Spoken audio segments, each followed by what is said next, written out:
Hey my watchers, welcome. Today we are gonna see, what if Harry Potter was founder and married Tonks? Join Patreon for early access exclusive content of Super Op stories. Also contents that's too far for YouTube, you will get 400 content there, please do check that too. Please subscribe this channel, because definitely I will try my best to provide a valuable content for you all. Also check the description to support the original author for this beautiful creation. Harry was once again grateful for Ron's ability to sleep through just about anything as he woke with a sharp jerk courtesy of yet another graveyard Voldemort-based nightmare. The 2 weeks he'd been at 12 Grimmauld Place had been eventful and, unfortunately, that included his slumber.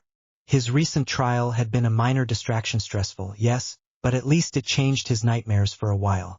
Plus, while the idea of having his wand snapped or being expelled terrified him, he'd had the slight comfort of knowing that even if the trial hadn't gone his way, at least he would have been able to be with Sirius. Harry exited the bedroom. He didn't like number 12 very much as it felt dark in atmosphere, quite oppressive in decor, and, despite Sirius's jokester attitude, the seriousness that permeated the building made the reality of Voldemort's return feel far more real. However, Harry had reconciled his dislike of his godfather's ancestral home with the knowledge that the alternatives available to him were even worse. Harry had far more freedom here than at Privet Drive. Yes, people kept a close eye on him, but he could wander around the house, get food and drink, he wasn't treated like a slave or locked up, and, best of all, he was surrounded by magic and with people who loved him, current inhabitants, but he also didn't move away. His interest and curiosity sparked, and he could not walk away, despite knowing it was wrong to listen in to others' conversations. Sirius, what the bloody hell possessed you to do this without asking him or me? Did you not think I would want some choice in this, that he deserves a say in this? Merlin help you if this is some kind of prank, because I will hex you to oblivion.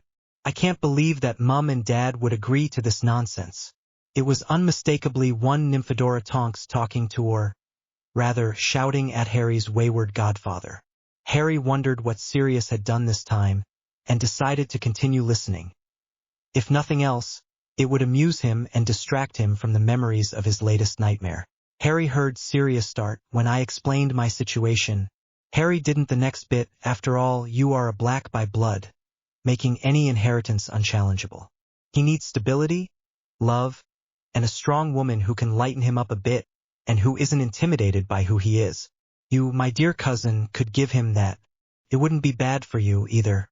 He respects you, and he's not someone who will take advantage of your gifts. He sees you for who you are and won't try to control you. It's part of why your parents agreed. I know the age gap seems big now, but in a few years it won't. He likes you, you know. I see it in how he treats you. Even if he doesn't see the potential there yet, he does care, and you can't say you don't care about him. Put him in some decent clothing and I'm pretty sure he could get you hot and bothered. Sirius barked out the last part in a laugh. Sirius, that's not the point. Caring about someone is not the same as loving someone or being attracted to someone or wanting a relationship with them. Sirius, when did you sign this thing and is there any way out? Harry could hear Sirius talking in gentle tones, but couldn't make out the words. The next thing he heard was, look Nymphy, this is done and you're stuck with it. But NWM, I just want you both to be happy. I care about you both and this was the only way I could guarantee that you guys would be happy. You know as well as I do that I'll be lucky to make it out alive from this war since I currently have the Ministry and the Dark Lord wanting me dead. The only thing going for me is that at least the goblins like me. Clearly he's going to be the mature one in the relationship, but with that temper and body I'm sure he won't mind. Harry heard Sirius mutter to himself. As Sirius's eyes followed the young Auror's retreating figure, he noticed his slightly dazed-looking godson also looking in the direction where Tonks had just disappeared. Sirius couldn't resist the opportunity to wind Harry up a bit. Got a nice arse, hasn't she, pup? Bit on the young and related side for me, though, Sirius stated as he joined Harry's side. Harry jumped, blushed beet red, and began to sputter. Don't worry, pup. I'm glad to see you've got good taste. But I would recommend not checking out a bird's assets so obviously. It's a good thing there aren't any of the house's female residents present right now, 'cause looking at a woman like that wouldn't go down well. Anyway, as fit as you may find my cousin, I'm pretty sure you didn't come down here to check her out. How long have you been hiding here? And how much did you hear? Started a slightly embarrassed Harry about 5 minutes ago, and not very much. Are you trying to set Tonks up with Moony or something?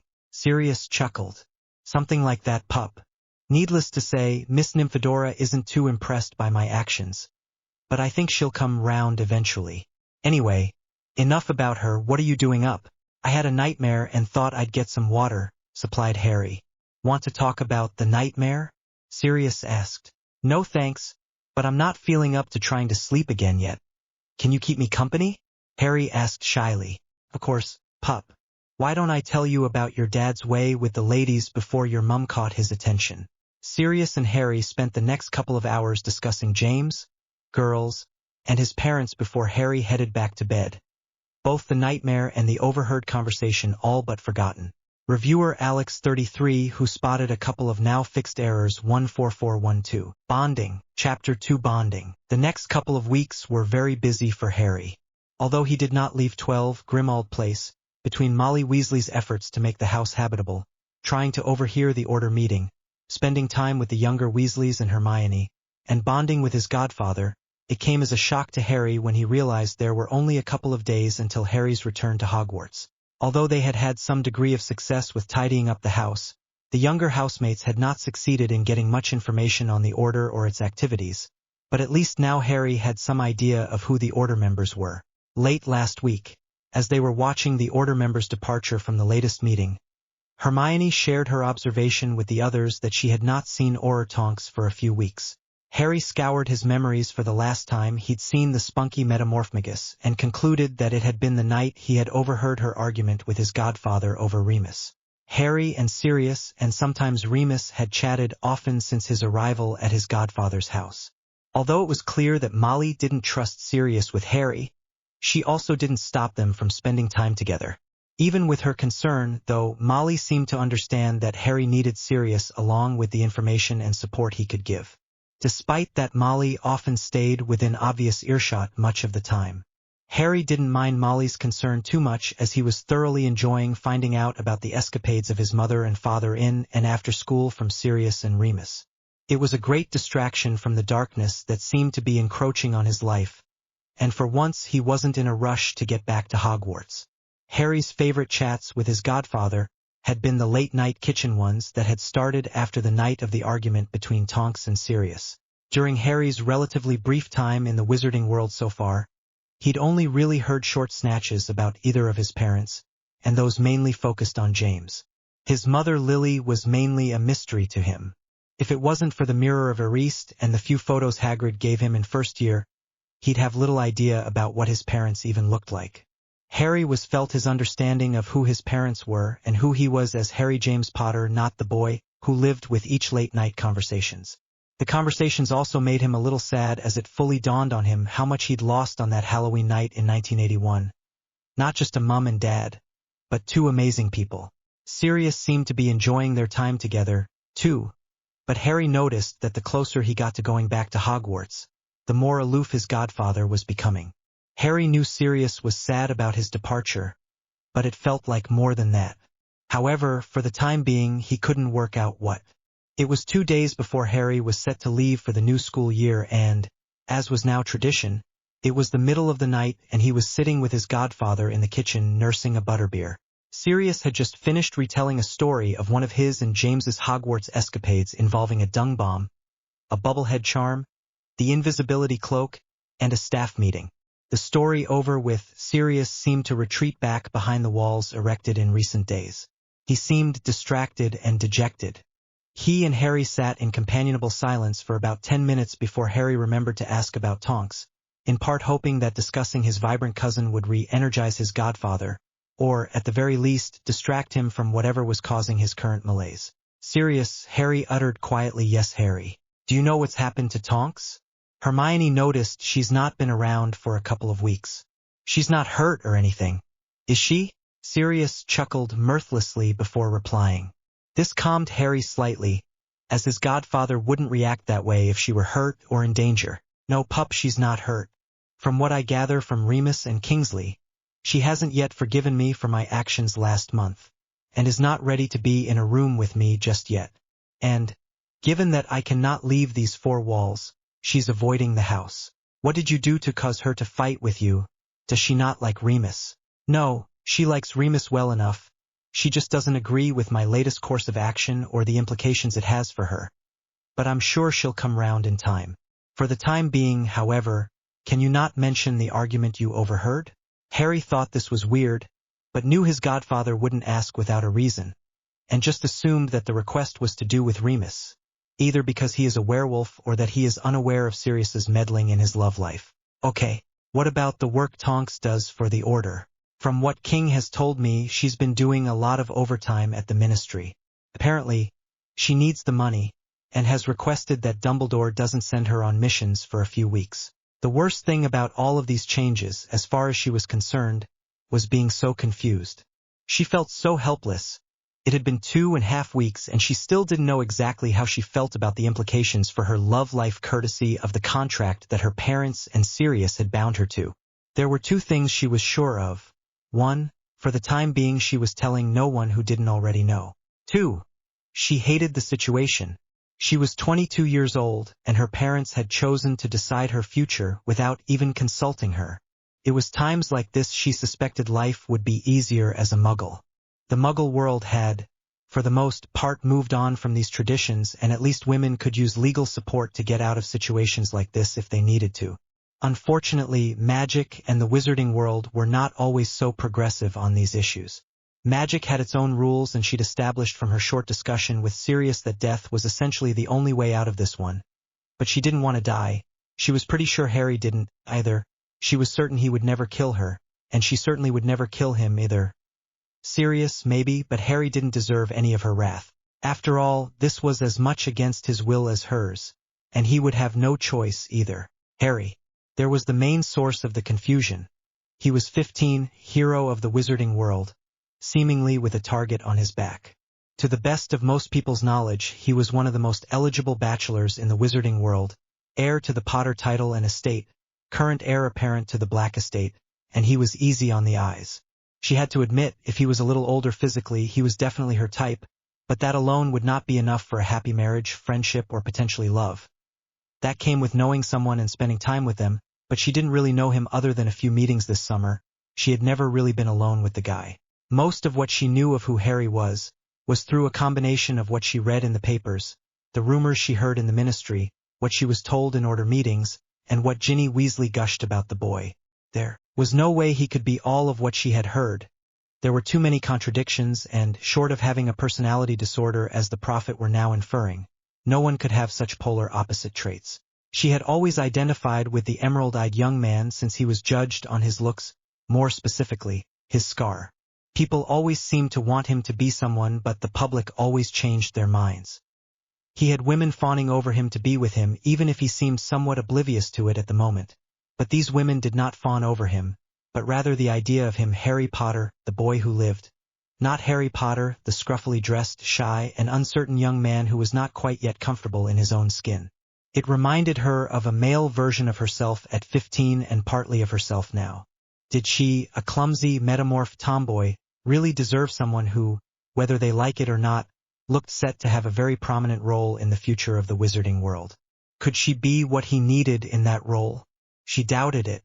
She certainly was not going to be arm candy, a silent partner, a subordinate partner, or a housewife. Harry would have to live with that. She still didn't get why Sirius had chosen her. Surely Hermione or Ginny would have been better choices. For one, they were closer to his age and Harry knew and liked them both. But then, as Sirius had explained, her black blood would make the union and Harry's inheritance of the Black estate far more politically stable than marrying the younger witches. What confused her, however, was that up until this point, neither her parents or Sirius had ever done anything in the name of politics. In fact, both had positively rebelled against it, only now to force it on the next generation. Existed. From what Hermione and Ginny had said, he had no real experience with girls, let alone women, so she would leave him alone for a few years. Regardless of their mutual futures, Harry deserved to have normal teenage experiences with other teenagers, and she wasn't going to take that away from him by being possessive. The boy had already had too much taken from him by the wizarding world, and she was not going to take any more from him. Besides, a bit of experience would work in her favor. Deciding that Harry was off limits, at least until he reached wizarding majority, left Tonks with a problem. She was a tactile young woman who enjoyed physical contact and flirting. She had needs that would not wait 2 years. She decided that as long as she was open about her situation without naming the other party, there was no reason she couldn't date. Tonks smiled with that decision made. She hoped that with that decision made her emotions would calm down, as it was getting her in serious trouble at work, and she was one incident away from being placed on desk duty for the rest of the week. Last week, a colleague had made the mistake of commenting on her hormonal state within her earshot, and it had taken a St. Mungo's healer's 2 hours to repair the damage she caused. That is what led her to be standing in the shadows of platform 9 3/4 on babysitting duty, as this particular task was known by the Auror was used as a punishment for those Aurors not performing as they should. Tonks noticed the sudden influx of red heads and began to look out for her ebony-haired future husband. He looked anxious and a little stressed, but his eyes seemed to sparkle when he saw the train. His eyes were definitely windows to his soul, she noted. She watched as he, Hermione, and the younger Weasleys boarded the train, having said goodbye to their order guard and the elder Weasleys. She wondered what this year would have in store for her future husband. Knowing a little of the Ministry's plans and Harry's past history, she suspected nothing good. She just hoped it wouldn't cause him too much pain. As Harry stared out of the window of the carriage, contemplating the term ahead while waiting for Hermione and Ron to arrive from the prefects' meeting, he felt the train start to move. He could have sworn he saw a flash of bubblegum pink on the platform, but maybe he was imagining it. Threats and frets, the last meddlings of Lord Black. Chapter 3. Threats and frets. Unfortunately, he had not bargained on a fiery female disrupting his solitary plans with a wand pressing into his Adam's apple. Yes, Sirius had seen a fair few irritated women in his time, but not many looked as intimidating as the one before him currently. Worst of all, he would not get the bonus of defusing her anger in the way he normally would. Standing in front of him, index finger jabbing him forcefully in the chest, was one very pissed-off Nymphadora Tonks sporting spiky red hair. Sirius or Ian Black, you are a coward, you know that? And in case you're wondering how I know you haven't yet chosen to enlighten Harry to the predicament that you have personally placed him in, Hestia decided I would be amused to hear the latest gossip from Hogwarts. Apparently, according to her niece in Ravenclaw, Harry has been snogging a housemate. In case you were curious, by all accounts his snogging has been very wet, whatever that means. Now, I know I don't know Harry that well, but from all accounts bar Snape's, he is a true Gryffindor, chivalry and all. I cannot believe he would lead a girl on, knowing he was bound to marry another. This, therefore, leads me to believe that you have neglected to inform him of his relationship status. Hello, Dora. Happy Christmas to you, too. Your presence is very much a surprise, albeit a pleasant one. I was under the impression you were accompanying my godson to St. Mungo's this afternoon. I was supposed to, but I swapped with Hestia, since she owed me a favor, and I felt we were overdue for another conversation about the blasted contract without the possible chance of unwelcome eavesdroppers. Now, would you care to explain why your godson is unaware of a marriage contract pertaining to him that you are the architect of and has been active for 5 months? Shrinking slightly at his cousin's harsh tone, Sirius answered, sorry Nymphy. I honestly didn't think there was a chance he would get anywhere near a girl other than Hermione. You must have seen how nervous he is around the opposite sex. He certainly doesn't take after James in that respect. I didn't want to put extra pressure of the boy. You've seen how abominable his relatives are, and then there was the trial, and I didn't want to add to it all. I just wanted him to have a few weeks with me the way it should have been. I didn't think a couple of months would make a difference. And, on the bright side for you, at least now he's not a complete novice when it comes to females, potential perpetrators. At least with knowledge of the contract, he could take some precautions. Questioning your pitiful excuse further, if he had taken a couple of steps more with a girl, it could have been seriously dangerous for him, for me, for us. To start with, without having seen the contract yet. Thanks a lot for not sharing that. By the way, I swear you and my mother conspired on that one to make me talk to her. I was hoping to have a couple of flings while I waited for Harry to mature a bit. But no, I think you made it added prank value by ensuring my celibacy for the 18 months through the blasted stipulations. It's just a good thing for all of us I didn't get to exercise my frustrations before I got to see the blasted contract. Believe me, I would have, but I think I scared most of the ministry males off after they heard about the shrinking incident. Tonks huffed. Well, that's good to know, but I'm pleased to inform you that those fidelity clauses were inserted by your mother. Apparently she was not impressed by your activities recently, and, being the Slytherin and black she is, you didn't stand a chance, dear cousin, replied Sirius. Even more reason for you to tell Harry the truth. Knowing my mother, if you let her direct the contract, the penalties will be worse for Harry, and those penalties in the contract are not just for decoration. Whether I like it or not, having read through the blasted contract as many times as I have since our last confrontation, I know that there is little to no scope for alternative relationships, and ignorance is no protection. Maybe I should just hex your bits. It would certainly improve my mood. The best thing you could have done for the both of us was not to draw it up in the first place, but it's too late for that now. I hate what you and my parents have done to Harry and I, but there is no way I'm going to allow Harry to suffer because you neglected to inform him he has a bride. You could tell him, it might come better from you anyway. After all, you are his bride-to-be. Truth. Returning to Grimmauld Place from St. Mungo's, regardless of anyone's words or actions, Harry was full of self-loathing and guilt. He felt that he was responsible for Mr. Weasley's attack, and he felt dirty. People always seemed to end up dead or in life-and-death situations because of him, and it was just getting worse. Perhaps his family had been right, he was a dangerous freak, or maybe the prophet was right and he was crazy. Harry knew soon his wizarding friends would realize they were better off without him in their lives. Harry wanted right then was to see Sirius. He knew it was slightly out of character for him as it made him feel dependent, but he needed the company and reassurance of his godfather. He headed to Buckbeak's in the hope he might be alone, but, unfortunately, there was no sign of his godfather, so he grudgingly headed towards the kitchen. Entering the room deep in thought, it took Harry a while to process the room's inhabitants, but Sirius's barking laugh drew his attention. Pronkslet, I was wondering when you'd join the party. Cousin Tonks here was just sharing her eventful Christmas morning with us. Only Nymphie could get tangled up with a gnome and tinsel without even leaving her bedroom. Harry, who had not noticed the Auror's presence before, looked over at her with a half-amused, half-quizzical look. As his eyes met hers, Tonks's hair went instantly from spiky pink to a soft lilac bob, and she looked away. Harry wasn't sure what the hair change meant, but he didn't like it, as this was not her normal reaction to him. However, given the events of the last few days, he couldn't blame anyone for not wanting to look at him. After all, he was dangerous, but that didn't mean it didn't hurt. He didn't know Tonks well, but she had always struck him as non-judgmental, easygoing, and not someone easily intimidated. Unfortunately, her reaction confirmed what Harry thought. The few people who hadn't run off or turned on him because of the prophet's smear campaign would no longer feel comfortable around him. This was reinforced to Harry by Tonks's next action. Siri, I'm gonna go put my stuff in guest room. I'll be down for dinner. Harry watched as the young Auror almost sprinted out of the room, backpack in hand. Great, thought Harry. She can't even stand to be in the same room as me. Tonks couldn't stand to be in the room any longer. This was the first time she'd really been in Harry's company since she found out about the contract, and she had no idea how to act. It made her feel vulnerable, like she had as a schoolgirl before she embraced her morphic abilities, and she hated that feeling.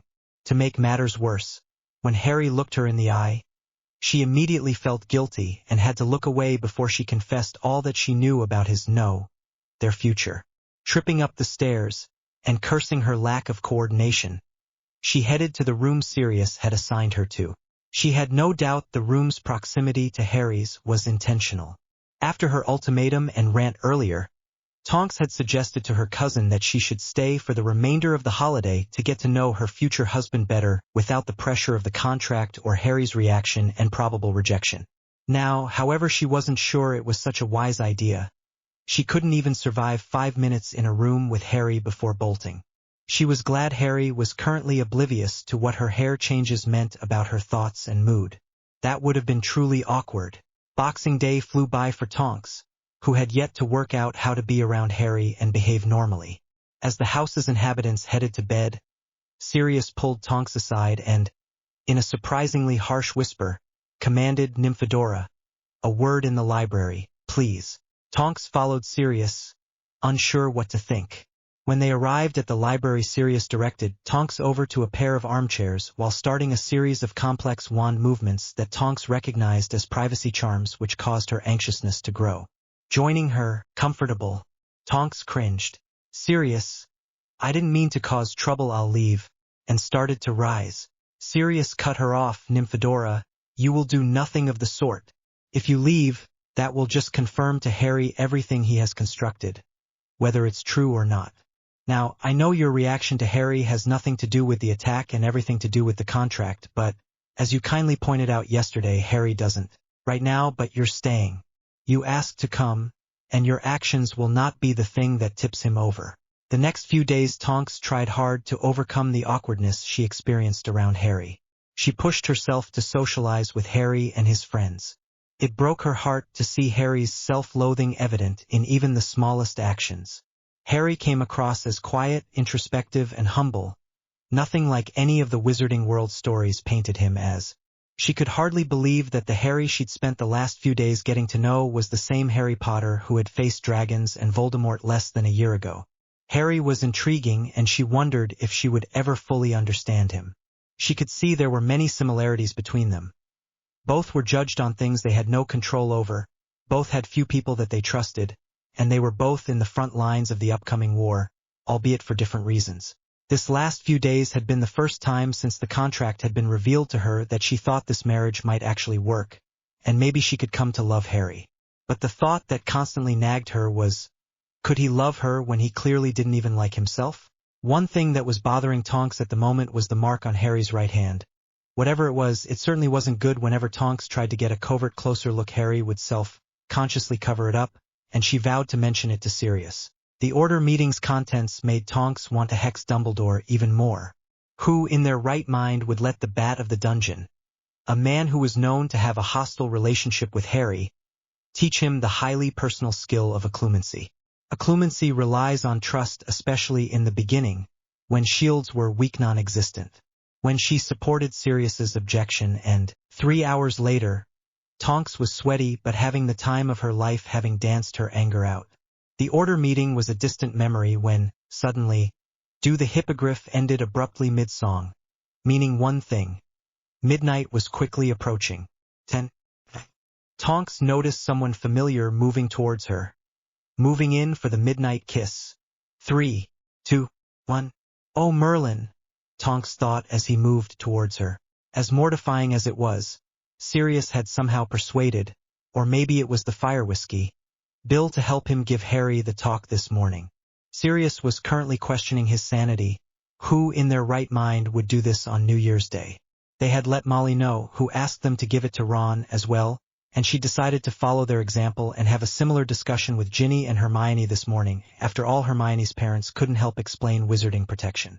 As breakfast was ending, Sirius spoke. Harry, Ron, can you hang back for a few minutes? There's something I need to talk to you two about. 1 hour later, a very groggy Tonks stumbled into the kitchen.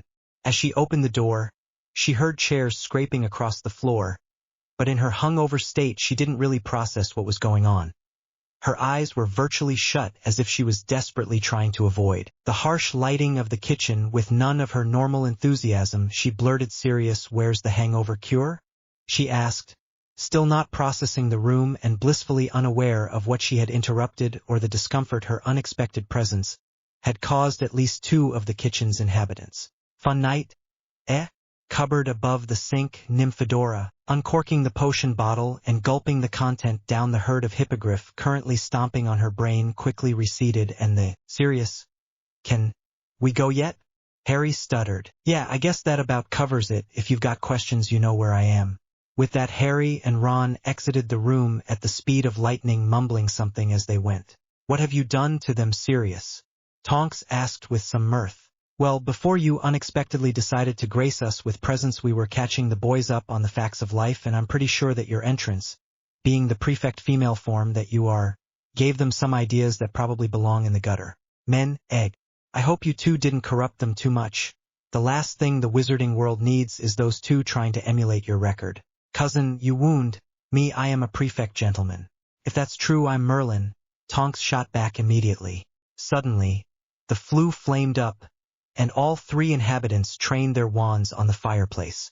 A slightly worn-looking Remus appeared and Bill and Sirius relaxed, but Tonks remained in place, then made a disgruntled noise before exiting the kitchen without a word. Mooney, care to explain what caused that reaction from our favorite little Auror? I may have tried and failed to kiss her last night. I underestimated how quick she is with a wand, even when hammered.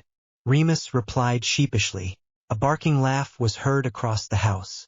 A few days later, in the depths of the Black ancestral home, a life-changing conversation was being initiated by a nervous marauder. As much as I hate the fact you're still not sleeping well, I'm glad you get to spend time with me.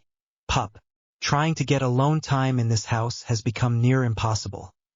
Weasleys certainly know how to occupy a building. Collecting up his Gryffindor courage, Sirius continued, Harry, you know you are the most important person in my life, and I would never intentionally do anything to hurt you. You are the closest thing I have to a son, and nothing will ever change how I feel about you. Harry was starting to look anxious. Pup, don't worry, I'm not leaving and I'm not dying, but you may want to kill me by the end of this conversation. As I was saying, you are the closest thing, son, and after you rescued me a couple of years ago, I officially made you my heir and the heir apparent of the House of Black. When you reach your majority, you will become Lord Harry James Potter Black, and that will make you extremely desirable to the pureblood families in our world who want access to you, wealth or influence, so I decided the best thing I could do to protect you, which was to arrange a marriage contract for you. The last part came out of Sirius's mouth so quickly that Harry almost didn't catch it. You what? Sirius, you might be my godfather, but where did you think it would be okay to decide my future without asking me? Someone controls all my life. When do I get a choice?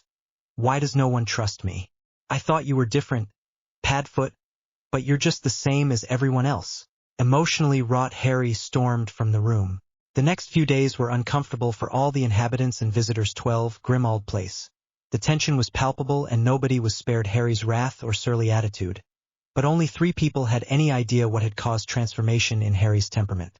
Molly put it down to teenage hormones, Hermione thought it was stress, and Dumbledore seemed to imply it was something to do with Voldemort, and had promptly given Harry and 12 Grimmauld Place a wide berth. After 3 days, Sirius had reached his limit. He knew Harry had a right to be angry, but directing his anger at innocent parties wasn't helping anyone, and he was hyper-aware that Harry only had half the information, and if allowed to go back to Hogwarts with only half the information and in his current state of mind, he could do some serious damage to himself and others. Unfortunately, Harry had positively evaded his godfather since he was told of the contract. The only time Sirius saw Harry was meals, and Harry proactively avoided any interaction with him. Action was needed before the house imploded, but getting Harry one-on-one would involve all of Sirius's marauder know-how and the assistance the Weasley twins to catch the elusive Potter scion. Finally, catching Harry a bodybind was required to keep him in Sirius' presence. Harry, I know you're angry at me, and you have every right to be, but stop taking it out on the rest of the house. They had nothing to do with this, and you're making living here unbearable. There is more information you need to know about the contract, and then I'll leave you be. But know I am always here for you, and if you have any questions, all you need to do is ask.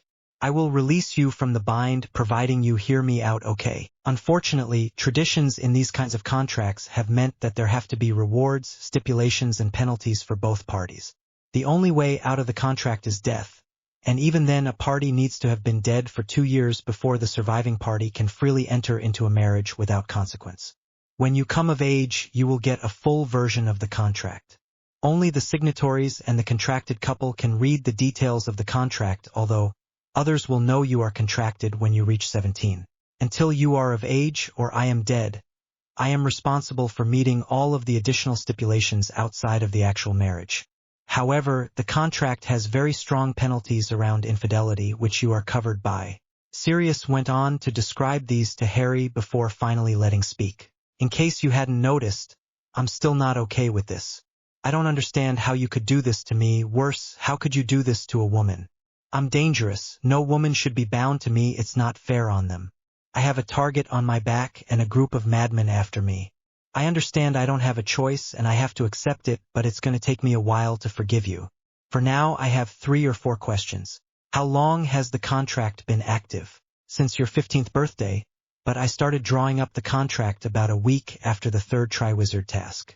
Does the girl know of the contract? Yes, but she was unaware of it until after it was signed and had nothing to do with its creation. In fact, her reaction to its existence was very similar to yours. Do I know her? Yes. Who is it? Nymphadora Tonks, the ground from under them. The last meddlings of Lord Black Chapter 4, the ground from under them. Spinning and more spinning. Oh, it's finally stopped. But why am I still spinning? God. Now I know why people don't come down here. Tonks thought while she tried to regain control of her wayward body. If it weren't for the seriousness of the present situation, her order colleagues would be enjoying the clown show she was currently providing. Don't trip. Please body, don't trip, was the mantra that Tonks was repeating desperately in her head. Her thoughts began to run wild. They don't have time for my clumsy rebellion. Bloody hell, they've been here for at least 30 minutes. Merlin knows what could have happened. It might already be too late. No. Harry wouldn't give up that easily. He's got bite. But he's 15 and Merlin knows who he's against. But they're more experienced than him and most Aurors would struggle with a couple of Death Eaters.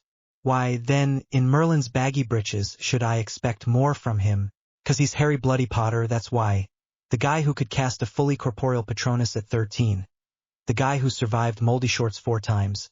The guy who's outwitted and outclassed half the Order over the last few years. Oh, and don't forget, he's gonna be my husband, so I kinda have to believe in him. Fuck. I'm arguing with myself. Come on, gotta get my head back in the game. I'm not gonna be the weak link. They need me. He needs me. Blood. Please not Harry's, Merlin. Where the bloody hell is this protective fear coming from? We haven't even spoken since he found out. Shouting, yes, but he wouldn't even look at me. He doesn't care, so why do I? Because you've started paying attention. He's no longer off limits. He's allowed, in fact. He's the only one who's allowed now. Thanks to those meddling. Focus. I need to focus so I can deal with the crap later. It's not like it's going anywhere. But if I don't start paying attention soon, the crap won't matter because we'll probably be dead. Stop. I'm not that kind of person. I care. I don't want death for anyone. I'm better than that. I'm better than them. I have to be, since I'm marrying the hero of the wizarding world. Oh, Merlin, that's the veil. That means we're in the chamber of death. How on earth did Harry end up here, of all places? That boy needs to be taught the importance of planning and strategies. After all, he can't seem to avoid trouble. Maybe he'd let me teach him Auror tactics. I love to see what he'd make of them outside of real life and death situations with those reflexes. Focus. This isn't a simulation or a training opportunity. This is real. This is what I train for, what I work as. Who doesn't matter. But it does matter, doesn't it, NYM? It is different. It's personal. It's my life, my family, my future. Not some stranger. Even more reason to stop this bloody monologue and start fighting. Cloaks, masks, spells, the dance of opponents, so many of them. How have the Hogwarts students lasted this long? Tonks scanned the room, doing a quick recon, before fully engaging in the battle. Her eyes seek out her Hogwarts friends, and she notices the varying degrees of injury. Merlin, what happened to Ron? But before she could contemplate further, another of the room's occupants caught her eye. Harry. He looked so natural in a battle situation. Where was the lanky specky kid she'd collected from Privet Drive? He was moving with a fluidity that many Aurors would be jealous of. The boy who lived definitely had more to him than had first met her eye. Tonks mentally chastised herself. There would be time to analyze the apparent enigma that was Harry Potter later. Right now, there was a potentially deadly band of Death Eaters that needed dealing with. Tonks catapulted herself head first into the chaos, her first target Malfoy. The bastard. Swish, flick, flick, twirl, jab. The blonde ponce incapacitated for the time being. She moved forward. Bellatrix shit. Swish, swish, jab, jab, flick. Sirius, thank Merlin. Green, dodge dam, violet. Arg. Can't breathe. Need air. Not ready. Burning fire, tightness, falling. Crunch, this can't be good. Oh, here comes the darkness. Arg. Probably not dead if I'm in this much pain. Thought Tonks while grunting at the audience she was as yet unaware of. Tonks began groping around her, seemingly searching for her wand. After a couple of minutes, her frantic efforts to find her wand had resulted in exhaustion, and she had to admit defeat. The lack of action, the clean smell, and the lightness of her surrounding told her that, yet again, she was in the hospital. Tonks finally became fully aware of her surroundings and started to sit up in the bed when a hand and a silky voice focused her attention. "Hello, darling. Don't try sitting up just yet. The healers need to check you. You've been out for 48 hours since Aunt Trixie got you with a couple of nasty hexes. Do you have any idea how worried your father and I have been? I really wish you'd get a safer, more appropriate job for a young woman. I'm not sure how many more times my poor heart can take the emergency fire calls for St. Mungos." Suddenly a look horror passed over Tonks's face. "What's happened while I've been out? How did the battle go? How's Harry?" At the last question, Andromeda allowed herself a self-satisfied smirk, only for it to be wiped away a second later by her daughter's next question. "How's Sirius?" With the battle of the Department of Mysteries, and the resulting acknowledgement of Voldemort's return by the Ministry, the last few days had been very busy for Dumbledore and the Order members. However, due to the injuries received during the battle and the political chaos the battle had brought the wizarding world, the first post-battle meeting of the full Order of Phoenix took place 5 days after the battle. Although she had talked to her parents since the truth about the contract had come out, she hadn't really forgiven them just yet, which led to a very tense atmosphere in the Tonks family home. At the best of times, Tonks was not a good patient, as she hated seeming weak and dependent. But with the extra baggage it was far from the best of times, and thus a nightmare for all involved.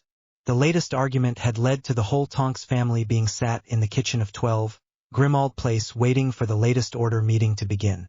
Earlier that day, Tonks had insisted that she was attending the latest Order meeting, much to the chagrin of her mother, who had tried to put her foot down, threatening to restrain her daughter if necessary to prevent her attendance, as somebody recuperating from serious injuries should not, in Andromeda's words, be gallivanting with vigilantes in the middle of the night.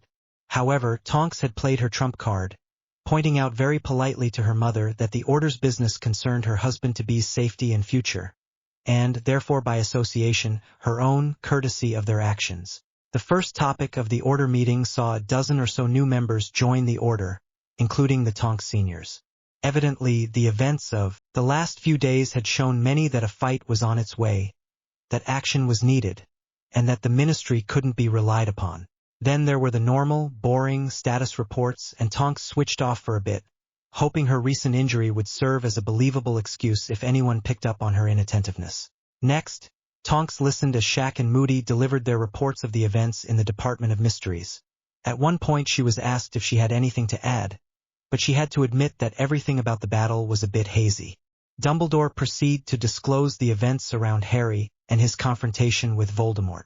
Tonks' emotions fluctuated between shock, amazement, horror, concern, and guilt that she wasn't strong enough to be there for Harry when he went through Voldemort's possession. Her concern for Harry's well-being only increased when Dumbledore and McGonagall proceeded to share with the group how Harry and his friends were dealing with the aftermath of the battle, and Tonks vowed to write to Ginny when she arrived home. Her attention was brought back to the meeting by Molly Weasley inquiring about the accommodation plans for Harry's summer. Tonks listened as Dumbledore outlined the necessity of Harry returning to his relative's home for his protection from Voldemort and his followers despite Molly's, Minerva's, and Remus's concerns. The more Tonks heard about Harry's family, the more she worried, and what she already knew about his living conditions didn't reassure her. Unlike last year, she felt she now had the right to voice her opinion on the matter even if it seemed odd. "Albus, I understand your desire to keep Harry safe. After all, it's what we all want. But does he really have to go back to those awful people? There are plenty of us in the Order who have strong wards who would happily accommodate him. Hell, I'd happily but my flat under Fidelia's charm. He needs to be around people who understand what he's going through. Nymphadora, I appreciate your concern and the offer to house Mr. Potter, but the blood war." Tonks expecting this interrupts, "But Albus, surely the wards stopped working against he who must not be named when he used Harry's blood to resurrect himself last year?" The rest of the group looked to Dumbledore for his response. "That may be Nymphadora, but we do not know for certain, and I do not want to test it. In addition, even if the wards no longer protect against Voldemort, they do stop his followers. I will ask that a number of you guard Harry's home during the summer. Now let's move on." Realizing from his tone that protesting would get her nowhere, Tonks dropped the subject. The meeting went on to more mundane and procedural things. Finally, the meeting ended when it was nearing 11 p.m. Despite her exhaustion, Tonks decided to hang around in the hopes of catching Dumbledore before he fled back to Hogwarts. Promising her parents she wouldn't be long, she approached the headmaster. If her hairstyle was anything to go by, its mousy and limp appearance would lead one to suspect that the Nymphadora Tonks who stumbled out of the flue was feeling dejected. She barely acknowledged her dad as she headed to the childhood bedroom she was currently occupying. Crashing onto the bed, she tried to process the last hour. She had always respected Albus Dumbledore. How could she not? He had saved the wizarding world from evil. He was the leader of the light, and the only one Voldemort feared. But right now, her thoughts about the man were less than positive. Thank Merlin for the vow she elicited from Albus prior to revealing the nature of her connection to Harry. She could understand why he was feared when she told him of the contract. He was furious, and that only increased when he realized the contract was unbreakable. He had pretty much told her that the wizarding world was doomed because of her. Like this was her choice. He seemed to be struggling with the idea that anybody would do something affecting Harry without consulting him.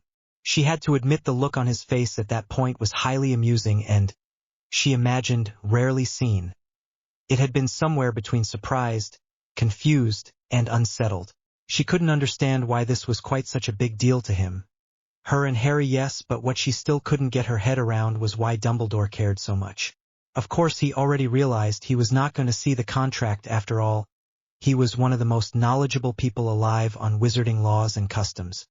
He tried to convince her to keep Harry in the dark for the greater good, but she politely informed the wizened headmaster that Sirius had already informed Harry due to penalties. He then had the cheek to suggest that her and Harry not being able to have children or being in constant pain would have been preferable.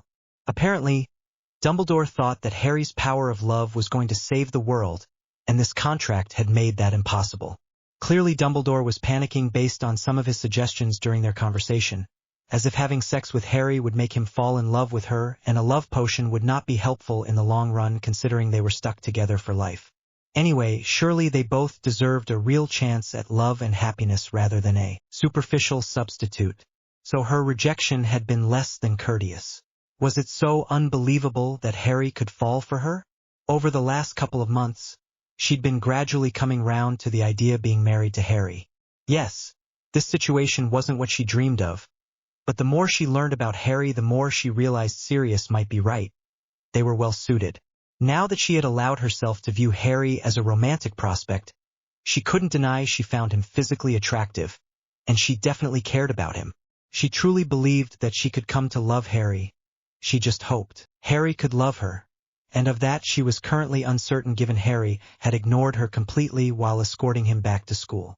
By the end of her conversation with Albus, he seemed somewhat resigned to the situation and, although clearly not happy, he had said he would support them. Apparently, he had quickly decided it was a waste of time fighting the situation.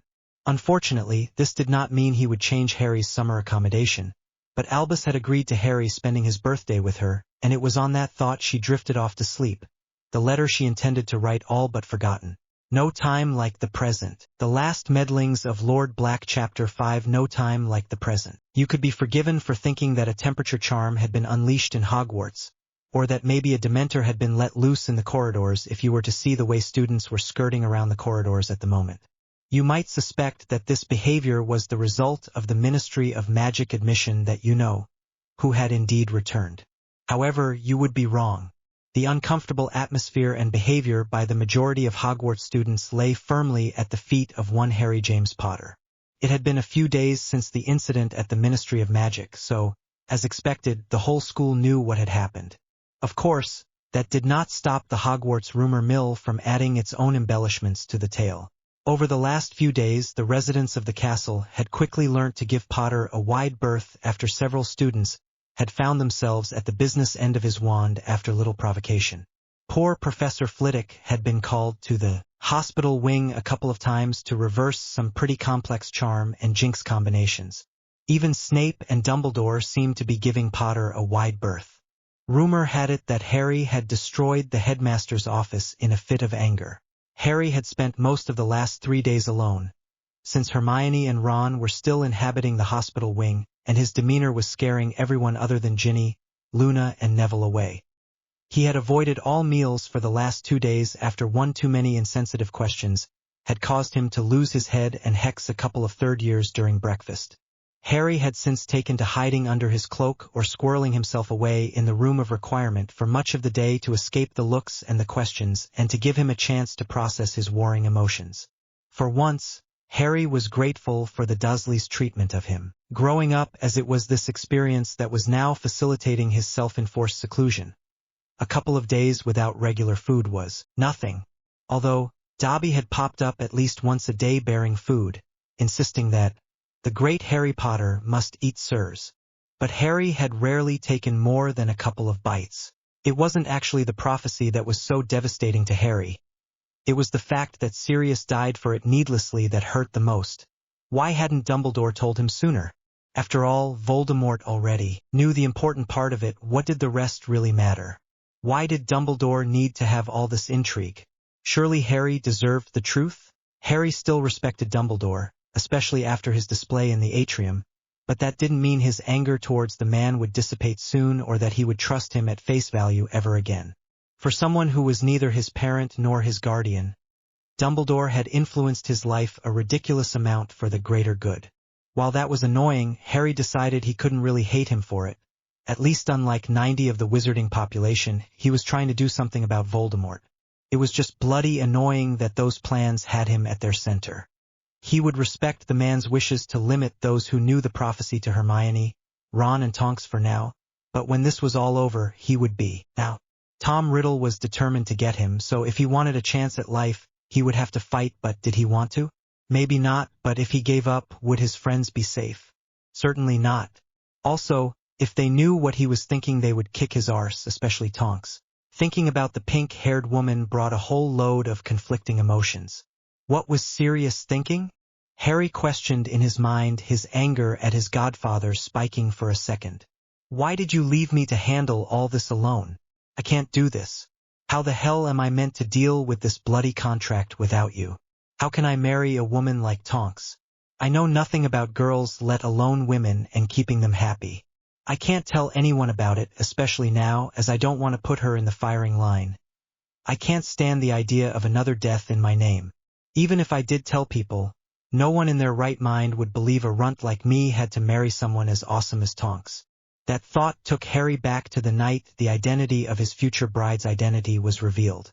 You all right there, pup? You haven't said anything for a good few minutes? Sirius chuckled. Sirius's comment broke Harry's trance. Did you just say I have to marry Nymphadora Tonks? As in our Tonks the Or? This has got to be one of your worst pranks yet. Who is it really? This is no prank, Pronkslet. I'm being serious, Sirius replied with a smirk at his own pun while clapping his godson on the shoulder. Honestly, pup, you are contracted to my delectable cousin. How much do you love your godfather right now? Harry regained his composure. Honestly, I don't know whether to hug you or hex you. Yes, Nymphdora's fit, and she's one of the few females I know who isn't a gibbering hormonal wreck around me. But there's no way I'd ever stand a chance with her normally, and how the heck am I meant to keep up with her? She's 7 years older than me. Were you determined to see us both as unhappy as you are? The hurt look on Sirius's face did not stop Harry continuing to voice his thoughts out loud. Harry seemed oblivious to the effect his words were having on his godfather. But if there had been anyone else in the room, they would have witnessed the pain increasing on Black's features, and Harry proceeded to vent. Anger clearly having won out over any gratitude for securing him such a knockout wife. How could you do this to us? Do you just enjoy creating awkward situations for your own amusement, Padfoot? If this isn't a joke, it's certainly not funny. It's our lives. I know you're my guardian and godfather, but did you really feel it necessary to take one of the only things I had control over away from me? Pup, I did what I thought. Suddenly there was a menacing spark in Harry's eyes. Do not finish that sentence, Black. I don't want to hear it. As if the contract wasn't bad enough.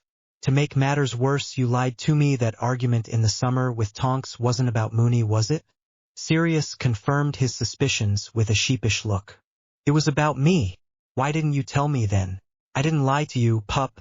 I just didn't correct you. Harry scowled, but Sirius continued. I didn't want to spoil the summer for you, and I didn't think it would matter for a while since you've always been so shy around girls. I was going to wait till this summer, once you'd finished your OWLS, but your fiancé pointed out some facts to me recently that led me to push up my timetable. So basically, if Tonks hadn't pushed you, I still wouldn't know. Great to know that you're a coward as well as a manipulator. You might still be my godfather. But right now, I don't know you and I don't want to either. With that, Harry stormed off, leaving a devastated Sirius Black in his wake. Reflecting on his last words to his godfather just made him feel worse. Sirius, why couldn't you let others fight? Why did you die? Harry questioned internally, then suddenly he stood and out loud to the heavens said, I forgive you. Please. I forgive you. I need you, Sirius. Please come back. I didn't mean it, come back. Please, I can't do this alone, please come back. Please. Harry fell to the ground as if the last statements had drained the life out of him. Tears streaming down his face. Right now Harry wanted Sirius more than ever, as he was the only one who would understand everything. Well, maybe Tonks would, but he wasn't quite ready for her to see him like this. It would just prove to her everything she suspected about him, and make her realize how much of a bad deal she'd gotten out of Sirius's arrangement. The last discussion she had with him certainly showed that she was not happy at being with him, not that he could blame her, but he couldn't help thinking back to the events during the Christmas holidays. Unfortunately, Tonks did not interpret Harry's actions that way and came to the conclusion that he was so angry and appalled at the idea of marrying her that he couldn't bear to look at her. For Harry, avoiding Sirius and Tonks was proving increasingly difficult. He didn't want to ruin anyone else's holiday, so he'd taken to hiding, but people kept disturbing him. The knock at the door signaled he had been discovered again. Go away. Harry heard the lock turn and the door open. He fixed his gaze out of the window, not wanting to give them any encouragement. What part of go away did you not understand? Leave me alone. If I wanted company, I would have found it already. He turned round as he finished speaking. It was then that he noticed who the intruder was, but it was already too late. The now green-haired Auror looked anything but happy. Harry, I don't know what you're expecting from me in the relationship and marriage we are bound to have, but I will tell you this now. The next time you talk to me in that tone, or treat me like I am responsible for this, husband or not, you will regret it. I didn't have any choice in this either, and I certainly don't deserve your teenage temper tantrum. I know this is a lot to take in, and I understand you're angry, I am too, but there's nothing either of us can do about it. If you can't respect and be polite to me right now, fine. After all, I have had some time to get my head round this, but I won't tolerate this forever. I wanted to choose my husband too. You know, this isn't just about you.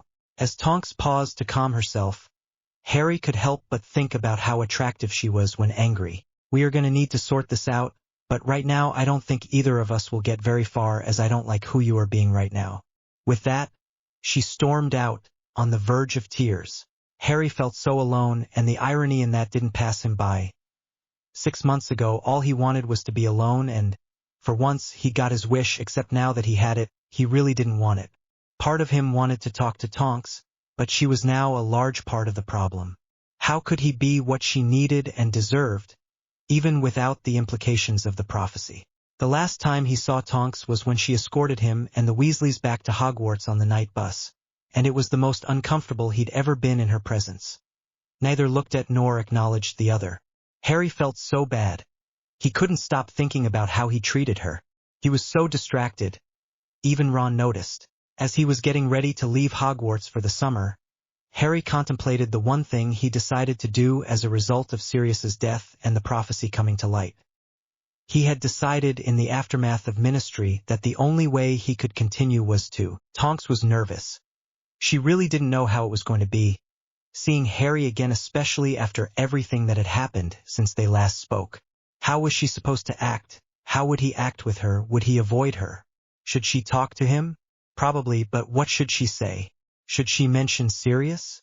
Her thoughts were interrupted by Moody. Showtime, girlie, the muggles are at the entrance.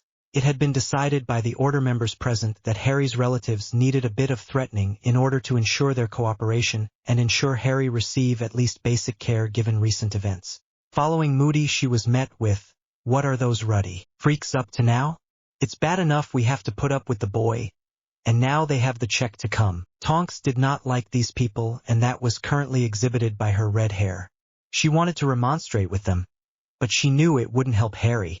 It was people like this that gave muggles a bad name in the wizarding world.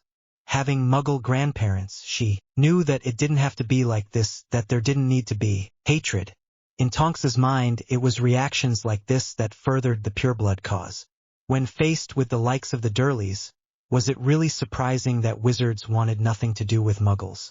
It was amazing that Harry had turned out as loving and selfless as he had, and seeing his relatives like this helped her understand a lot of Harry's more annoying traits. How would anyone have any self-worth if this was what they'd grown up with? No wonder he often seemed to struggle being in social situations and physical interaction. It explained so much, and Tonks vowed to herself at that moment that she would get Harry away from his relatives as soon as possible, and then she would spend the rest of her life undoing the damage inflicted on Harry by those awful people, and, whether he liked or not, that started with getting him used to physical contact, and eventually she would show him how a real family behaved. Jailbreak. Chapter 6. Jailbreak. The Dursleys had not taken kindly to the Order's attempted intervention in Harry's summer living conditions, and had been taking out their displeasure on him. This had been by far the hardest since he had started at Hogwarts. Between his relative's new work plan and his grief for Sirius, eating and sleeping were not things he'd done much of since he arrived back at number 4 Privet Drive 8 weeks ago, and it showed, but Harry didn't care. Manual labor and hardly sleeping. The most sleep Harry had managed since arriving in Surrey was 4 hours, and that was rare. Harry's new schedule was causing no amount of chaos in the Order, because now the guard had to be prepared to be active with little notice in the event he may leave the house. The impact on the Order didn't bother Tonks. She was far more concerned in the reports that Harry was losing a lot of weight, and it wasn't like he weighed a lot to start with. Worst still were the reports of bruises that seemed to be appearing with such frequency that nobody believed they were accidental. Thankfully for Tonks, the day had almost arrived where she could intervene. Harry was desperately trying to think of something positive in order to avoid yet another night filled with nightmares and the inevitable beating he would receive if he woke Vernon up again. Uncle Vernon had made it very clear he had had enough of his freaky nighttime disturbances. Vernon had not historically been physically violent towards Harry, but the sleep deprivation combined with the Order's interferences were definitely pushing his boundaries, and every few disturbances he had taken to unleashing his frustrations on his nephew. Strangely, Harry mused, the occasional beating didn't really bother him.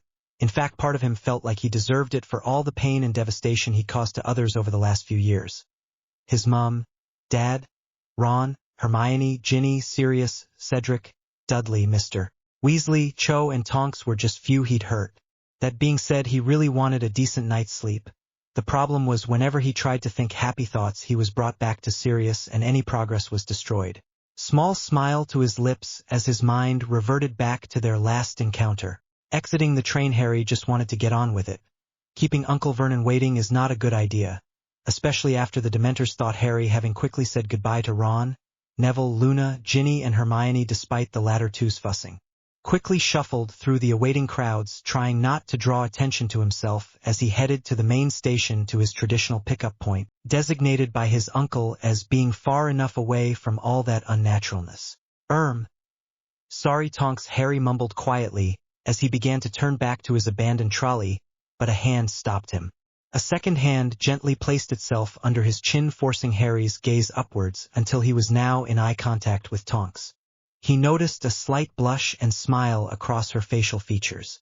Harry, you have nothing to be sorry for. Tonks supplied with a hint of something Harry couldn't place in her tone. Thank you for preventing my fall. I'm more clumsy than normal at the moment. If you believe that's possible, she said with a grin. I'm still recovering from our last adventure. Harry felt his features tighten at the last statement. Harry James Potter, don't you dare blame yourself for my injuries. You did not make me go there or fight, and you did not curse me. My current condition is the fault of a few death munchers, including dear Auntie as well as myself, and certainly not you. He couldn't allow Tonks to take responsibility for his stupidity, but Harry tried and failed to remonstrate. Harry, the only but I want to hear you talk about is my backside, Tonks said with a wink. Now we've got the blame game out of the way, can we get back to why I tried to stop you before you thrust your wands at me? A smirking Tonks stated. Breathe, Harry. I definitely want to hear the story behind that kiss later, but it can wait. I wanted to let you know I tried to get Dumbledore to let you come with me for the summer. I even told him about the contract, but he wouldn't budge. Don't worry. Apart from my parents, no one else knows, and I made Albus vow to keep it that way. He promised me he'd get you out as soon as it's safe to. When you're free of those delightful relatives of yours, we will sit and talk about the contract and what it means for us, but I wanted you to know I'm fighting for you. You're not alone, and I don't blame you for anything. Okay.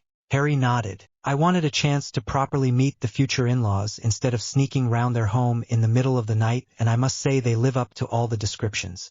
I'm particularly impressed by the colors your uncle can turn his face. You're sure he's not a latent metamorph? Positive, replied Harry with a cheeky smile. Let me know if they cause you any trouble. I'd take great pleasure acquainting them with my wand. Then she leant over and kissed him on the cheek. Reveling in the memory of that brief contact between his cheek and her lips, Harry headed back to his bed to try and sleep again. Tonks sat in the corner of the dilapidated room, waiting for the ebony-haired male who had driven so many of her thoughts and actions in the last year to wake. She hated the room. It was so devoid of comfort, love, or attention. With sorrow, Tonks reflected that the room's state was probably very representative of Harry's treatment in this house. She'd been at Harry's since dawn, and it had taken all her willpower not to wake Harry up, but she'd quashed her natural impatience and excitement the moment she saw Harry. He looked so peaceful and unburdened. He seemed to actually having a restful night's sleep, and based on Order intelligence this was probably a first for the summer. With little else to do in the small room, having already packed Harry's visible belongings, she settled down and began studying her husband-to-be at rest. He was so thin, too thin, but she could see he had potential. She appreciated his decision to sleep topless, but somehow she doubted it was through his choice. More likely those blasted relatives who really didn't deserve someone as special as Harry. When this was over, she would be having words with her extended family-to-be, but in the light of evils that needed to be dealt with. Unfortunately, they were near the bottom of the list right now, but they would definitely get what was coming to them if she had any say in it. From admiring his torso, Tonks moved up to take in Harry's face, although she'd vehemently deny it if ever called out on it. Like many witches and quite a few wizards, Tonks had always found Harry's eyes captivating. They possessed such depth and showed so much emotion she could lose herself in them, even before their situation was revealed. However, Harry's eyes were so mesmerizing that apart from his scar and his messy locks she had never really taken in his features, but without his eyes to distract her she set about really looking at him for the first time. He was truly handsome, or at least she thought so. It was now heading to 8 a.m. and Tonks was getting restless. She didn't know how Harry was going to take her plan for today. She'd been mentally compiling a list of things she wanted to discuss with him over the next 24 hours. After their last few encounters, Tonks was nervous. It was difficult to anticipate Harry's reaction to being alone with her, let alone trying to meaningfully discuss their issues. She just hoped it would be all right.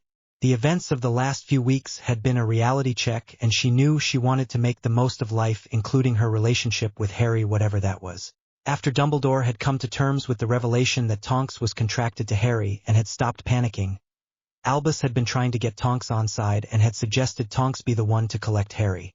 She had jumped at the chance, having heard such distressing reports, but now she wondered if she was right. Ideally, they would have the rest of the summer to sort stuff out, but unfortunately the secret nature of their connection and the lack of space in Tonks's flat for security meant that she and Harry could only have 24 hours alone before normal summer service resumed and Harry was shipped off to the Burrow. A major change in Harry's summer routine would raise too many questions with those closest to Harry, and neither she or Harry were ready for the truth to out. Tonks's thoughts were interrupted by a slight groan and movement from across the room. That was all the encouragement Tonks needed to stride across the room and jump on top of a sleepy and unsuspecting Harry Potter. "Tonks, it's great to see you, but what are you doing here?" he asked confusedly. "Well, Harry, I don't know whether I should be offended or proud. Most guys wouldn't question waking up to a beautiful woman in their bed." Harry flushed. Tonks noticed that his flush went quite a long way down his torso, and it brought her attention the full effect of her presence was having on her future husband, and she couldn't help but grin. "Harry, I'm your birthday present," she said with a wink while getting off the bed and sauntering back to her former spot next to the window, giving Harry a bit of a show, making him squirm. "Don't worry, Harry. I don't mean that kind of present. I'm here to aid your jailbreak out. Dumbledore agreed that I should have the privilege of escorting you out of this hellhole. It may have had something to do with the wand I had pointed at him or the threat of removing you from the country, but Albus has graciously suggested that you spend the next 24 hours with me. Well, really, he didn't have much choice considering that now Sirius has been declared dead. I became the holder of your magical guardianship, but I don't really fancy having to hide from the Order as well as the Death Munchers. Plus, we won't have access to your Black or Potter inheritances until you come of age next summer, and I'm not sure how long we'd last in hiding on my savings or your trust fund. Harry's eyes went wide. At all this information, his brain was going crazy. Tonks was now responsible for me.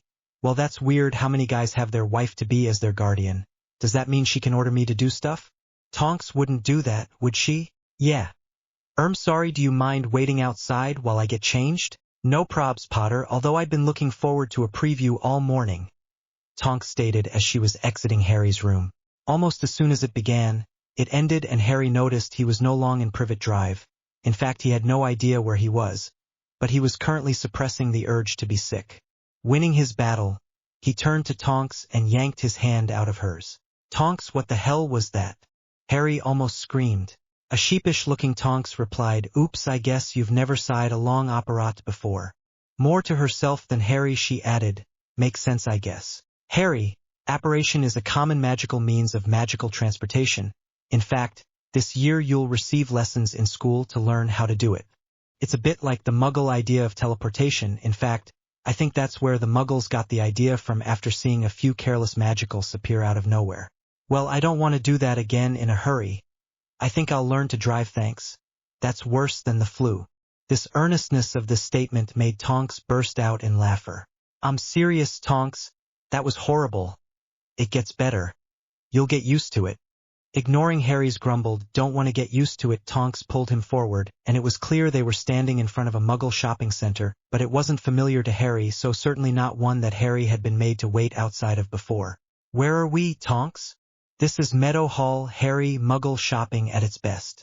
Although it's unlikely that any purebloods will be around here, I better give you a couple of glamours. With a couple of flicks of her wand, Harry was now sporting blue eyes and shaggy brown hair that more than covered the scar. Right, let's get started. I don't want to be here all day. Although given my culinary skills, we should probably stay for lunch. 3 hours later, fed and laden with shopping, Tonks and Harry headed towards the alley. Tonks was pleased with herself. Harry now had plenty of decent clothing, and a perk of being the purchaser was it was all stuff that matched her tastes and preferences, mainly because Harry had expressed none except regarding underwear. While there, they also got him some new glasses and contacts, and she managed to sneak in a few purchases for herself that maybe one day Harry would appreciate. Ignoring the whine from Harry of "Not again, Tonks, operate again," this time Harry was faced with the image of a messy flat that just screamed Tonks. There was a weird mix of magical and muggle items, the random brightly colored wall, the clothing, and "Welcome to my humble abode. Sorry about the mess. It's all right, I like it good. 'Cause you're going to be here for the night. Dumbledore will come after lunch tomorrow to take you to the Burrow." I informed old Blue Eyes that we needed some quality time to get to know each other better and talk through some things, and it helped that he could not really argue. Plunking herself on the sofa, she motioned for Harry to join her. Harry followed her request, but chose to sit as far from her as possible. Tonks wasn't having it and turned towards Harry and scooted over to Harry until there was only a couple of millimeters separating them, providing plenty of opportunities for to accidentally touch and for Harry to get used to being in physical contact with her. She then took Harry by surprise by leaning over him to reach a book which she handed directly to him. "I think we should chill out a bit before we get onto the heavy stuff. I thought, given your activities this year with that army of yours, you might enjoy that, although I'm sure there's a Quidditch mag around here somewhere." Harry looked down at the spine of the book he had just received. Obscure Defenses, Little-Known Charms and Shields by Edwin Fitz. "Know this fine, thanks," Harry said, hoping that this would cause Tonks to move a bit further away. He really wasn't used to anyone apart from Hermione invading his personal space so much, and it made him feel uneasy. Tonks appeared to accept his answer and proceeded to make herself comfortable on the sofa. Leaning back against the arm of the sofa with her feet now resting against Harry's thigh, she pulled out a magazine and started reading. "What in the name of Merlin are you doing?" Trying to see if which weekly had got its facts right. Apparently you've got a snitch magically tattooed on your thigh, and I thought a bit of research was in order. You could have just asked me, you know? Yes, but where's the fun in that? Answered with a wink. I don't have one, okay? Harry supplied somewhat grumpily. Are you gonna come and keep me company on the couch again? I was enjoying your company. Promise not to try and divest me of my clothes. Oh, I can't promise that, Harry. Which weekly would be most unimpressed with me if I did, and I can't disappoint them? Tonks replied flirtingly, hoping that she wasn't pushing Harry too far for one day and hoping that he could hear the joke in her tone. Harry didn't respond but did sit back down. Deciding she could put it off no longer, Tonks summed up her courage and opened her mouth. I'm guessing from the fact you haven't shouted at me much today that I'm no longer in your bad books over this contract. Yeah, sorry, it's you should be angry at me. You deserve so much better than being stuck with a schoolboy who gets everyone he loves killed. Harry, while I would rather not be in this contract that has nothing to do with you, please believe that. Harry could have sworn her eyes got larger as she said that. I am grateful it's you, if it had to be anyone. At least we get on and you see me for who and not what I am, plus you've got potential on the looks front. I just wish I had had control over my own future. Me too, supplied Harry wistfully. But he wasn't just thinking about the contract. You might still get to choose your future, Harry said somewhat glumly. Tonks' brain whirled at this statement. Harry, surely you know there's no way out of this contract. Tonks, that's not strictly true. If one of us dies, then after 2 years the survivor can marry. Harry, you're scaring me. I know things have been bad lately, but promise me you won't do anything to harm yourself. I won't, Tonks, I couldn't. I'm not brave enough for that. The vulnerability and the sincerity of Harry's tone shocked the metamorph. Without realizing it, her hair was becoming limp and black, reflecting the mood and the occupants of the room. Almost inaudibly she swore she heard Harry say, It's not me you have to worry about. Well then, how can you talk about the possibility of your death so easily? Well, when you're Harry Potter, life and death situations are never too far away, and at least I'd be with my family. Do you know occlumency? Yes, it's part of Auror's core training. Why? I'm about to tell you something about me you need to know. You have a right to know just what Sirius and your parents have got you into. Did you know what the Order were guarding in the Department of Mysteries? Dumbledore said it was a weapon in the war against Voldemort. Well, you have guarded a weapon, but not where you think. Just over 16 years ago, a prophecy was made about the downfall of Voldemort. That was what the battle in the Department of Mysteries was all about, but as you know, during the battle the prophecy was destroyed. However, Dumbledore was the person who was originally told the prophecy, and after what happened in the Ministry, he decided it was time that the prophecy was shared with me, so on the night he brought me back for the battle he told me it. It goes as follows. The one with the power to vanquish the Dark Lord approaches, born to those who have thrice defied him, born as the 7th month dies, and the Dark Lord will mark him as his equal, but he will have power the Dark Lord knows not, and either must die at the hand of the other, for neither can live while the other survives. The one with the power to vanquish the Dark Lord will be born as the 7th month dies. Oh, Harry, stated Tonks as she processed what he had just said, but Harry didn't stop to allow her any more time. He needed to get this all out, and he knew if he stopped he would not be able to finish. Originally the prophecy could have been about one of 2 children, but following the information a spy who overheard the first 2 lines, Voldemort made a decision that would choose the one who would have the power to stop him the night he came after my family and gave me this scar. Now you know why you're the unlucky one, but at least if I get killed taking down the bastard you will be free, and let's face it, I really don't stand a chance, so please think about your future and what you want to do with it, as it is unlikely I'll be part of it. Harry, please don't talk like that. I don't know what you think of me, but know without a doubt, if I had to choose between you being dead or me being married to you, I would choose marriage every time. I may not love you and nor you me, but you are special, Harry James Potter. And it's not the prophecy or that scar that makes you special, it's your soul. You deserve to live and have a future, and if that future has to be with me, so be it, but never give yourself so little value. Ignoring any of the other crap surrounding your name, you yourself are worth it, even I can see that. All I get is the people I love killed, so. Harry, Tonks screamed while grabbing hold of his thigh, so as to stop any getaway. Stop this pity party. People in war die. There would still be death even if you never existed, and from all I've been told and seen there would probably have been a lot more, so stop blaming yourself. I will take you not putting 100 effort into surviving and bringing Voldemort down as a personal insult, and when I get to the other side I will hunt down your scrawny backside and make you suffer. Now that we've established you can't get rid of me that easily, we should really grab some dinner before we talk about what we're going to do about this contract. Meal completed with a butterbeer in hand, they headed back to the sofa and retook their positions. Harry, did Sirius show you the contract between us? Harry shook his head, not trusting his voice. How much did he tell you about the contract? Not much, just that death was the only way out, that I had to be careful what I did with females who are not my intended, as I could unintentionally breach a restriction and cause a penalty to be invoked, that you are my intended, and that he did this because I'm going to be Lord Potter Black next year. Would you like to see my copy of the contract? I can get it from Gringotts if you want to see it before your next birthday.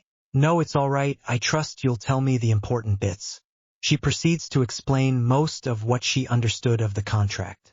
Oh, and we have to have at least 2 kids. Tonks added causally. This caused Harry to choke on his butterbeer. What? You can't tell me you've never thought about having kids. Yes, I can. I'm a 16-year-old male. Of course I haven't thought about kids. I'm only just getting my head around the fact that I have to get married before I turn 21. About that, because it's so far before we have to marry, I think it'll be safer for both of us if we keep this to ourselves until Voldemort's gone or you turn 20, whichever's first. Okay, Harry didn't have a problem with that, and he certainly didn't want to put Tonks in any additional danger. Discussion of the child requirements forgotten, Tonks stood up. Harry, I know today's been hard going and certainly not the best way to spend your birthday, but I'm really glad we've had this conversation and thank you for trusting me. It's getting late, we should probably get to bed. Where should I sleep? Asked Harry curiously. Tonks blushed. I'm afraid I don't have much space, but I've expanded my bed, and I thought we could share, as we will probably have to eventually. I promise I won't do anything but sleep. I don't mind sleeping on the couch, Tonks. Don't be ridiculous, Potter, the bed's big enough for the both of us. You can even make a pillow wall if you wish, but I saw that bed you were sleeping in at that house, and there is no way I'm adding a night on the sofa to that backbreaking bed. I'm gonna get ready for bed. If you're not there in 20 minutes, I will come and find you. With that, Tonks disappeared to the bathroom. 15 minutes later, a very sheepish Harry appeared in the doorway of Tonks's room, wondering how on earth he ended up in this situation, and the answer was simple. Sirius. Well, I hope you enjoy this, Padfoot. 'Cause I'm not, Harry thought to himself. Which side do you sleep on, Harry? No idea. Okay, just get in. Awkwardly, Harry got into the bed, making sure he was as far away as possible from his bedmate. Tonks waved her wand and plunged them into darkness. Night, Tonks. Cedric, please not Cedric, Sirius. No, the sound of Harry's screams woke Tonks abruptly. Wand in hand, she turned to the source of the sound, and what she saw broke her heart. Harry was violently wrestling the bedding, tears streaming down his cheeks, still in a deep sleep. Instinct took over and, destroying the pillow wall Harry had erected, she scooted over to Harry and hugged herself to his flailing body and brought her hand up to his forehead and gently stroked his forehead while murmuring, "Shoo, Harry, it's okay. It's just a dream." She couldn't help but wonder if anyone had ever done this for Harry before. Having seen his family, somehow she doubted it. Tonks attempted to move away from Harry slightly, but he was having none of it and was pulling himself closer to her. So she just had to go for it, knowing Harry would not feel comfortable in the light of day. "Harry, honey, you had a nightmare, and now I need to get back to my side of the bed," Tonks cooed, while gently shaking the young man currently surrounding her. Harry felt a warm, comforting presence, but he had no idea what it was. He'd never felt anything like this before. He gradually began to regain consciousness, and he realized someone was talking to him. He definitely wasn't at Privet Drive. He didn't think he was dead.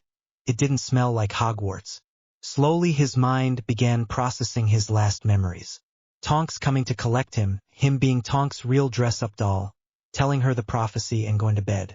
His eyes shoot open to see the soft, comforting warmth was in fact Tonks. That was enough to accelerate his wake-up. He all but jumped away from Tonks, causing him to fall out of the bed onto the floor. Harry, are you okay?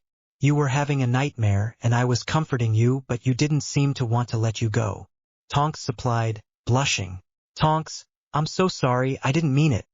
"Sorry, I'll go set myself up on the sofa," Harry said in a hurry. Before Tonks could say anything, Harry had rushed out of the room, and as much as she wanted to go after him and tell him it was all right, and she had been quite happy, she didn't want to make him even more uncomfortable or things between them awkward. Unfortunately, the next morning was awkward. Both of them felt guilty for their actions the night before, despite the fact that the actions on both sides were completely innocent and unplanned. They barely spoke to one another during the morning, and any unintentional. By the time Dumbledore arrived, both of them were eager to escape the tension and the guilt of secretly enjoying the situation they'd found themselves in the night before. Harry arrived at the Burrow with Dumbledore in the early evening after being paraded like a prize in front of Slughorn, only to discover that he had been used to facilitate Snape's transfer to the Defense Against the Dark Arts post. He was seething and wanted to get as far as possible from the headmaster. As soon as his feet touched the ground at the Burrow, he marched away from the headmaster without looking back. He just heard Dumbledore's "See you in September, Harry. Give Molly my greetings." Entering the Burrow, he saw the woman in question sitting at the kitchen table talking to someone currently out of sight.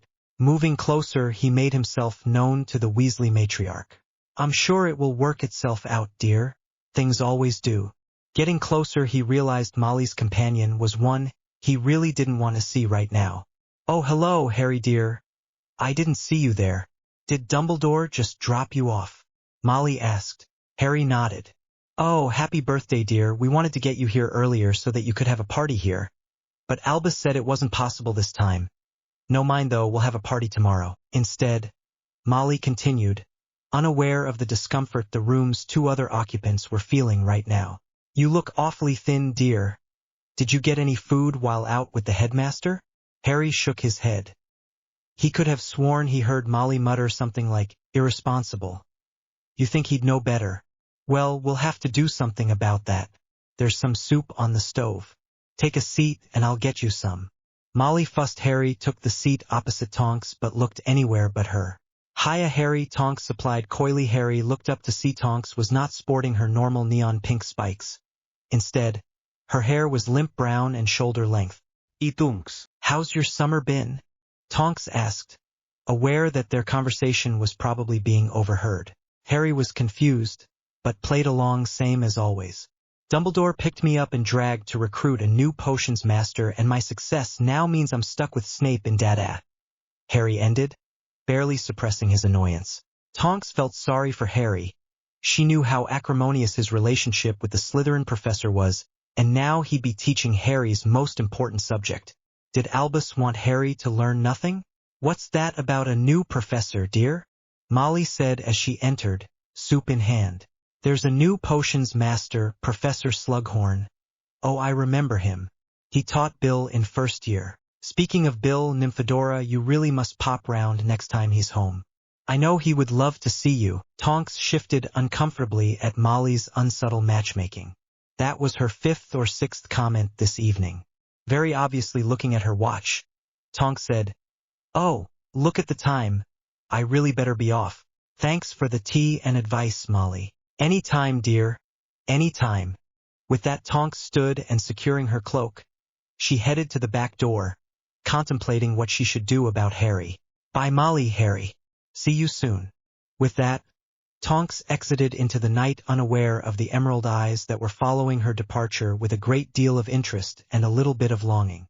Rolling J.K. Harry Potter and the Order of the Phoenix. Healing. Baited by Alex 33. Chapter 7 Healing. Harry was relaxing in the orchard at the Burrow, looking over at the pond. He loved the Weasleys and the Burrow, but for someone who had spent so much of his childhood alone, sometimes the hustle and bustle was just too much.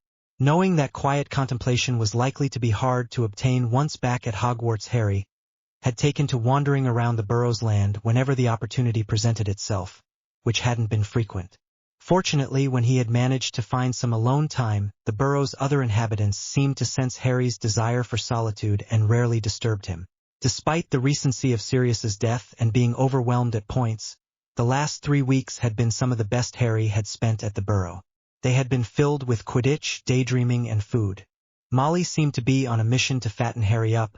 She kept commenting that he needed more meat on his bones. It almost reminded Harry of the witches in some of the Muggle fairy tales read to him at primary school, although he was certain there was no malicious intent in Molly's actions. Harry ruminated on why this summer had been better than the last. Part of it had been getting to know Ginny better. She was no longer the blushing and stuttering kid sister of his best friend, but was well on her way to becoming a good friend in her own right. Harry had found himself often sat next to the petite redhead at meals. Although his blossoming friendship with Ginny added to the Burrow's charms, the predominant reason for Harry's enjoyable summer lay squarely at the feet of a certain metamorph. Awkwardness about it, but Tonks's energy was infectious and her presence seemed to result in fun for all, except the gnomes. Somehow, since Harry's arrival, Tonks had managed to visit the Burrow every couple of days, for a few hours and normally including one of Molly's amazing meals. Molly seemed a bit perplexed by, while annoyed at Molly's blatant attempts at manipulation, Tonks had quickly established with Bill that she was not interested in him, which relaxed them both, allowing everyone to enjoy the humor of the situation. Although Harry couldn't help the pangs of jealousy that seemed to appear from nowhere and congregate in his chest whenever he saw Bill with Tonks. At least Fleur could publicly stake her claim to Bill, as much as part of Harry seemed to want to stake his claim to the pink-haired, which had enough sense to know any attempts by him to do so would not go down well with anyone including his intended. Anyway, the desire to stake his claim on Tonks, itself confusing him slightly. It's not like they'd spent much time together, loved each other or got very far with their relationship. Harry put his reaction down to the contract under the Merlin knows what stipulations Sirius might have put in the contract for a laugh possibility. However, overall Harry loved having Tonks around and getting to know her better, even if it was mainly in group situations. He was beginning to realize just how lucky he was to be her betrothed, and the more time went on the less he was resenting Sirius' actions, although he couldn't help but wish he could attract someone as brilliant as Dora without it being through force. Dora, that was what he'd started his future wife in his head. Merlin knows what Tonks would say if she knew, but thankfully she didn't and he remained unhexed. He just couldn't keep calling her Tonks. It seemed detached and impersonal now, for some reason. Maybe it was the daydreams he'd been having since that night at her flat. Saw the subject of his thoughts approaching tentatively. "Watcher Harry," Tonks stated softly, drawing closer to him. "I wasn't sure if I was intruding on something, but when I saw you out here, I thought I better take the opportunity before Molly spots me." "It's okay, Dora." Both blushed at Harry's address, but neither commented, and Harry continued. "I was just thinking and enjoying the quiet." "Oh, okay, sorry for disturbing you. I was just thinking we haven't had much time alone together since you got here, and you're off to Hogwarts in a few days, and I don't know when we'll get another opportunity like this to talk." Harry wasn't used to this placid, tentative version of Tonks. It was so at odds to her normal bold self, it made him a little nervous. Tonks looked like she was contemplating leaving, and he realized he didn't want her to go. "Please stay," he said quietly. Tonks plunked herself next to Harry and took in the view. Harry was very aware that she was only a few millimeters away, and he hated how awkward he felt at the awareness of her closeness. "We haven't had as much time together as I hoped this summer, Harry. I'm sorry. I'd forgotten how intense Molly can be." Tonks started with a little humor. "Yeah, who knows what situation Molly will construct today to put you and Bill together," was Harry's emotionless reply. "You know there's no attraction between me and Bill, right?" Tonks asked nervously. Why she was nervous Harry wasn't sure. "Yeah, even Ron can see nothing's going to happen between you two, and that's saying something. I think Molly's the only one who can't." "Glad it's that obvious. I wouldn't want you getting the wrong idea." Neither followed up that statement, enjoying the companionable silence for a while. "You know that night I spent at your flat was the best night's sleep I remember having." Harry was cursing himself internally. Why did he say that? It was like his mouth ran away with him.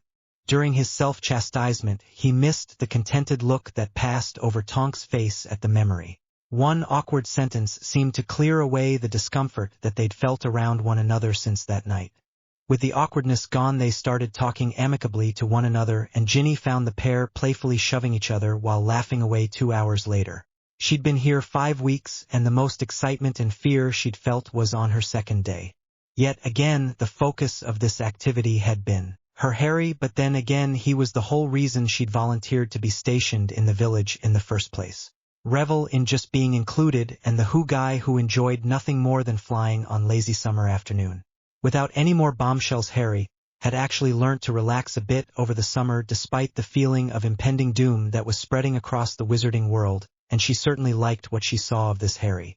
Although she and Harry had only managed to overcome the awkwardness between them a couple days before, she hoped that with her being based near Hogwarts, there would be more opportunities for them to see each other. Unfortunately, Harry's arrival in Hogsmeade on the first showed that this year at Hogwarts was not going to be conducive to Harry or herself relaxing. She still vividly remembered fear that had gripped her when she'd noticed Harry wasn't with any of his friends exiting the express. "Where are you, Harry?" Tonks thought while overseeing the students' transfer from the station to the carriages. Only one way to find out, she thought as she was trying to suppress the feeling of unease that was building inside her. "Watcher, guys, what have you done with Harry? Did he go ahead of you?" she asked in a superficially light tone that was accepted by the group, although Luna and Hermione looked slightly suspicious but thankfully chose not to mention it. "Don't know, he said to me and Ginny he'd see us later after we left the Slug Club that Professor Slughorn held on the train. That was about 30 minutes before we got here," replied Neville. "Okay.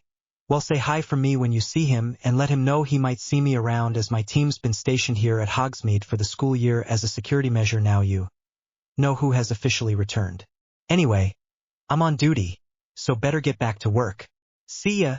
She didn't want to worry Harry's friends, but she couldn't shake the feeling in her gut that something was wrong. She quickly moved back towards the train. As she went, she noticed some Slytherin stragglers. First 2 gorilla-sized boys, then a pug-faced girl, and then a considerable distance behind, her smug-looking cousin Draco. When Draco saw who was passing him, Tonks couldn't help but notice his smug look slip a little. A smug-looking Malfoy is never a good sign, she thought to herself. The look on Draco's face was doing nothing to ease her concern over Harry. She knew all too well the antagonism that existed between her cousin and her fiancé from what Sirius, Harry, and even some Order members had told her. Deciding the best course of action was to check the train, she quickened her pace and jumped on the express quickly. Making her way down the train, she checked each carriage with a series of spells including Homo Revelius. Only 2 coaches left, and she wasn't sure whether to be relieved or concerned that so far she'd found nothing.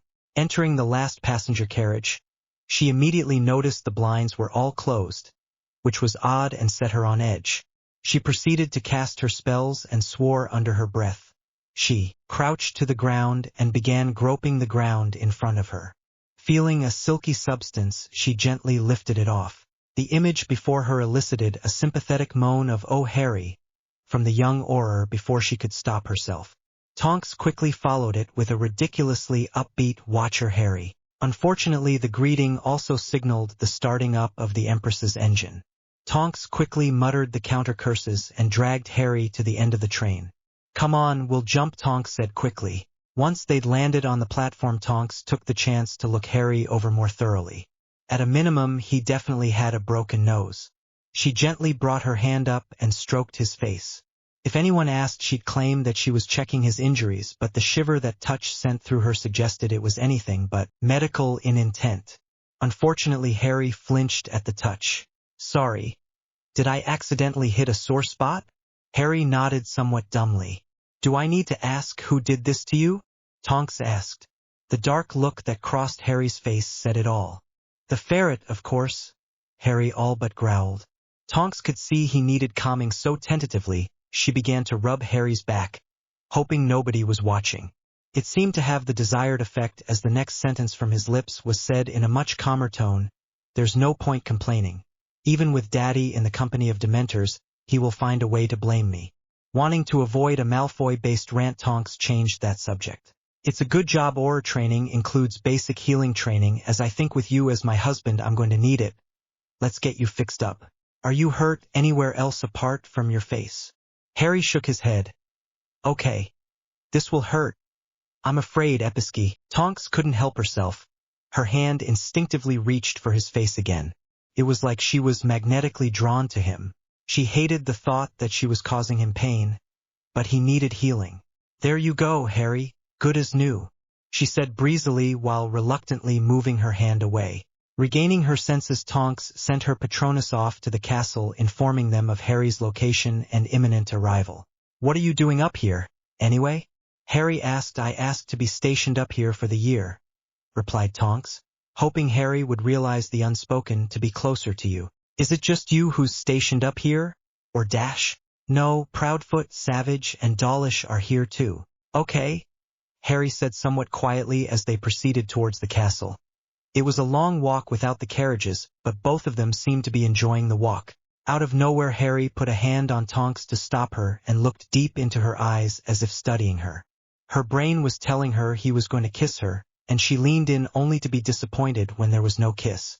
Brushing of her discombobulated feelings of wanting to be kissed by Harry and not being kissed, Tonks decided grumpiness was not permissible in Harry right now, so she dealt with his impending mood the only way she knew how, humorous flirting.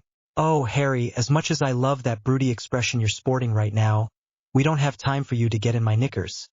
You're meant to be at the feast already, but maybe this will take that look off your face. With that she placed a light kiss on his cheek and whispered in his ear, I wanted to surprise you, and this way we'll have more opportunities to get to know each other better. Mission complete. Tonks pushed forward up the hill with a smirk on her face, with Harry staring at her departing figure longingly. Before long, Harry's brain kicked in and he rushed to catch up with his escort. Coming back to the present, Tonks was reminded that she hasn't seen Harry since she delivered him to Hogwarts, and that needed to change as a matter of urgency. Harry Potter and the Half-Blood Prince 2005 p. 149-153. The Other Women, Chapter 7. The Other Women, written by Sunshire. Edited by Alex 33, Chrono 13 and Chaos 2007. Tonks was feeling nervous as she trudged up to the castle. What had seemed like a great idea a week and a half ago was becoming a stupid one with each step. Why in the name of Merlin did I think it was a good idea to ask Albus for some alone time with my husband-to-be on the anniversary of his parents' death? Because you want to realize he is no longer alone, and you want him to let you in. Her thoughts mused. Enter Nymphadora, came the familiar voice from behind the door. Dumbledore, how many times must I tell you to call me Tonks? And how many times must I ask you to call me Albus? Anyway, Miss Tonks, a pleasure to see you for a happier reason. I have asked Harry to come to my office at 6, as I know from experience he is often hard to locate. This gives us a little time to talk. Lemon drop. Harry bade his friends goodbye and headed down to the headmaster's office. He was in a somber mood despite the anticipation of seeing Dora again. He'd received a note from Nymphadora on Monday saying she was coming up on Thursday to see him. Then at breakfast this morning he'd received a note from the headmaster to come up to his office at 6 p.m. Harry sincerely hoped it was to meet Dora rather than another one of his sessions with Dumbledore. He wasn't sure he could handle a trip down Riddle's memory lane on the anniversary of his parents' death. Thankfully, when granted entrance to Albus's office, the first thing Harry spotted was spiky turquoise hair peeping over the top of the chair facing the headmaster. Harry, good of you to join us. I was just informing Nymphadora here. Harry enjoyed the glare aimed at the headmaster at this point. Of the arrangements I have made for the pair of you this evening, as I presumed you would rather be away from prying eyes. Harry did not like what the tone or the eye twinkle insinuated, and he could feel heat rising in his cheeks. Chuckling to himself, Albus continued, I have arranged for you to have access to the guest rooms located near Gryffindor behind the portrait of dragon chasing the hippogriff. I have set the password to Mars Bars and asked Dobby to serve you dinner at 8 p.m. I will explain to Mr. Weasley and Miss Granger your absence. I will leave you to find your own way. I am required in the Great Hall. It is Halloween after all. Good evening, see yourselves. With that, the headmaster exited the room. Despite being in the same room for the last 10 minutes, Harry had not greeted Tonks and was unsure how to start. Standing awkwardly, Harry proceeded to rake his hands through his hair, becoming very aware that Tonks was expecting him to start. Adam. Tonks smiled at him and jumped up, grabbing his arm. Shall we go find these rooms, then, before people start heading down to the feast? With that, she dragged him out of the office. The journey to the guest quarters was uncomfortable to say the least. It was mainly silent. Seemingly, the small progress they'd made as a couple over the summer had been reversed by a few weeks at Hogwarts. Tonks sighed internally, not sure what to do next. Once they had arrived at the assigned room, Harry had broken free of her grasp and was now staring intently out of the window, watching the incoming storm. Tonks could have cursed the headmaster. When she took in the room, it was beautifully decorated in pale blues and golds, but the only seats were a window seat and two high-back chairs next to a dining table. The only other furniture was a double bed. It felt like Dumbledore was trying to encourage their relationship to take a giant leap, and she didn't know why, as he certainly wasn't pleased when he found out. One thing she did know was that she and Harry certainly weren't anywhere near that yet. Tonks really didn't know where to begin. Halloween was normally one of her favorite holidays. She remembered the fun that she had as a small child. It was one of the only times she could be herself in both the Muggle and magical world. However, she knew that for Harry, Halloween held no positive associations. Walking slowly, she joined Harry at the window. "How are you, Harry?" "Fine, great," she thought. "This is going to be a long night, Harry. Do you think I'm stupid?" she said with a level of sarcasm that surprised Harry. Harry's gaze broke from the distance. "What? No, of course not." During dinner, Tonks shared stories of her childhood, and Harry seemed content to listen, asking the occasional question. Tonks found herself enjoying this meal with Harry. He wasn't obsessed with her abilities. He was relatively attentive to her and didn't make her feel like she needed to play stupid. This meal, as strange as its circumstances was, reassured her that this may be a wise match after all. Not that she would ever admit that to her mother. When they finished dinner, Dobby reappeared to clear away the remains, and Tonks pulled Harry over to the bed. This caused a petrified look to cross Harry's face, and Tonks couldn't help but chuckle. "Don't worry, Harry. I'm not intending to ravish you or whatever your warped teenage mind has just constructed. I just want to sit somewhere comfortable and can't be bothered to create something, so the bed looks like the best option." Looking round the room, Harry could see Tonks' point. The bed was the only remotely comfortable-looking piece of furniture to sit on, so he followed Dora's lead and sat down. He didn't really know what to say or do, and Tonks was not initiating conversation. It was making Harry uncomfortable. He felt like he should say something, anything. But what? Without thinking, he said, "Do you know I heard them on that night when Dementors got close to me?" Internally cursing himself. Why that? Sitting on a bed with his future wife, and that's the best he could come up with. What was he thinking? Did his brain really think that talking about that was a good idea? He didn't like talking about the Dementor effect with Remus or Hermione. Why the hell had he brought it up now? He began to get worked up. He was beginning to freak out. He couldn't handle that tonight. During his reflection, he failed to see the impact his statement had on the normally cheerful and self-assured Tonks. As she processed his statement, her whole demeanor changed to one of sadness, and her hair morphed from her normal pink to limp black. All the while her brain was in overdrive. How do you respond to a statement like that? Ignore it? No, he's opened up. I can't ignore that, Merlin. That's why I asked Dumbledore for these visits. I need to know this stuff if I'm going to be his wife. But he doesn't do things by halves. Why couldn't we have talked about school? No, straight in at the deep end for Potter. Before she could think of a suitable reply, she noticed Harry shaking next to her. Acting on instinct, she pulled Harry into her arms and started to rub his back in slow motion. "Harry, it's okay to cry, let it out, shhh. She continued this over and over until they both fell asleep. It had been a hectic week since Halloween, and Tonks hadn't heard from Harry since waking up with him on November 1st. While the night had been draining for all involved, it had brought them closer. They might not be a couple, but they were definitely past just friends. She knew that today Harry and his Quidditch teammates would be playing Slytherin. She traded shifts with Dawlish so that she watched, but she'd morphed from her normal form into a more inconspicuous one and headed to the visitors' stand. Soon the teams took off and Tonks was mesmerized. It had been ages since she'd been to a Quidditch match, and she'd forgotten how much she enjoyed watching the game. When she was dating Charlie Weasley during 6th year, she'd watched quite a lot of Quidditch, but nothing she'd seen prepared her for seeing Harry. He looked so free, liberated, at ease. He was so agile and graceful she couldn't take her eyes off him. Then it was over, Gryffindor winning, of course. She wanted to go and see Harry, but thought better of it, deciding he probably had enough well-wishers without adding to them. Moreover, she couldn't really explain her presence, so she settled on writing him a letter before starting her shift.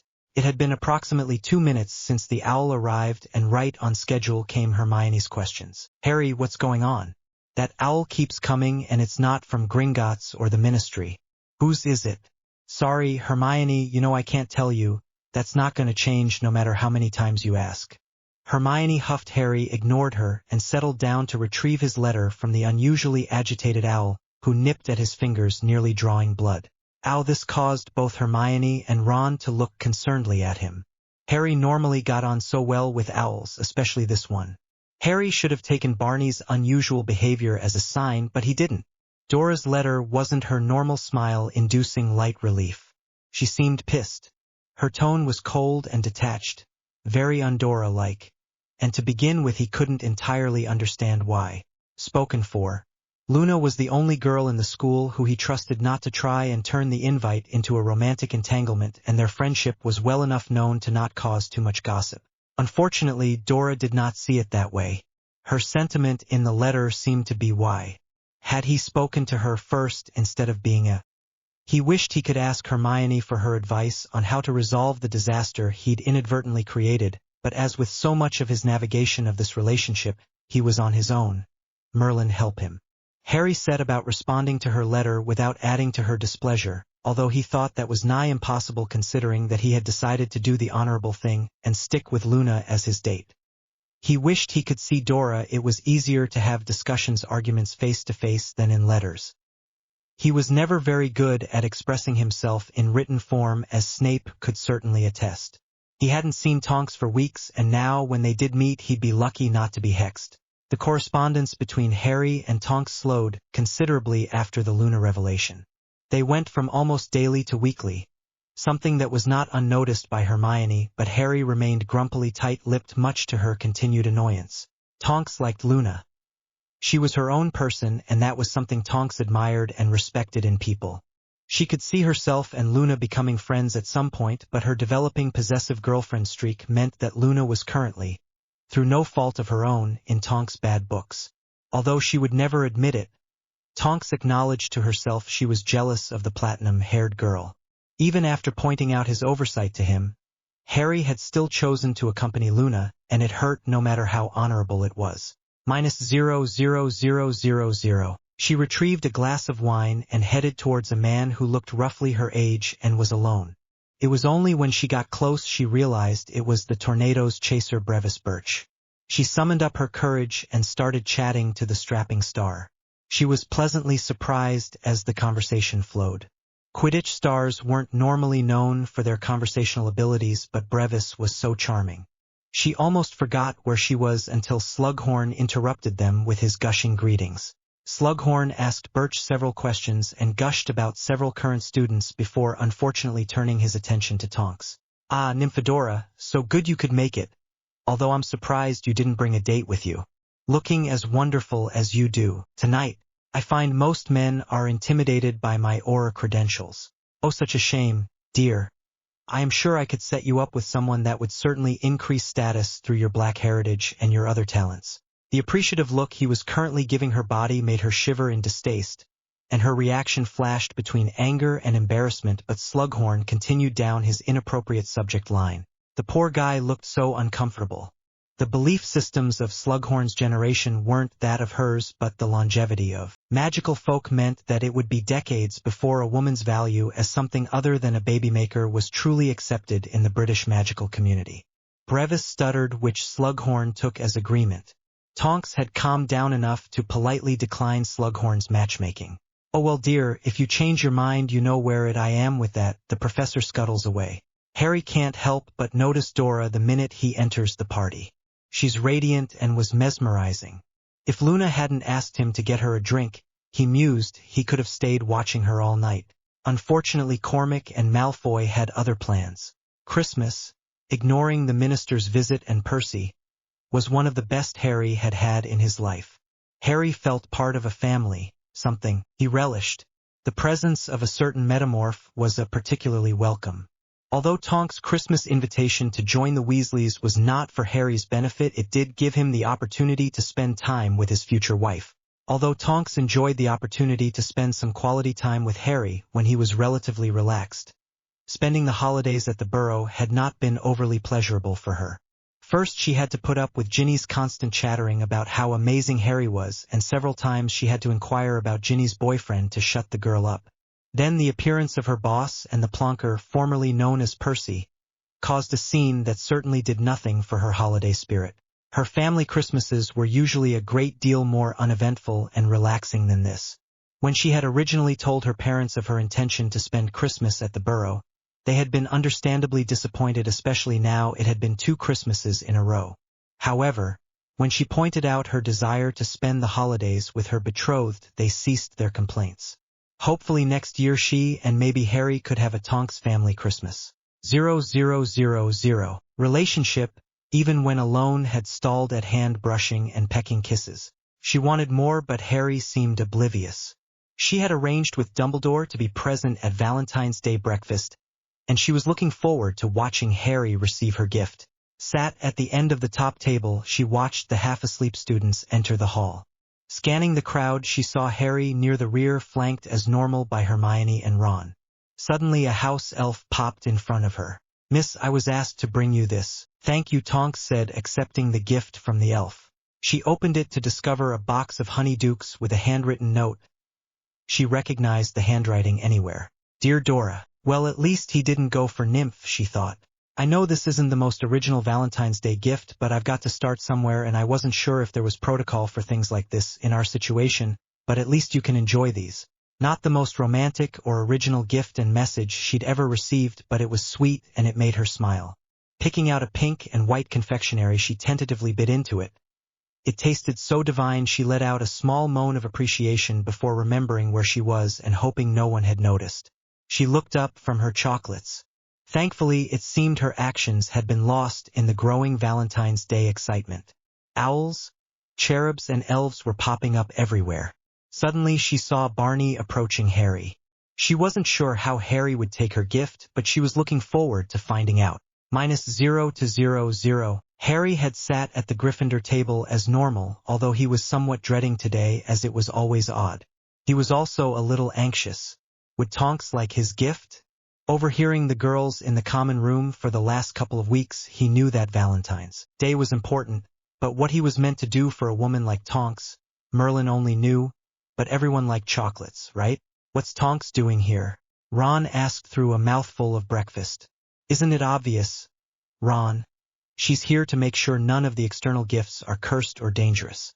While that was a possible reason, Harry secretly hoped that was not the sole reason for her presence. He looked at the gift in front of him. He had no idea what the small package in front of him could be. He looked at the staff table and saw Tonks do a sly wink. That made him both nervous and excited. He opened the package and lifted the contents. Seamus Wolf whistled before Harry had even processed the item. When his brain finally processed what the bright fluorescent yellow thing in his hands was, his blush did the Weasleys proud. She'd sent him a thong, her thong, he guessed, but he noticed a small note on the table and picked it up and read it. If it was possible, his blush deepened. Tonks was enjoying the blush her gift and note had created, and she knew then that she would overcome his noble nature eventually. Large part of her that wished she could stake her ownership of him. Tonks didn't do sharing. -0 Harry was fidgety. Tonks was due to be meeting him for one of their dates. Harry hadn't seen her alone since the week before Valentine's Day, and she hadn't been writing as much recently. He was worried that he'd done the wrong thing by getting Dora only chocolates. Maybe he was meant to buy jewelry or something. The tone of Tonks' letters hadn't changed, so maybe it was just as her letter said, and she was busy with work. He was actually surprised she hadn't canceled their meeting today after what happened to Ron yesterday, but then maybe it meant she could come to the castle without it arousing suspicion. His overthinking was interrupted by the woman in question. As Tonks entered their room, Harry couldn't help but check her out. She was hot, and he was only starting to process that she was his. She was in casual dress. A pair of form-hugging jeans and a tight jumper that left little to the imagination. Did she know what she was doing to him? He came to the conclusion she definitely did. The thong she'd sent him suddenly entered his mind, and he blushed. Tonks was enjoying Harry's reaction to her arrival, especially as she hadn't put any effort in. "Watch her, Harry," she stifled a giggle as he shook his head, as if he was trying to regain his senses. "Hi, Dora. How are you?" "I'm fine. Harry, how are you? And more importantly, how is Ron, and do you intentionally get yourself into these situations?" I'm good and Ron's doing better, and as to the situations, I don't try, honest, it's just the joy of being a Potter, I guess," replied Harry, slightly depressed. "Merlin helped the world when I become a Potter." Then Tonks laughed. "From what I heard, Harry, you saved Ron's life yesterday, so I know I'm in safe hands. But Harry, please be careful. I don't think that's the last time you're going to come into contact with love potions, and Ron won't always be there to be your fall guy. Plus, I really don't want to have to turn into the crazy Aura girlfriend. I'm not sure I could handle you being poisoned." The vulnerable look on Tonks' face deeply affected Harry. He felt cared for in a way he hadn't before. "Is there anything I can do to check stuff?" "Yeah, I'm surprised nobody's shown you it, but then again, after what I've heard about the quality of your defense teachers, maybe not. I can show it if you like." "That would be great. Thanks, Dora. Well, I can't have some hussy drugging my fiancé now. Can I? Do you think we could get some of those chocolates Ron had? I think he ate them all." "Oh well, I'll talk you through it, and then you can give it a shot." Once Harry had the theory down, it was time for the practical. Dobby, Tonks called the excitable elf, appeared immediately. "Yes, Miss Tonky. What can I do for you?" Dobby gushed. "Could we have some popcorn, please, Dobby?" "Certainly, miss, I will bring it immediately." "Let's get started," said Tonks, rising from her seat across from Harry, but motioning for Harry to stay seated. "Harry, close your eyes. I'm going to enchant 7 pieces of this popcorn with a mild curse. When you open your eyes, I want you to perform the detection spell and then eat a piece." "What's the curse?" Harry asked somewhat nervously. He didn't like the glint in Dora's eye. "There are 4 different ones, all mild, and I know how to reverse them all, although I might not want to, but I thought it would give you a good incentive to learn the spell quickly, and I might even give you a reward if you manage to get the spell down before we part tonight." Tonks ended saucily. Tonks came and rested behind Harry's chair and moved to hold his wand hand in hers and guided his wand movement. Harry gulped, desperately trying to remember the incantation, but struggling with the close proximity of Dora. Her touch was incredibly distracting. Finally regaining his wits, he incanted Reprehendra Malumium with the wand movement. There was a brief flicker, but Harry knew it hadn't worked correctly. Nervously, he reached for a piece of popcorn. Unfortunately, he was not lucky, and the moment it touched his lips, he felt like he had people tickling him all over. Tonks finally released the curse when Harry was on the floor gasping for breath. Tonks gave Harry a hand up off the floor. "Let's try that again. Shall we? You need to put more intention into the incantation and a bit more twist into the movement." Tonks returned to her position behind Harry, and he tried again. This time the flicker lasted longer, but it still wasn't right. Thankfully, the popcorn this time was harmless.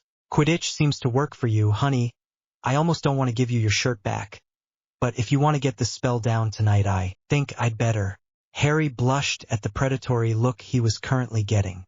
Not really understanding what Tonks saw in him, he knew from the changing rooms he was no Oliver Wood or even Ron Weasley in the body department. Shirt back on, he tried again, and this time he succeeded, and the 4 remaining cursed pieces of popcorn showed a variety of colors.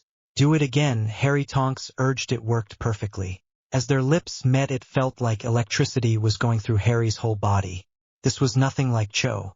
He wasn't sure what to do next, but he didn't have to think for long as he felt Dora's tongue demand entrance and the battle began. Too soon for both of them, they needed air. Parting, Harry suddenly felt embarrassed by his forwardness and began to apologize. However, Tonks leaned forward and kissed him hard, immediately halting any apology. The next time they came up for air before Harry could say anything, Tonks began to speak. "Don't you dare try and apologize for kissing me, Harry James Potter. I have been waiting a while for that kiss, and I have to say you exceeded my expectations, Mr. Potter. Are you sure you've only done that once before?"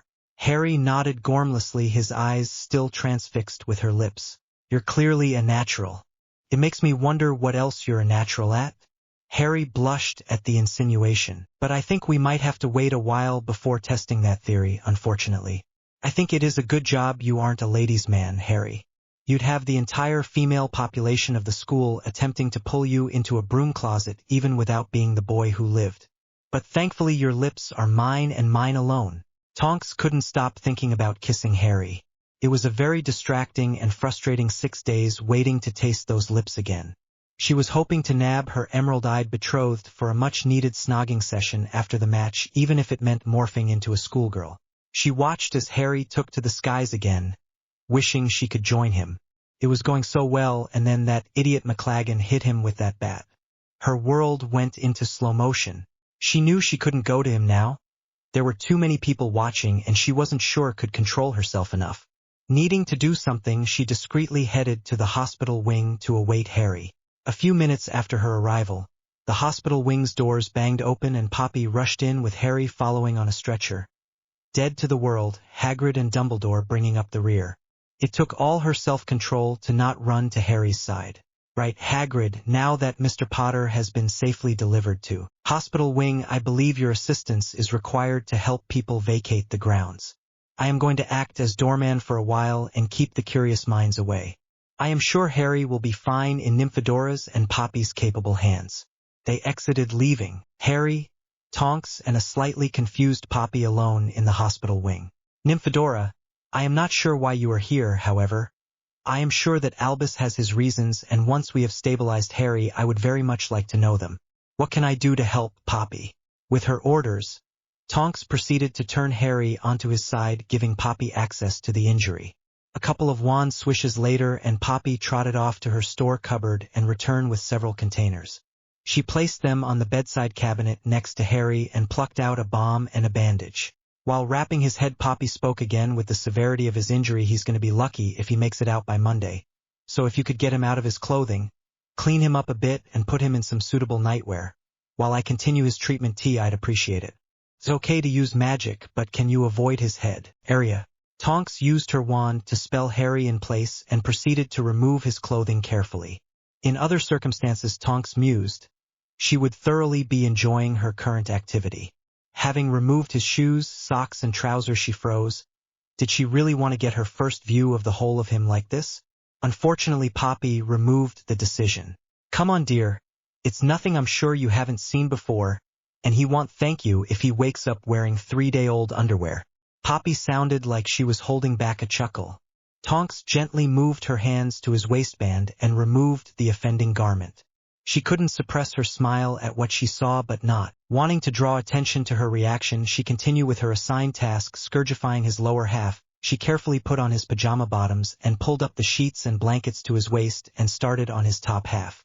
5 minutes later, Harry was changed and resting, and Poppy was studying Tonks carefully. Now that Mr. Potter is dealt with, at least for the next 40 minutes, would you care to explain why Albus deemed your presence advantageous to his treatment? Tonks contemplated the possible responses to the matron's question. She could lie, but given the frequency Harry got into trouble, maybe in would be useful to be honest. It would certainly make getting access to Harry when injured easier. In addition, she was his guardian. If any major medical decisions had to be made regarding Harry, it would be her making them. I will tell you, but it is highly sensitive information, so I'm going to have to require a magical oath on top of your healer's oath. Poppy looked scandalized. It was almost unheard of to ask for additional oath over a healer's one. Tonks was trying to guess which way her decision-making process was going to go when the matron spoke. I, Poppy Pomfrey, swear on my magic that I shall not divulge or discuss the information provided to me by Nymphadora Tonks without her express permission to those who are not already aware of it. So mote it be. There was a flash from her wand, and then the room went still. Tonks put several privacy and sound-proofing spells around the room and then commenced her tale. Before I tell you, Poppy, can I suggest you sit down? The information I am about to tell you is known by 5 living wizards and witches and 2 goblins. 2 of those people are in this room, and Albus is another. Before I start, I would like to make clear I had no choice in this either. After the events of the final task of the Triwizard Tournament, my cousin Sirius Black decided he needed to protect the future of the Black family and, more importantly, his godson's role in it. He decided, Merlin knows why, that the most foolproof way to do this was to enter myself as a Black by birth and his godson into a marriage contract. Poppy, as expected, responded, oh my. As a result of my cousin's death, I am now Harry's magical guardian until he comes of age, as well as next of kin for the foreseeable future. Unfortunately for Harry and I, Sirius and my mother constructed a very strict contract that we are bound by barring death. We, Harry and I, have slowly been coming to terms with what this means for us. It is fair to say we are both hoping for a love-based relationship and that we can make this situation work. We have both known of the contract for little over a year, but our relationship is still very much developing. I am starting to care for Harry deeply, but because of the required secrecy surrounding our arrangement, I have to be careful not to bring attention to myself with regard to Harry. That explains a lot, dear, and thank you for trusting me. Mr. Potter will be fine. He will need quite a lot of care until he regains consciousness. You are more than welcome to stay, and if you wish, assist me in Harry's care. Thank you, Poppy. Just let me know what I can do to help. With that, Tonks took a seat next to Harry's bedside. After a couple of hours, the matron gently shook Tonks awake. Nymphadora, dear, I need to let in Mr. Potter's associates in before they break down the door or sneak in. Are you happy to stay here? Tonks nodded, but she removed her hand from his, which caused the unconscious Harry to mew at the loss of contact, bringing a slight smile to Tonks's lips. She moved her chair back slightly to give the impending visitors more space. Seconds later, there was a cacophony of sound as the hospital wing was invaded by what seemed to be the entire of Gryffindor. Harry stirred at the noise, but it didn't wake him. Her man. Suddenly Tonks felt a movement and she focused her attention back on Harry. Dora? Harry said, squinting like mad. He really is blind as a bat without his glasses, thought Tonks. Yes, darling, it is. I'll just get you your specs. She handed him his glasses, and once she was sure he was comfortable, she continued talking. However, her tone changed to mock annoyance. You've had me really worried, Potter. Please pick your teammates more carefully in future. I've lost valuable snogging time. What happened? I feel like a herd of hippogriffs ran over my head. How long have I been in here, and how come you're here? Well, that idiot Clagan fractured your skull with a beater's bat.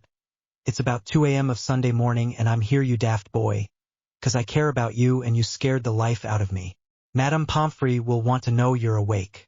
With that, Tonks kissed Harry on the forehead and disappeared in the direction of Madame Pomfrey's office. Harry watched Dora's retreating figure, and he could help thinking maybe this marriage thing wasn't so bad after all. Unfortunately, real life decided it didn't like my schedule for this story. Let's just say I've seen enough hospitals and blood to last me a long time. Needless to say, as a result of my recent real-life adventures, I do not when my next update will be, but I will try not to keep you waiting as long as you have for this. In Darkness. Chapter 9. In Darkness There is Little Light. Written by Sunshire. Edited by Alex33, Chrono13, and Chaos 2007. As Tonks ran towards the crowd at the base of the astronomy tower as fast as possible, she could feel the mental, physical, and emotional exhaustion of the last few hours trying to kick in, but she stubbornly refused to allow it. Her head was focused on one all-encompassing thought: find Harry. She barely processed her surroundings. She had beaten her opponents in battle into retreat, or at least that was what she thought until she saw the crowds at the base of the astronomy tower. The crowds were standing protectively, almost reverently around something or someone. She decided if it was a whoever, it was not good. She was watching the reality of life pile up on Harry. It was now down to him, and him alone, to sort out the wizarding world, and watching the devastated boy in front of her for the first time a slither. Ginny, Hermione, I need you to step back. I'll see to Harry, but this is a crime scene and needs to be secured. As if it had been arranged, Kingsley Shacklebolt appeared, and the girls retreated, although both looked slightly pained. Or Tonks, report. Shacklebolt bellowed, between Snape and Potter, followed by Spellfire. I have only just arrived here, so I am not entirely sure what happened to Albus, but he's clearly dead. Based on who was cited, I suspect that Snape, Malfoy, and Lestrange are involved. I think that Harry may be able to enlighten us, but he needs removing from the scene and handling with delicacy. Who knows what he's seen tonight? Tonks finished her report, mentally cursing her slip-up. Thank you, Tonks. Take Mr. Potter to the infirmary. Get Pomfrey to check him. Stay with him for the time being. Only order members who are ministry or school staff can go near Potter, and nobody is to question him about tonight's events until I come to take his statement. Please ask Pomfrey not to do anything to Mr. Potter that would lead to his unconsciousness. I will come as soon as I've spoken to the remaining heads of houses about regaining order with the students and then arranging moving Albus's body to the hospital wing until I can get the relevant ministry and St. Mungo's officials to declare the death. With her orders received, she gently removed Harry from Dumbledore's body. Harry went to grab onto her like a lifeline. Harry, away. She became hyper-aware of her audience, and as much as she hated herself, she knew she had to terminate Harry's contact. Lightly she pushed Harry away, repositioning herself so that she was behind him, guiding him with a firm hand on the shoulder. The hospital wing was so frenetic with activity that Tonks wished she could take Harry to their room, but alas, that was not possible. She inwardly vowed to herself to protect Harry as much as possible from the barrage of inquiries that were a given. At least she had Kingsley's orders to hide behind, although she doubted that would be enough to keep Molly Weasley away. She went in front of Harry, taking his right hand in hers. In other circumstances she could imagine the sparks at leading him to a bed, but fate wasn't kind, and instead it looked like a mother elephant protectively leading her calf. When the other people in the ward became aware of Tonks, a hushed silence took over and they looked at her expectantly. Not knowing what to say, Tonks went for the direct approach. "Dumbledore is dead." There were the predictable gasps and sobs. They finally reached the secluded bed, so Tonks positioned Harry at the side of the bed and pushed him gently down into the sitting position. Turning to the crowd, Tonks said in her authoritative aura tone, "Poppy, I know you are very busy, but could you come and check Mr. Potter, please?" As Auror Shacklebolt demanded he receive medical attention prior to being interviewed. "Certainly, Auror Tonks. I will be with you shortly. I just need to explain William's treatment to Miss Delacour and Mrs. Weasley." Tonks turned back to Harry and helped him get into bed. She then drew the curtains round his bed and put a basic ward around the space, preventing anyone other than herself, Kingsley and Poppy, entering without her permission and muting the sound. She pulled up a chair and took Harry's lifeless hand, softly stroking it to no response. Soon Poppy appeared, clearly battling her own emotions about her friend's death. "He has obviously been in close contact with dark magic recently, but there are no lasting side effects. He has a few cuts and bruises, but nothing major. He is clearly in shock and needs a calming draft and, I suspect, a dreamless sleep potion. However, based on your orders, until he's interviewed, the best thing I can prescribe for him is some reassurance." With this, Poppy looked meaningfully at Tonks and exited. "Harry, I know it's hard, but soon Kingsley's going to come and talk to you about what happened tonight. He'll need you to say what happened, but I can probably stay if you want." Harry didn't respond or even acknowledge her. This worried Tonks, but she could understand. Thinking he might appreciate some time alone, she decided to make the decision for him. "Harry, I'm just going to check how much longer you're going to have to wait." Standing, she moved swiftly to the curtain edge just as she was pulling back the curtain. Harry's quiet rasp reached her. "Dora, please stay." That was all she needed to let her previous instincts take hold. She moved towards Harry. Joining him on the bed, she gathered him up in her arms while cursing her uniform's unwieldy nature. Something changed in the dynamics of their relationship that night. Looking back years late, Harry would comment that it was that night he was finally grateful for the contract. It was that night that a clumsy metamorph became his anchor. Home is where the heart is. Flab. Chapter 10. Home is where the heart is. Written by Sunshire. Baited by Alex 33. S.O. U. L. Previously Chrono 13 and Chaos 2007. She couldn't help feeling that had Harry had her support, things could have turned out differently. She felt like she'd once more failed Harry. Yet again he'd been forced to stand alone against the masses, only to have his instincts proved correct yet again. It was that heady combination of feelings that led Dora to find herself in the godforsaken house of Harry's relatives again. Thankfully, the horse and warthogs known by many as the Dursleys were unaware of her presence. She had never wanted her or Harry to set foot in this place again after rescuing him the summer before. Unfortunately, however, she had underestimated her husband-to-be's noble streak, combined with his guilt complex over Dumbledore's death. Harry was adamant that he would stay with the Dursleys as long as it would enhance their safety. Nothing Tonks could say or offer had persuaded him otherwise. The rest of the Order were so caught up in dealing with the after-effects of Dumbledore's death that they were content to leave Harry in the hellhole. Tonks had appealed to her mentor Moody, the new leader of the Order of the Phoenix, to command Harry to a safe house, but her appeals had fallen on deaf ears.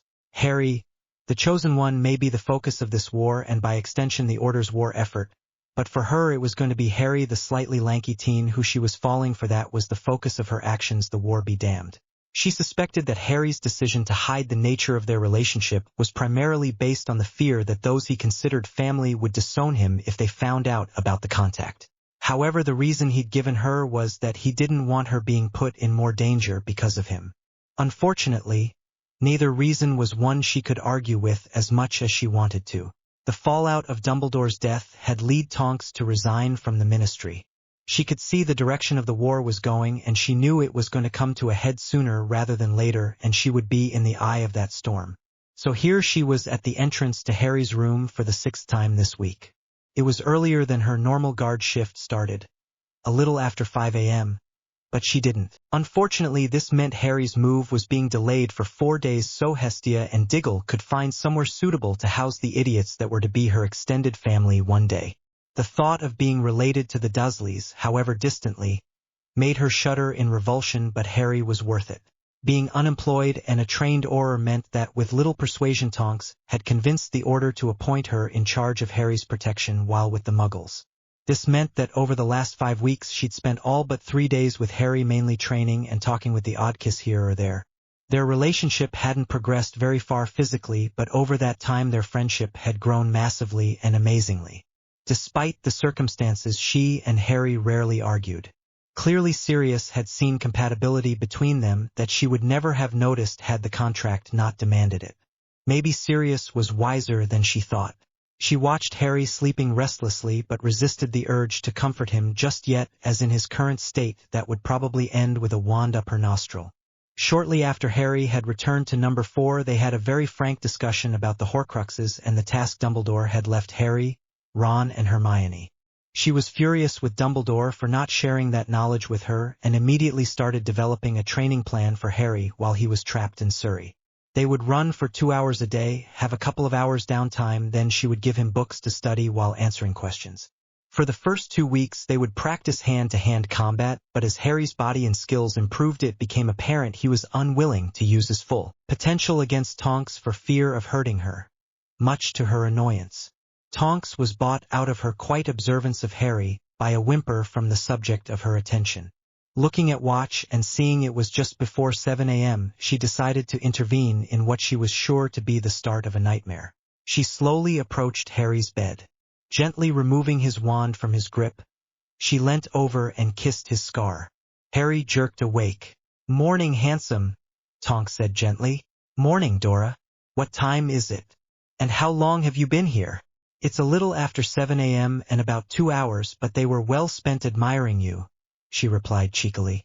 Smiling at the blush that brought to his cheeks, she continued, "I'll grab us some breakfast while you get dressed, and then while we eat I can tell you the news from last night's meeting." A breakfast-laden Tonks re-entered the room 15 minutes later to find Harry dressed and reading a book on Vimborn wasps that she'd bought him last week in a last-ditch attempt to convert him to her favorite Quidditch team, but it appeared she was too late as Oliver would seem to have claimed Harry's Quidditch allegiance. 3 days later saw the loud but uneventful removal of the Dursleys from Privet Drive, leaving Harry alone in the house much to his annoyance. Dora was otherwise occupied preparing for his transfer the following evening. The argument they'd had the day before wasn't pretty, but she'd won it in the end much to Harry's chagrin. He was uneasy and he considered doing a runner before the Order came to get him, but reconsidered after the image of Dora, Hermione, Fleur and Molly coming after his hide came into his mind. Voldemort was nothing compared to those women's combined wrath, although he wished Dora wouldn't put herself in such direct danger for him.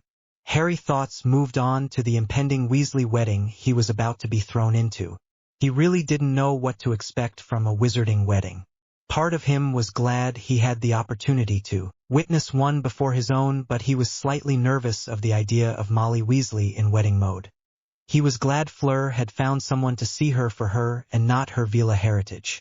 He reflected that through the contract Sirius had given both him and Tonks a chance at that. The more time he spent with Dora, the more he realized she wasn't fazed by him or his fame, and that was very unusual. In fact, apart from her, only the Weasley twins had made him feel that comfortable. Harry was brought out of his thoughts by a rapid knock at the door signaling the Order's arrival and his final exit from number 4, Privet Drive. Meet the Parents. Chapter 11 Meet the Parents, written by Sunshire. Baited by Alex 33 Chaos 2007. Ooh. Harry's head was all over the place. Somehow the Death Eaters knew, Hedwig was dead, and his friends were still out there. Dora was still out there, all in danger. Hagrid was hurt, and now he was meeting future in-laws for the first time. This could only happen to me, Harry thought as he limped towards the house that Tonks grew up in. His ribs were killing him. Suddenly, the back door flew open, and a slender man and woman stormed out. The woman headed towards Hagrid as the man approached him. Harry took in the man's appearance. He was tall, at least 6'3". He had graying blonde hair and brilliant blue eyes that had a spark. Harry prepared to fight, but thankfully the man asked, "Who am I to you?" Not dropping his wand. Swallowing hard, Harry replied, "My future father-in-law."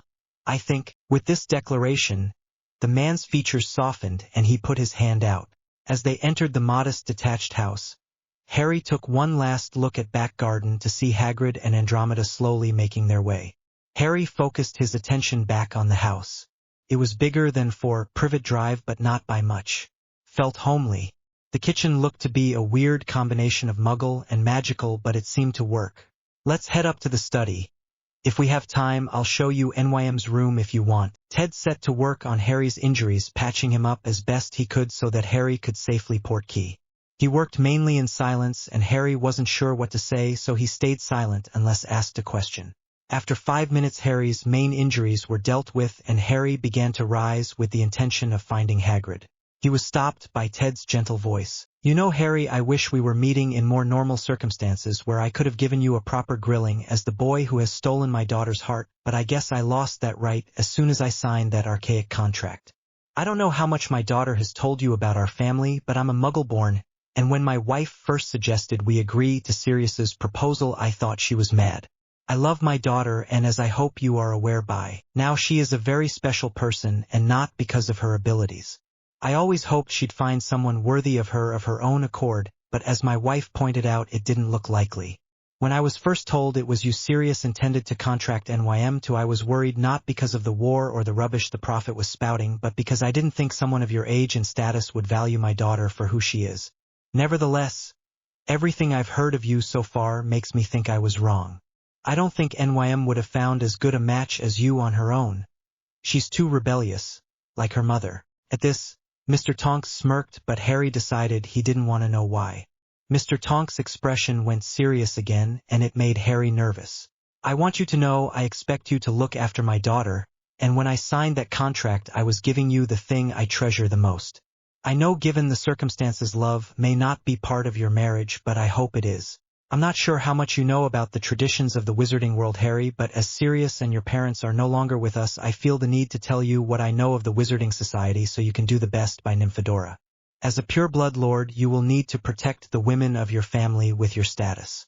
People will notice Nymphadora.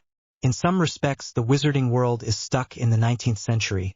One such area is women's status in high society. It's slowly changing, and Hogwarts hides it well, as Dumbledore was quite liberal, but the wizarding world wastes a lot of potential by the expectations and constraints it places on women. I know by signing that contract I gave away the right to ask this, but if you are the man I think you are, I hope you will respect and support my daughter, and most importantly try to make her happy." "I will, sir," Harry stated solemnly. When they reached the kitchen, they found Hagrid and Andy chatting with tea. Spotting Harry, Hagrid rose. "Thanks for the tea, Andy. But we best be off now. Mr. Potter, I see you survived my husband's care. I hope you can visit us again in calmer circumstances, as I'd very much like to get to know the young man my daughter talks so much of, but alas, now is not the time. Please remind my daughter we do like to see her," said Mrs. Tonks. Harry, however, was mildly distracted by the thought that if Tonks aged anything like her mother, he was very lucky. Thanking his future in-laws for their help, Harry grabbed the portkey and the Tonks swirled out of view. With a thump, he landed in the familiar land of the Burrow. Far from being the sanctuary the Burrow normally was for Harry, the wedding preparation had turned it into Harry's own personal hell. The combination of fallout from Moody's death, being surrounded by over-emotional women at every turn while trying to avoid a very flirtatious Ginny, was exhausting for Harry. To make matters worse, there had been no sign of Tonks since the night he arrived. However, the lack of Dora would change tomorrow, as it was his birthday and Tonks and Moony had been invited to the Burrow a day early to celebrate and help set up the protections for the wedding. Harry was counting down the hours until he was 17. Tonks was eager to get to the Burrow. She'd missed Harry more than she would admit in the last 2 days. Today was his birthday, and finally she didn't have to feel guilty for being attracted to him.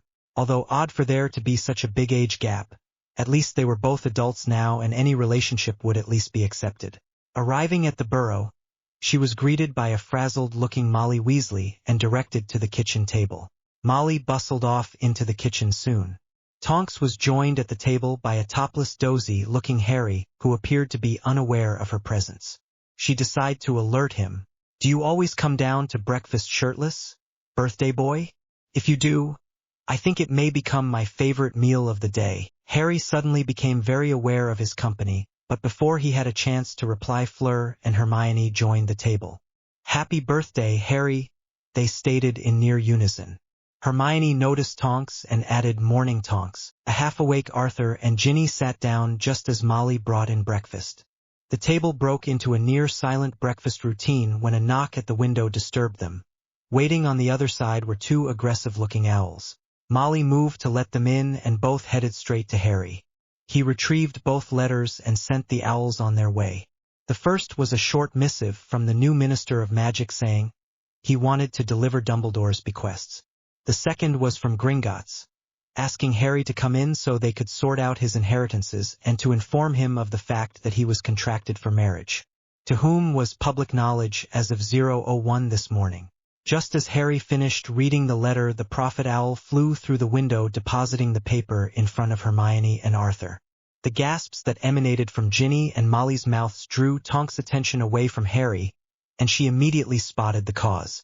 The boy who lived, finally 17, but sorry ladies, he's already taken, by Crystal Moore. Tonks listened as Molly demanded Arthur read the story out. It went on to detail a highly fictional version of Harry's life so far, and then stated that following pureblood traditions Harry was contacted to be married. It then went on to speculate on who Harry's bride might be. None of the guesses was anywhere close. Resisting the urge to laugh, Tonks looked at Harry and saw that he was trying and failing to blend in with the kitchen furniture. As Arthur finished the article, the entire table looked at Harry. Not knowing what to say, Harry quietly excused himself from the table, claiming wanting to get dressed, but it was obvious to all that was not his motivation. Molly looked like she was going to forbid him from escaping, but a significant look from Arthur halted her intervention. Nodding, Harry followed the Weasley patriarch. "Harry, I just wanted you to know that I'm still here for you if you want to talk. I have considered you my son in all but blood since you were 12 years old, and whether or not you were married to my daughter, nothing will change that. Molly always hoped for you as a son-in-law, and I know that the contract you're in is not with my daughter, so that won't be happening, and while Ginny and Molly may be upset for a while, they do know that this type of contract cannot be changed. They'll come round eventually. Thank you, Mr. Weasley. It means a lot to me that you would still let me come to you, even if I am not officially a Weasley." "Okay, Mr. Arthur." The rest of the morning was just as eventful. First came Hermione ranting about the archaic nature of the wizarding world, then came Ron's insensitive and sometimes lewd comments about what he and his wife may get up to, and it took all of Harry's self-control not to lose it. The morning was wrapped up by a run-in with Ginny that involved tears and door slamming. The party for Harry's birthday started a little after 3 p.m. but was a little lackluster, with Molly giving Harry the cold shoulder, Ginny nowhere to be seen, and most of the guests fixated on the prophet's morning headline. At 5, the Minister of Magic arrived, just to add another dampener to the mood by gate-crashing the party. After the minister's somewhat interesting exit, Remus approached Harry saying that he suspected Sirius had done something like this, and that he was there if Harry ever needed to talk. Finally, at about 7, the party ended and Harry finally managed to get some alone time with Tonks while the others tidied up. Entering the room he shared with Ron, Harry flopped down on his bed. Tonks moved to sit next to him while putting up some privacy wards. "Finally I get you to myself, Mr. Potter. They haven't taken the news of your status well, have they?" Tonks said, grabbing his hand. "No, but I hope it will be easier when we come clean. Dora, I've missed you the last couple of days. You don't know how worried I was when you and Ron were so late. It killed me that I couldn't show much interest in you. Harry, I think I know a thing or two about worrying. After all, I'm dating you. Anyway, time for your presents." "Presents? Well, if I can't spoil you, who can?" Harry's first present was pretty standard. A book on defensive wards and another on defensive magic. I thought it might come in useful. How's the planning with Ron and Hermione going? Okay, but Mrs. Weasley keeps trying to separate us. But I think we'll leave soon after the wedding. I wish you would agree to me going with you, Harry. After all, I've got no commitments and I'm a trained metamorphosis auror, for Merlin's sake. Tonks said with rising anger. Dora, we've talked about this. The Order needs you. We wouldn't be able to explain your presence to Hermione and Ron without coming clean, and that would just be awkward, especially considering their reactions today. You're safer away from me. You're safer with me though, Harry. Tonks all but shouted, and Harry was glad for the wards. That may be so, but you distract me and you know it. If something happened to you, it would be the end. Besides, I promised your dad the other day that I'd look after you, and I intend to keep that promise by at least not putting you in more danger than you already put yourself in. Before Tonks could respond, Harry had pulled her into him and kissed her lightly on the lips. Pulling away slightly, Harry spoke so softly Tonks barely heard him, making her doubt whether she was meant to hear.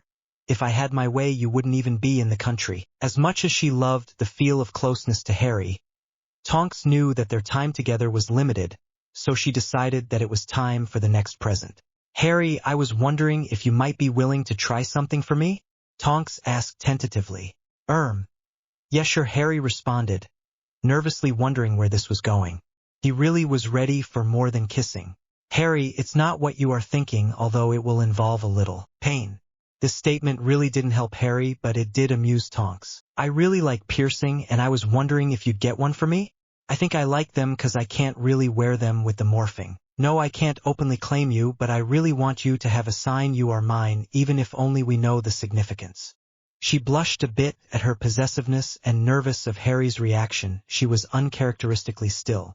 It was the first time she'd made any kind of claim on Harry, and she was wondering if it was too soon. For Merlin's sake, they hadn't got much further than hands. Looking at Harry, she started to panic at the unreadable expression on his face, and decided to play down her request. You don't have to if you don't want to, Harry, but I think a piercing would look hot on you. She paused, considering something before continuing. Did you know it was me that persuaded both Bill and Charlie to get their first piercings? Harry looked slightly taken aback by that admission, but Tonks continued. But please don't tell Molly. I don't need any more crosses against my name in her book. Harry thought about it. He had to admit that Bill and Charlie's piercings were pretty cool. Although mentions of Charlie and Bill's close friendship with Dora did stir a little jealously.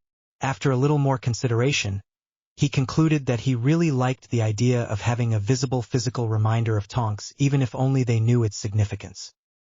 He also liked the sense of rebellion, knowing how Mrs. Weasley felt about piercing. It would be a great way to signal he was in charge of himself now, even if it was Tonks' idea. Smiling, he looks at Tonks. Okay, Dora, you've convinced me. What were you thinking and where? Tonks' smile at his declaration made his stomach flip. I was thinking helix piercing, and I'm glad you said yes, because I picked up this a couple of weeks ago. It reminded me of us. She fished a small bar out of her jeans and handed it to Harry, and he immediately saw what she meant. The small bar had a gemstone on either end. One was alexandrite and the other emerald. Do you want me to do it now? Harry nodded in response. 5 minutes, a little pain, and a few kisses later Harry was sporting his new bar. It looks good on you, Honorable Tonks said, admiring Harry's new look, not wanting to be distracted just yet. Tonks swiftly moved on. Harry, now that you can legally use magic, would you like to learn how to do a speaking Patronus? That would be great, Dora. For the next 30 minutes, they worked together until Harry had mastered the spell. Harry was particularly pleased when one message made Tonks blush. Harry, I have one more present for you that I hope will remind you of me while you're away. Steeling herself for a negative reaction, she moved across the room. She gently pushed Harry's chest until he was lying on the bed. She proceeded to climb on top of him and snog the living daylights out of him. Once he'd overcome his initial shock at Dora's forwardness, Harry thoroughly focused his attention on the woman above him, not quite believing his luck. Wanting to take charge, Harry flipped Tonks under him, and for the next 20 minutes, their mouths did battle. Eventually they returned to sitting, both looking thoroughly sated and grinning like idiots. Harry had never experienced anything like that before, and he knew he wanted more. He was sure he would remember this birthday for years to come. The haze of the last couple of hours was abruptly broken by the door flying open. Harry, have you? Hermione paused, noticing Tonks seen Ron. Speculation and Separation. Chapter 12, Speculation and Separation. Written by Sunshire. Baited by Alex 33, Chaos 2007 and Soul of Refik UL. It was 3 days after the wedding, or more significantly the fall, the Ministry of Magic, and the disappearance of the Chosen One. Tonks found herself sat in the dining room of Longbottom Hall, surrounded by Order members squabbling over where Harry was, whom he was contracted to, and most importantly what he was doing. Since Moody's death, McGonagall had been appointed leader of the Order. Unfortunately, she had yet to arrive, so Tonks chose to amuse herself by listening to her fellow Order members' speculations over Harry's bride-to-be. Hermione Granger. You can't be serious. Elphia's no muggle in Britain would ever allow their daughter enter a marriage contract like that. It has to be a pure blood or half-blood. Lavender Brown. No, there's no way Heath would keep quiet about it. You know what he's like. One of the Patils. Be serious. Harry would never agree to that. Ah, I've got it. The Bones girl. Possible, but with Amelia gone, who would sign it? But it could have been done years ago. What about one of the McDougal girls? That's a real possibility. We know how private they are. What about across the pond? I know the Blishwicks have a few daughters. I think their youngest. Is her name Madison? Well, I think she's only a couple of years older than Harry. That would make sense, as it would be a way to get him out of the country easily. Molly's voice bellowed over the masses. While I can see why you are enjoying the guessing game, has it occurred to any of you that it could be a plot by whose followers to control that dear boy? Molly.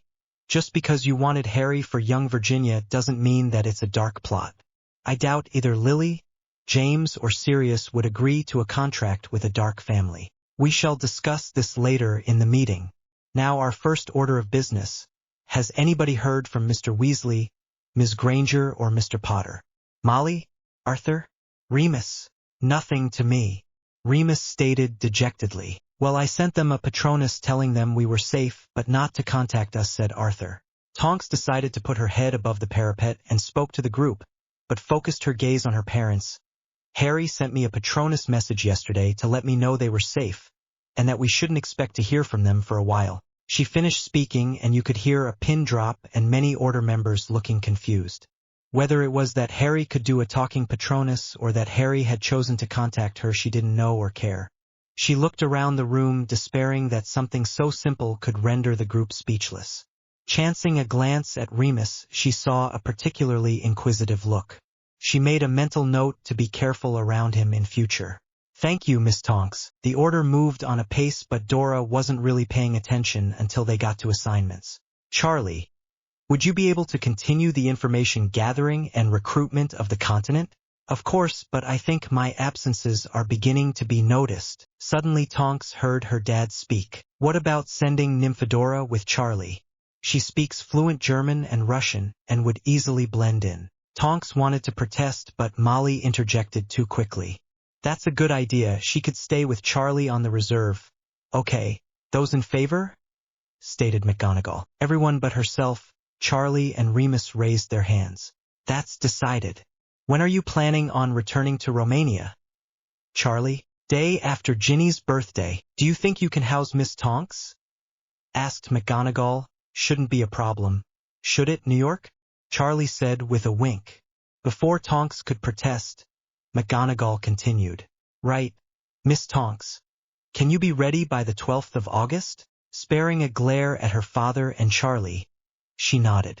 Tonks's sympathy for Harry was increasing by the minute as her frustration with the Order's decision-making process grew. However, she knew better than to make a fuss now, and she supposed she should be grateful about being placed out of immediate danger, but had anyone ever heard of free will? Tonks opted for stewing for the remainder of the meeting. As the meeting drew to a close, Molly came and invited her to the Burrow. Then her mother demanded that she spend a few days with her and her father before leaving the country. As she reached the apparition point, a hand gripped her upper arm. Acting on instinct, she went into combat mode and floored her would-be assailant. Threat contained, she examined her attacker to discover, much to her dismay, it was one Remus Lupin. Thinking her options through, Tonks decided to apparate Remus to her flat, so she could treat the injuries she'd inflicted on the werewolf and talk, as she guessed that was what he wanted. Placing a levitation charm on Remus, she moved him to the apparition point. Seconds later she was in her flat. Placing Remus on the sofa, she fixed his visible injuries. Renervate, Tonks intoned. Sitting up, Remus gave her a somewhat sheepish look. Sorry. I wasn't really thinking. I just wanted to get to you before you left. Well, you succeeded in that you have my undivided attention, Moony. So what can I help you with? I was hoping you might be able to shed some light on Harry. Oh, what makes you think I know any more than I already shared with the Order? Well, I've noticed over the last couple of years that you have displayed increasing level of interest in my cub. You spent most of the beginning of this summer with Harry, and at Bill's wedding, you reeked of Harry's scent. What are you getting at, Remus? Tonks stated testily. Well, what I would like to know is what is going on with you and Harry. Remus shot back in a harsh tone. We're friends, Remus, we care about each other. Tonks said, deciding that she wouldn't lie to Remus about the contract, but at the moment she wouldn't confirm her relationship unless asked directly. It wasn't that long ago that Remus had hit on her, and she didn't want to damage Remus's relationship with Harry. Fine, but why would Harry send you a message and not me? Remus looked slightly scared facing the worked-up metamorph, and then it hit him. You're in love with Harry, Remus exclaimed. It was a statement, not a question. He didn't stop there. It was like all the pieces finally came together. It's you. Isn't it? You're his betrothed? It makes sense. Sirius trusted you. You're a black by blood. You are young enough, and it protects you as well. Tonks nodded, not knowing what else to do. Cursing the quick wits of the marauder, but knowing that there was no point in lying, and that Harry wouldn't mind too much. Remus, please don't tell anyone. The only ones that know are my parents, as they wrote the contract with Sirius and Poppy Pomfrey. Harry wants to keep it a secret. He's scared it will make me a target and turn his few friends against him. Don't worry, I won't say a word. I'm happy for you both. I just wish you'd told me sooner. I could have helped. How long have you known? Nearly 2 years. My parents and Sirius arranged it without telling either of us shortly after the Triwizard debacle. Harry only found out Christmas 1995. Remus suddenly paled. Oh, Merlin. I hope Harry doesn't know I went after his woman. He doesn't. But I'll be sure to tell him one day. Dora smirked. Tonks had been in the reserve near Rosini for 3 months now, and she was a frustrating combination of bored and worried. The Order had sent her and Charlie frequent updates on the state of the UK as well as orders. Most of the work they did was surveillance and a little bit of recruitment. Tonks had also become Victor Crumb's handler. Charlie had managed to get Tonks a job in a local wizarding bar, and in the last 2 months she'd gotten a lot better at Romanian. However, it wasn't exciting work, and she often felt guilty that she wasn't at the front line taking Voldy down.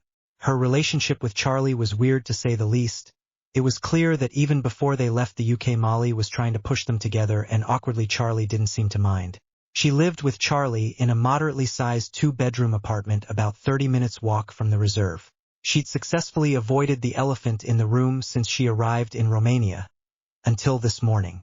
She had just finished showering and was about to spell her hair dry when Charlie burst into the bathroom. You're lucky I'm dressed, Tonks shrieked. It's not like I haven't seen it before, and I certainly wouldn't mind seeing it again. He replied with a cheeky grin. You prat, that is not okay. We are not dating, and we won't be either. Ah, spoil sport, Charlie said in faux disappointment. I'm getting out of here so you can do whatever it was that was so urgent that you had to disturb me. With that, Tonks went to get her breakfast.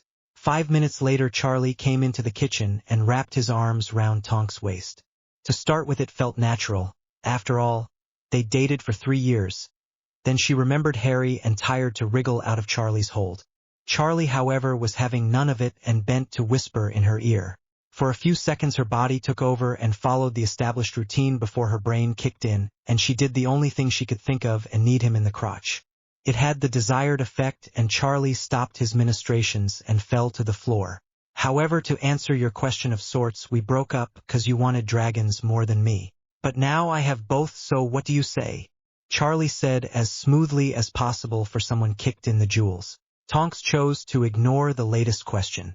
See, I need you to listen to what I'm about to tell you and don't interrupt. Nothing can or will ever happen romantically between us again.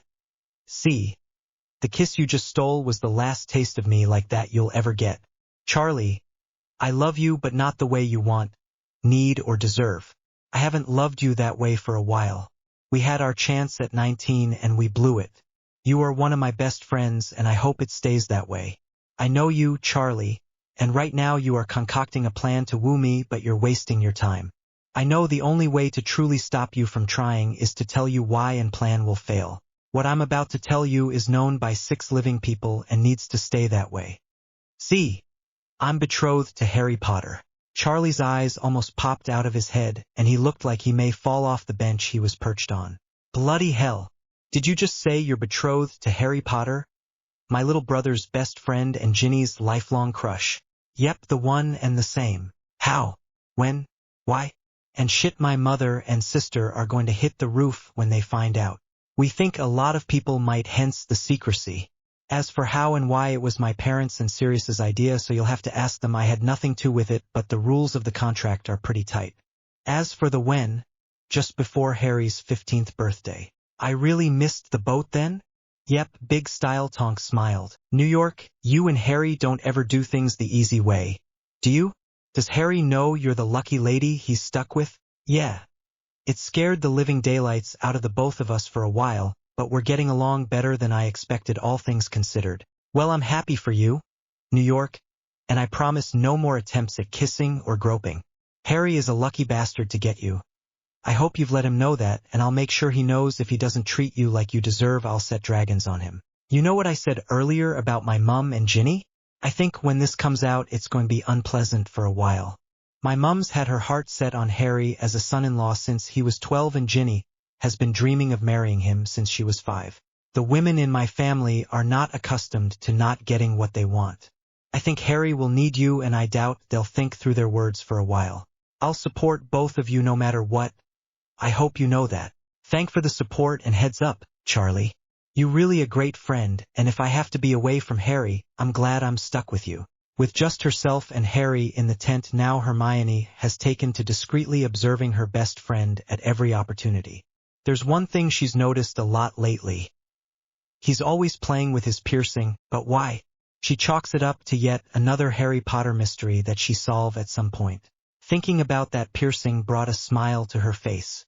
She wasn't normally one for piercings or acts of rebellion, but this one suited Harry. She had to hold back a giggle as she remembered Molly Weasley's reaction. She was just at the top of the stairs heading down to breakfast at the Burrow when the bellow of Mrs. Weasley woke the house. Harry James Potter. What is that? Running down the stairs to the source of the racket, Hermione was quickly followed by Charlie, Arthur, and the twins. It's a helix piercing, Mrs. Weasley. Harry replied matter-of-factly. Why have you pierced your ear with that horrible thing? Because I wanted to, said Harry, slightly confused at the slightly obvious question.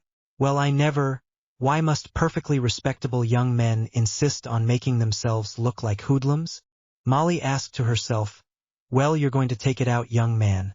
I'm not having my Bill's wedding destroyed by guests looking unseemly. No, I'm not, Mrs. Weasley.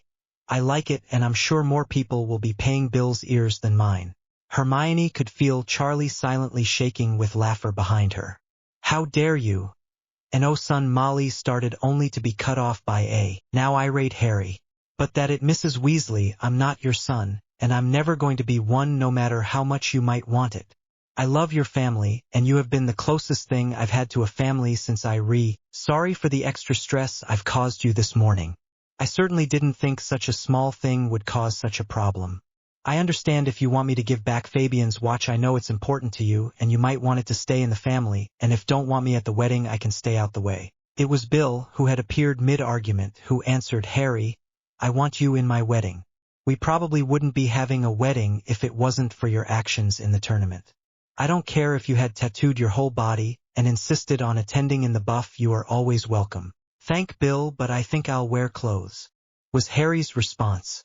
Harry went to leave but was stopped by Arthur. Harry, while this argument may not have the best timing, we all want you with us today, and we certainly didn't mean to suggest otherwise. Molly nodded at this but remained tight-lipped. Molly, do you want the watch back? The Weasley matriarch hesitated slightly at her husband's question before quietly, "No, I want Harry to have it." "Okay, now that that's sorted, I vote we get some of Molly's amazing breakfast down us. We've got a long day ahead of us," Arthur says, rubbing his hands together and heading to the table. The room's other occupants followed suit. 30 minutes later, as Harry finished his light breakfast and started to exit the kitchen, a half-asleep Ron, who had somehow slept the earlier excitement, entered.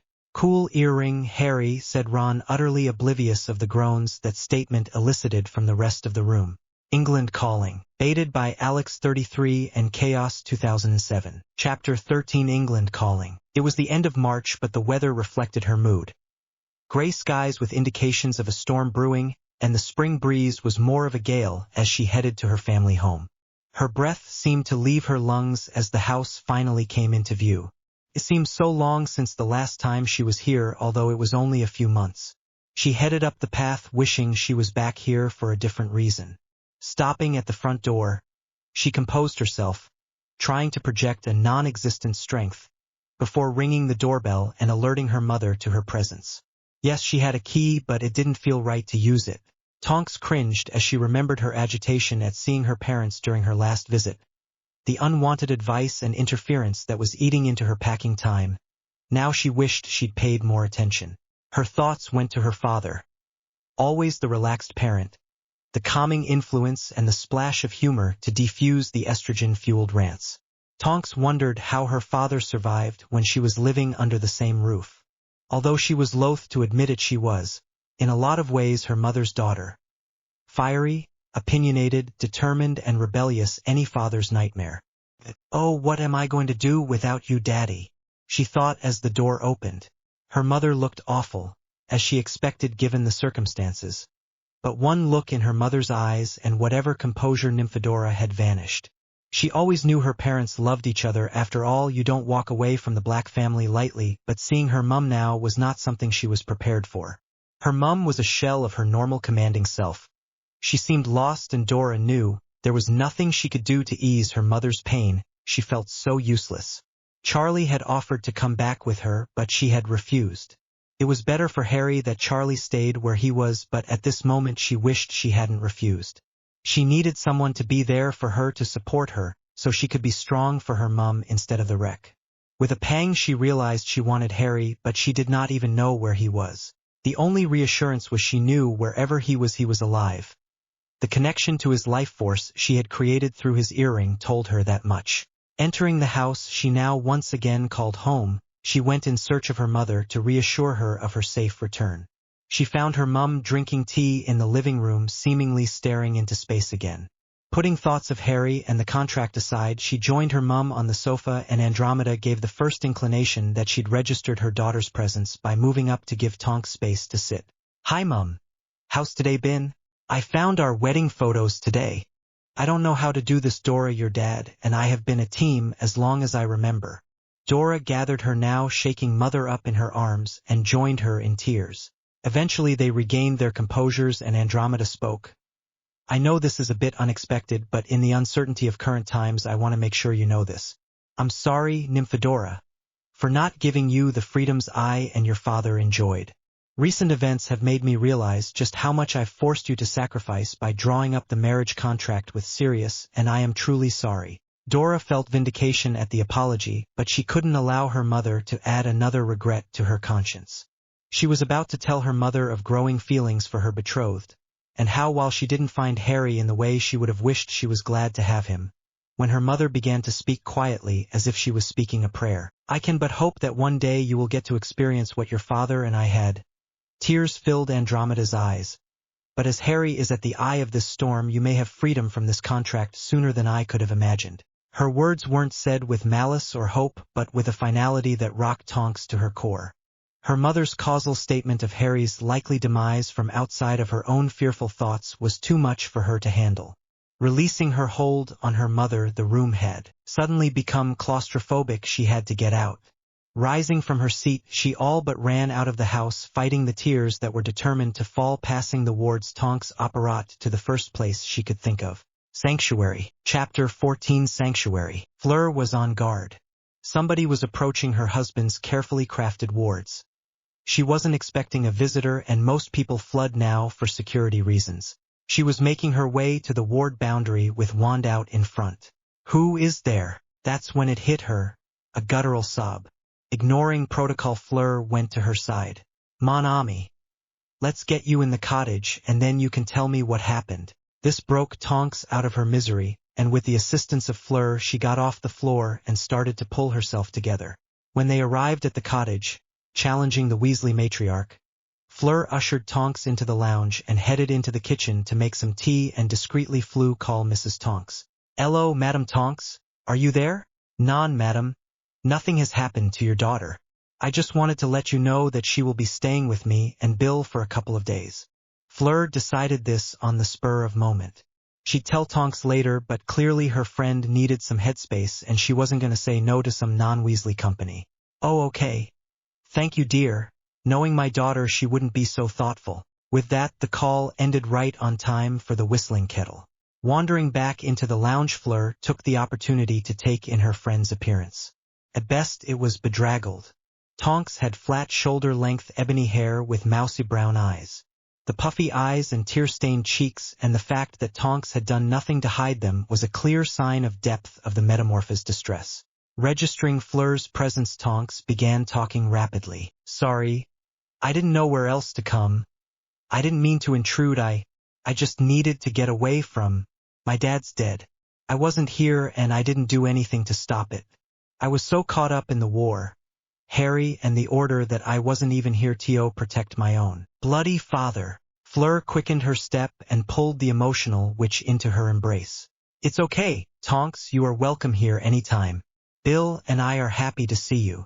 For the next half hour, Tonks cried on Fleur's shoulder, muttering unintelligible things. Finally, Tonks stopped crying and Fleur realized that her friend had cried herself to sleep. Gently, she extracted herself from her friend's grip, laid a throw over her friend, and headed to the kitchen to dispose of the untouched tea. As she reached the kitchen, Bill came through the flue. "Don't tell me my brat of a brother has abandoned Harry and Hermione again. I thought we got through his thick head last time.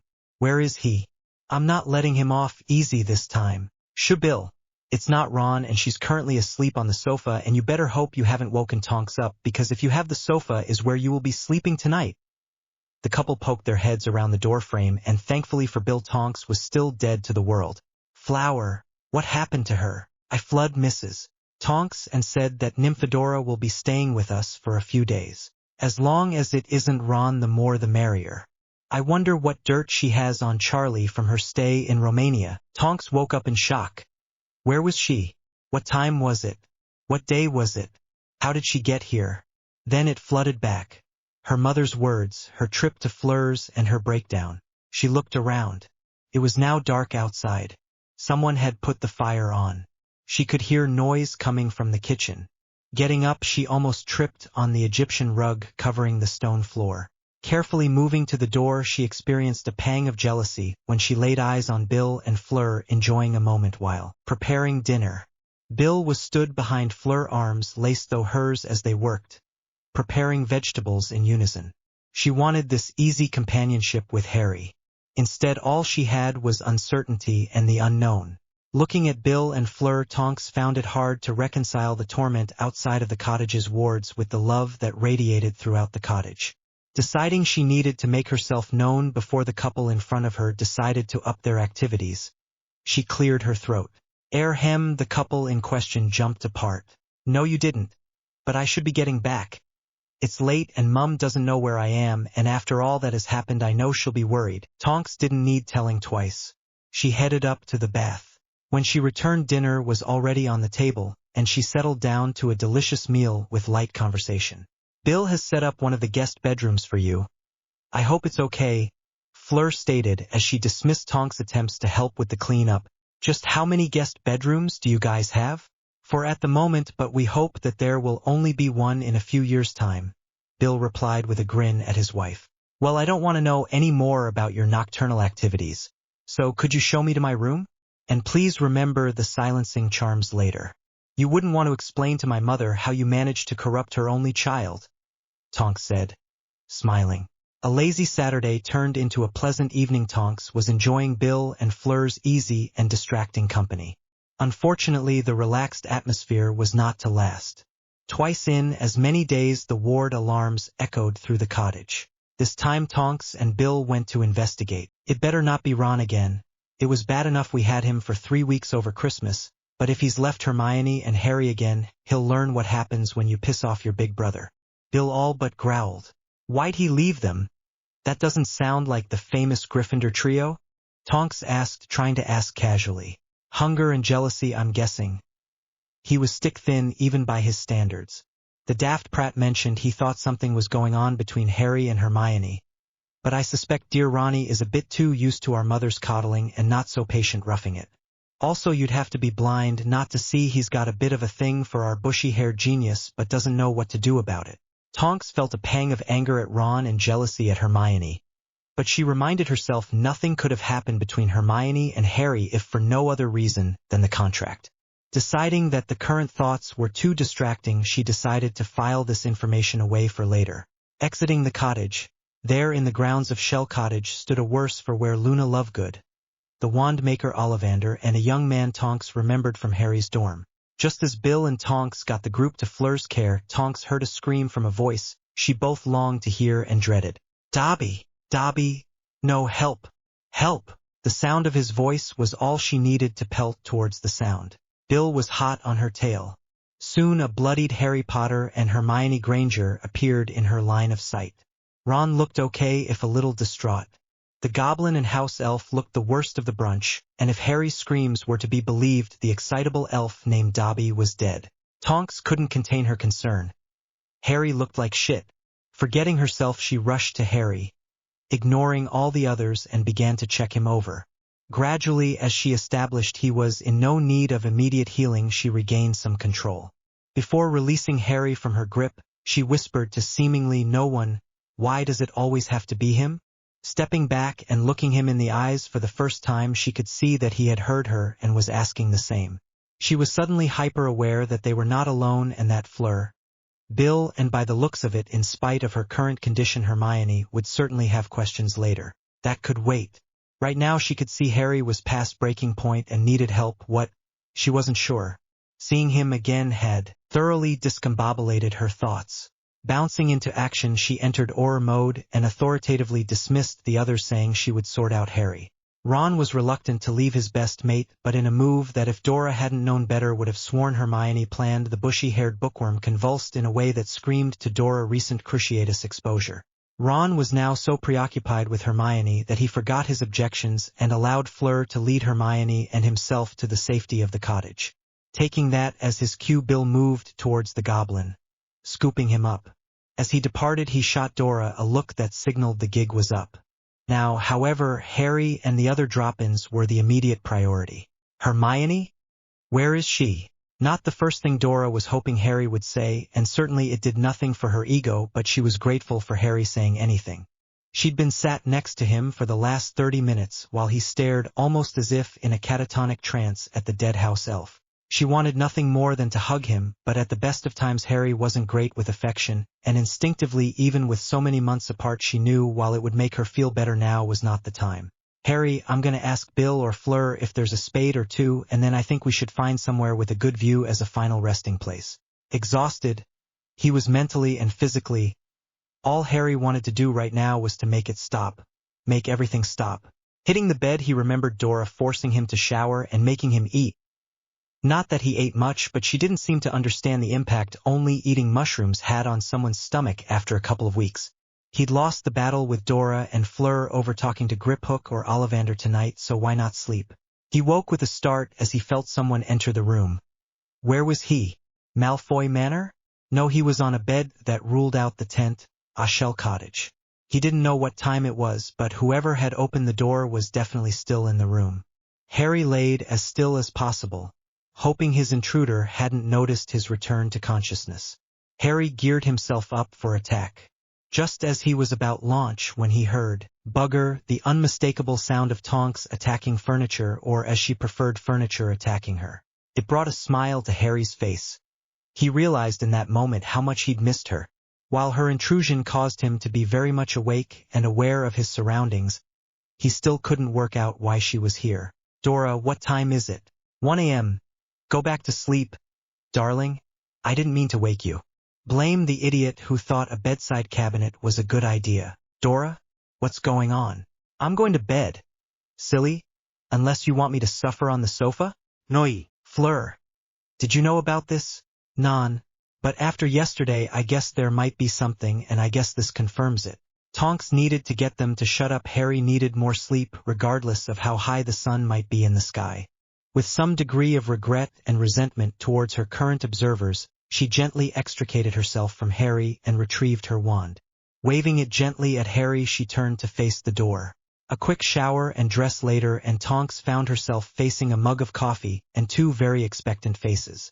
Just because the gig was up, she wasn't going to give the game away that easily. So, started Bill. So, replied Tonks. What time is it?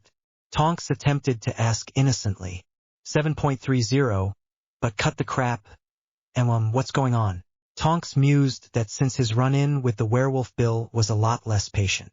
Okay, but I need you to ward this room from unsuspecting ears and vow to me you will not repeat this even to family.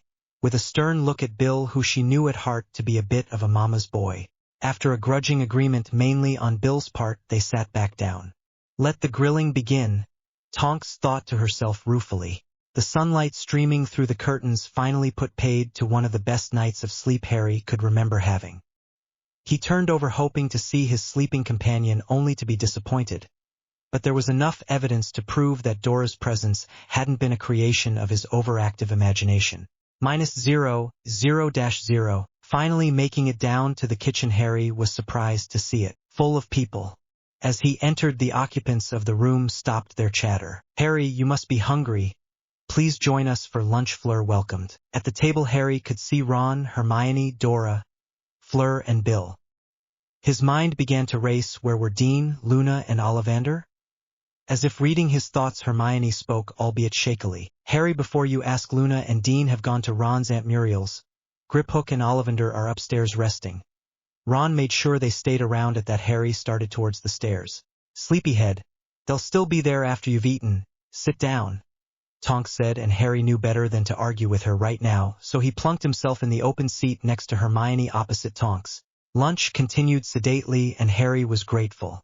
Hermione and Ron were first to depart, Hermione citing the need for a rest, and miraculously, she managed to part Ron from food without complaint. With Ron and Hermione's departure, Bill and Fleur rose from the table and began to tidy, leaving Harry staring at Tonks. Harry got up with the intention of going to talk to Ollivander and Griphook. Evidently Tonks had other ideas. As soon as he stood, her wand was out, the door was shut, and Muffliato was cast. Harry looked at Dora, wondering what the hell Dora was doing. Bill and Fleur were still in the room. She didn't answer but motioned the seat he'd just vacated. Taking the hint, he sat back down, but with a scowl on his face, irritated that Dora had yet again delayed his plan to talk to Ollivander and Griphook. Was it deliberate? Didn't she remember what was at stake? With that, she reached across and grabbed his hands, sending tingles down his spine. Harry, I will hold on the hundreds of questions I have until we're alone later today, but when we do catch up, just you and me, I need to know everything. No secrets, but right now I have a confession you need to know about. I've broken our agreement. What? He asked, half confused, half demanding, pulling his hands out of her reach. Don't be like that, Harry. I had to tell Charlie about us to protect us, and these two worked it out this morning. Harry relaxed and noticed for the first time since the door shut the Bill and Fleur were doing less tidying and more listening. Oh, he relaxed. Harry had been at Shell Cottage a few days now, and after the obligatory congratulations and few questions from his hosts, he'd finally got to talk to Ollivander and Griphook. He and Dora had managed to have a couple of slightly uncomfortable talks about the months they'd missed in each other's lives. Part of Harry wanted to thank Charlie for protecting Dora and being there for her when he couldn't, and a smaller part of him wanted to punch the guy for making a move on his woman. He smiled, remembering Dora's methods of distracting him from any negative thought processes. He was slightly irked that Charlie was the first to know, but if it kept the dragon tamer from pursuing his intended, Harry could live with it.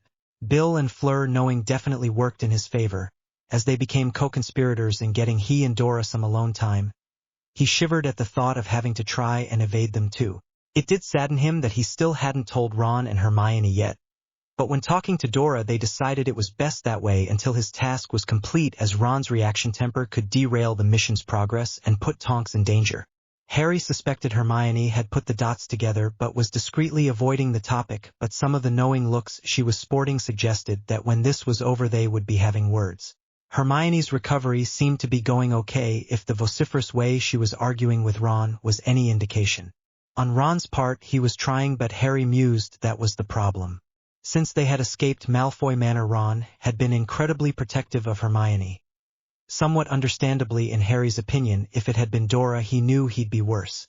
However, Ron and Hermione were not dating and Hermione was not one to be coddled. This inevitably led to fights, which was counterproductive to Ron's aims, as the stress of their fights seemed to bring on aftershocks from Bellatrix's curse. Despite the bickering, Ron and Hermione had insisted on rooming together, and neither seemed put out that Harry had sorted out alternative sleeping arrangements. The first day Tonks had made a show of sleeping on the sofa, but with Bill and Fleur in on the secret, Hermione's deductions and Ron's obliviousness, she'd stopped that by the third night. Even with the tight wards around the cottage, Harry found the outdoor space calming. As had become his daily ritual since his saying bye to Dobby, Harry made his way back to the cottage only to be intercepted. "Harry, will you join me on a check of the ward line? Bill is held up at work and Nymphadora taking a nap. I need backup." "Of course, Fleur, happy to help." "Merci, Harry. It doesn't hurt that I get to spend some time with you without your bodyguards." Harry chuckled. Between Dora, Ron and Hermione apart from his trip to Dobby, he was rarely alone for more than 5 minutes. "It's a long way from the Tri-Wizard tournament, is it not?" "Yeah, that was so long ago." "How's Gabby?" "My parents are keeping her safe. They are talking moving her to a school in Africa if the situation with you-know-who is not sorted soon. They think it's only a matter of time before the whole of Europe is under threat. He's already got strong support in Albania, and Charlie says support is growing in Romania, and according to Victor the same is true of Bulgaria. My parents want Bill and I to get transfers to other branches of Gringotts, but Bill would never leave his family and I won't leave him." They walked in companionable silence for a while doing the checks. "Gabby will be most disappointed when she hears about your relationship status. I think she still harbors a bit of a crush on her savior. I am happy for you and NYM, though you seem very well suited to each other. As someone who's known both of you for a few years now, can I offer you one piece of advice?" Harry didn't protest. "Don't be afraid to love and show love, Harry. It's clear to everyone here except maybe my idiot brother-in-law you two love each other despite the situation that brought you together. From what I've seen at the moment, Nymphadora is doing most of the work, and a relationship should be about partnership. Don't take her love for granted and don't hide from it. However it came about, you both deserve love, whatever else is going on in the world. I know you have many responsibilities right now, but if the worst happens and you don't make the most of the opportunities you have now, you will regret it. We can't always live for tomorrow, Harry." "Thanks, Fleur," Harry said quietly as they entered the cottage. Bill decided that the next day would be his opportunity to have a private chat with Harry. The moment he cornered Harry to ask him to check the perimeter with him, Harry had to suppress the urge to groan. He knew what that was code for. Although Hermione was unaware of Fleur's intervention the day before, and Bill made the rookie error of asking in the bookworm's presence. Never one overlook a learning opportunity. Hermione then proceeded to bombard Bill with questions. To begin with, it was amusing to watch Bill try to distract her, but having failed he resigned himself to the additional member of the party. Of course this prevented the conservation that was the aim of the activity, but Harry enjoyed seeing Hermione in her element, and having a brief respite from the pressures of the hunt. Harry decided that he'd rather not do this exercise tomorrow, so rather than subject him and Bill to this again, he'd bite the bullet and let Bill know he was on to him. Damn the consequences. There was only so much ward checking Harry could handle. Quietly, while Hermione was examining a phenomenon Bill mentioned, he whispered, "You and your wife need to be a bit more creative with your attempts to get me alone. Fleur used the wards yesterday and was a lot more successful than you. If you want to talk to me alone, just ask and I'm sure I can think of some diversion. I'm not friends with the twins because of my looks." "Got me, Harry? Clearly I should not tell my wife my methods. She's a crafty one." Bill's attention was diverted again by Hermione, and what must be question 125 since they left the cottage 45 minutes ago. As they were re-entering the cottage, Bill whispered, "Meet me in the living room at 11 p.m. tonight. Fleur will handle NYM." Fleur had come to their room at 10 that evening, and the conversation had soon descended into topics that would make any man run a mile. Harry was no exception. The final straw had been when they started talking periods. Meanwhile, Tonks was enjoying some rare girl chat about her relationship with Fleur. With so few people aware of her relationship status, Remus, her mum and Charlie, she had been deprived of conversation with a woman her own age. There are just some things that you cannot gossip about with your mum. Fleur didn't judge the progress or lack thereof of their relationship. She gave her view on Harry, and they talked about how to get around some of his issues. Fleur asked the right questions and gave Tonks the space to be a giggly bride-to-be. Fleur confessed to her chat with Harry the day before and what Bill's current activities were. Tonks delighted in managing to make her hostess blush. A hard thing to do. Harry's evening was far less relaxing. It's not every day you get threatened by a curse breaker.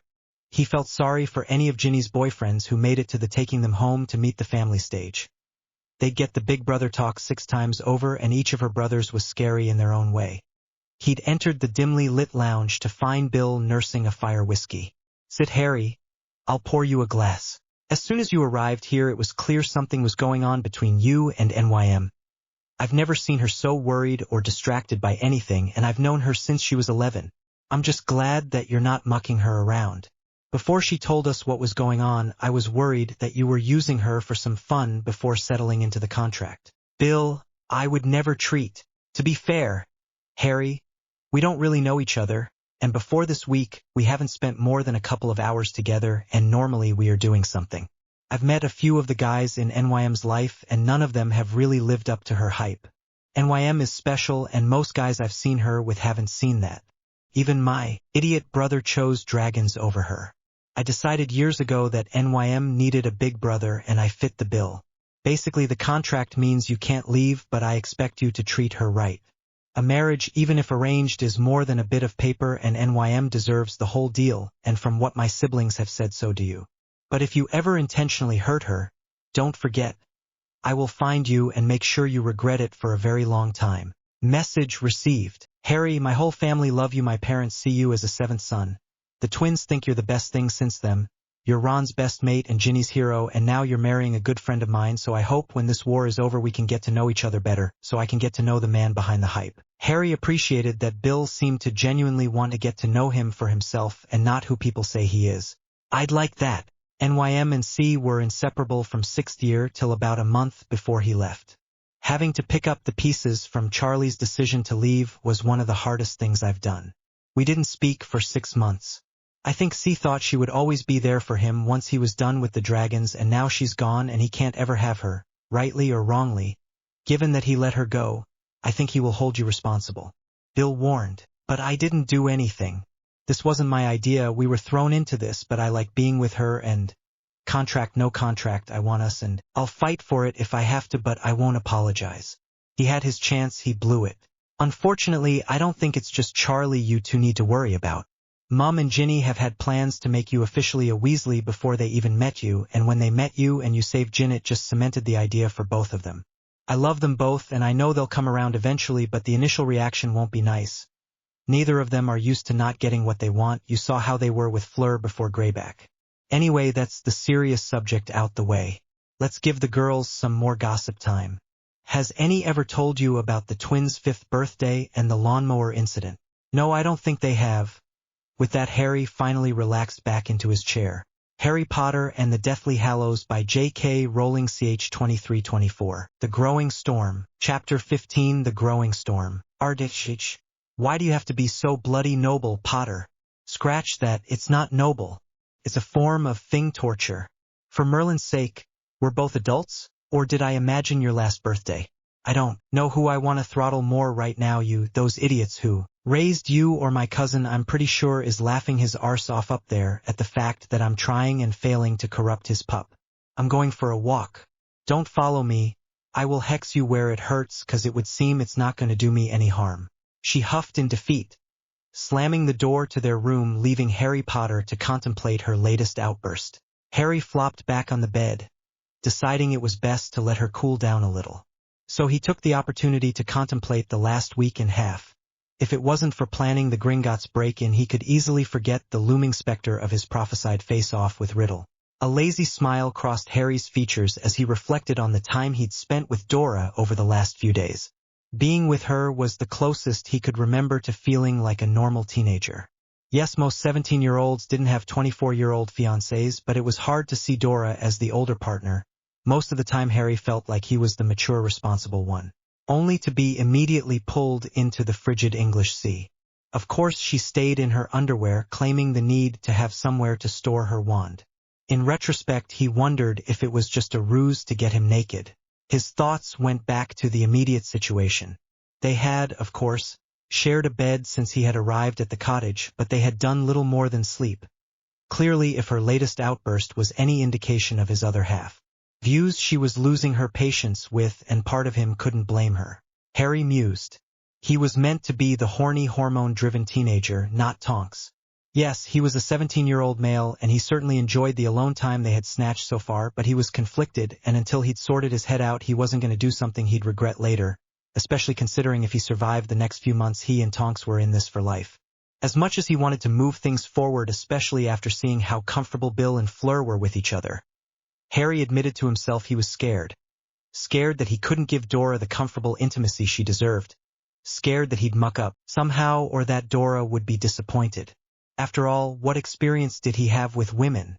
On top of that, as much as he wanted to live as much as possible while he could, there was part of him that felt it was better for both of them if they didn't cross that boundary until this was over, as he wasn't convinced he would be able to detach himself and focus on Dumbledore's task if he did. Unfortunately, Dora's increasing frustration was weakening his resolve. Every time they made out, she was pushing his boundaries more and more, and it was getting more and more difficult to resist. Today was a prime example. A quick snog had turned into more, and keeping track of Dora's hands was impossible. Soon his shirt was off, but it was only as he felt her hands fiddling with his waistband that his brain kicked in, and he pulled back slightly, leading to her storming out. It was the third time he'd pissed her off in as many days, but this was the first she'd actually said, well, screamed anything. Tonks steeled herself to re-enter their room. There was definitely something to be said for a late-night jog for working through stuff. She knew that if she wanted to get anywhere with Harry on this one, she needed to embrace her inner Gryffindor and face it head-on.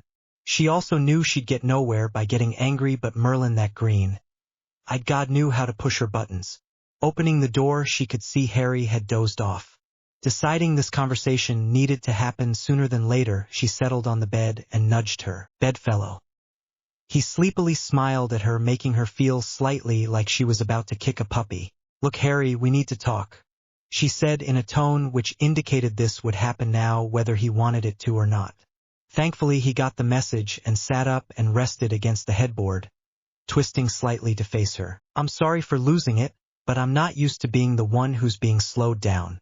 I sometimes forget that our relationship didn't start in the most conventional way. I like you a lot, Harry, and I want more. I need more, and I think you deserve more. This relationship matters to me, and I'd like to think it does to you too. I don't care what caused us to be together. We are, and I love it. I love us. I love how you make me feel, but I can't help but feel we're missing out on something. Dora, I don't want you to regret us or me, and I'm worried that I won't be able to live up to your expectations. I have next to no experience and spent much time together, but we've been together nearly 2 years now, and I miss that physical intimacy that is a part of normal adult relationship, and I see no reason to deprive us of that. You love me? Harry replied in awe. Yes, silly, why do you think I'm so pissed off? Leaning over and kissing Harry as if this act will prove the statement. You're making me feel like a love-struck teenager, Harry. I want to touch you, kiss you, and be near you all the time. Our time here has almost felt like a dream, to be able to be with you without having to worry too much who's watching. I'm not sure I can let you go this time. Romania was hard, but it felt necessary, but I worried about you too much. I was constantly in fear that something would happen and I wouldn't know, and now I think it would be 100 times worse. She could feel her emotions begin to overwhelm her. It made her think of her dad. Desperately trying to get back in control of the emotions, she sucked in a deep breath. Dora, Harry, don't Dora me, look. I let you go off with your sidekicks last summer because I could be more help for you with the Order than I would have been if we had to explain my presence to Ron and Hermione. I knew the Order could use my skills somewhere, but I'm not going anywhere now. I know what you need to do and I can help, and if I'm with you, I'll worry about you less, and I'm worried how much I've missed out on and what's it's done to you. I know you well enough to know you don't like explaining, so I'd rather be experiencing it alongside you than prizing it out of you afterwards. I don't want to hear about your life second or third hand anymore. Sod the consequences. Why do you think I've insisted on you telling me about Gringotts? I want in, but Harry, you and I could infiltrate Gringotts a lot easier than you, and Hermione and Ron, and you know it. If you're taking risks, I want to be there taking them with you, and this way we can keep Hermione and Ron out of the goblins' bad books. But stop it before I silence you. I can handle your boundaries on the physical side of us, but you will owe me when this nightmare is over, Potter, and I intend to collect.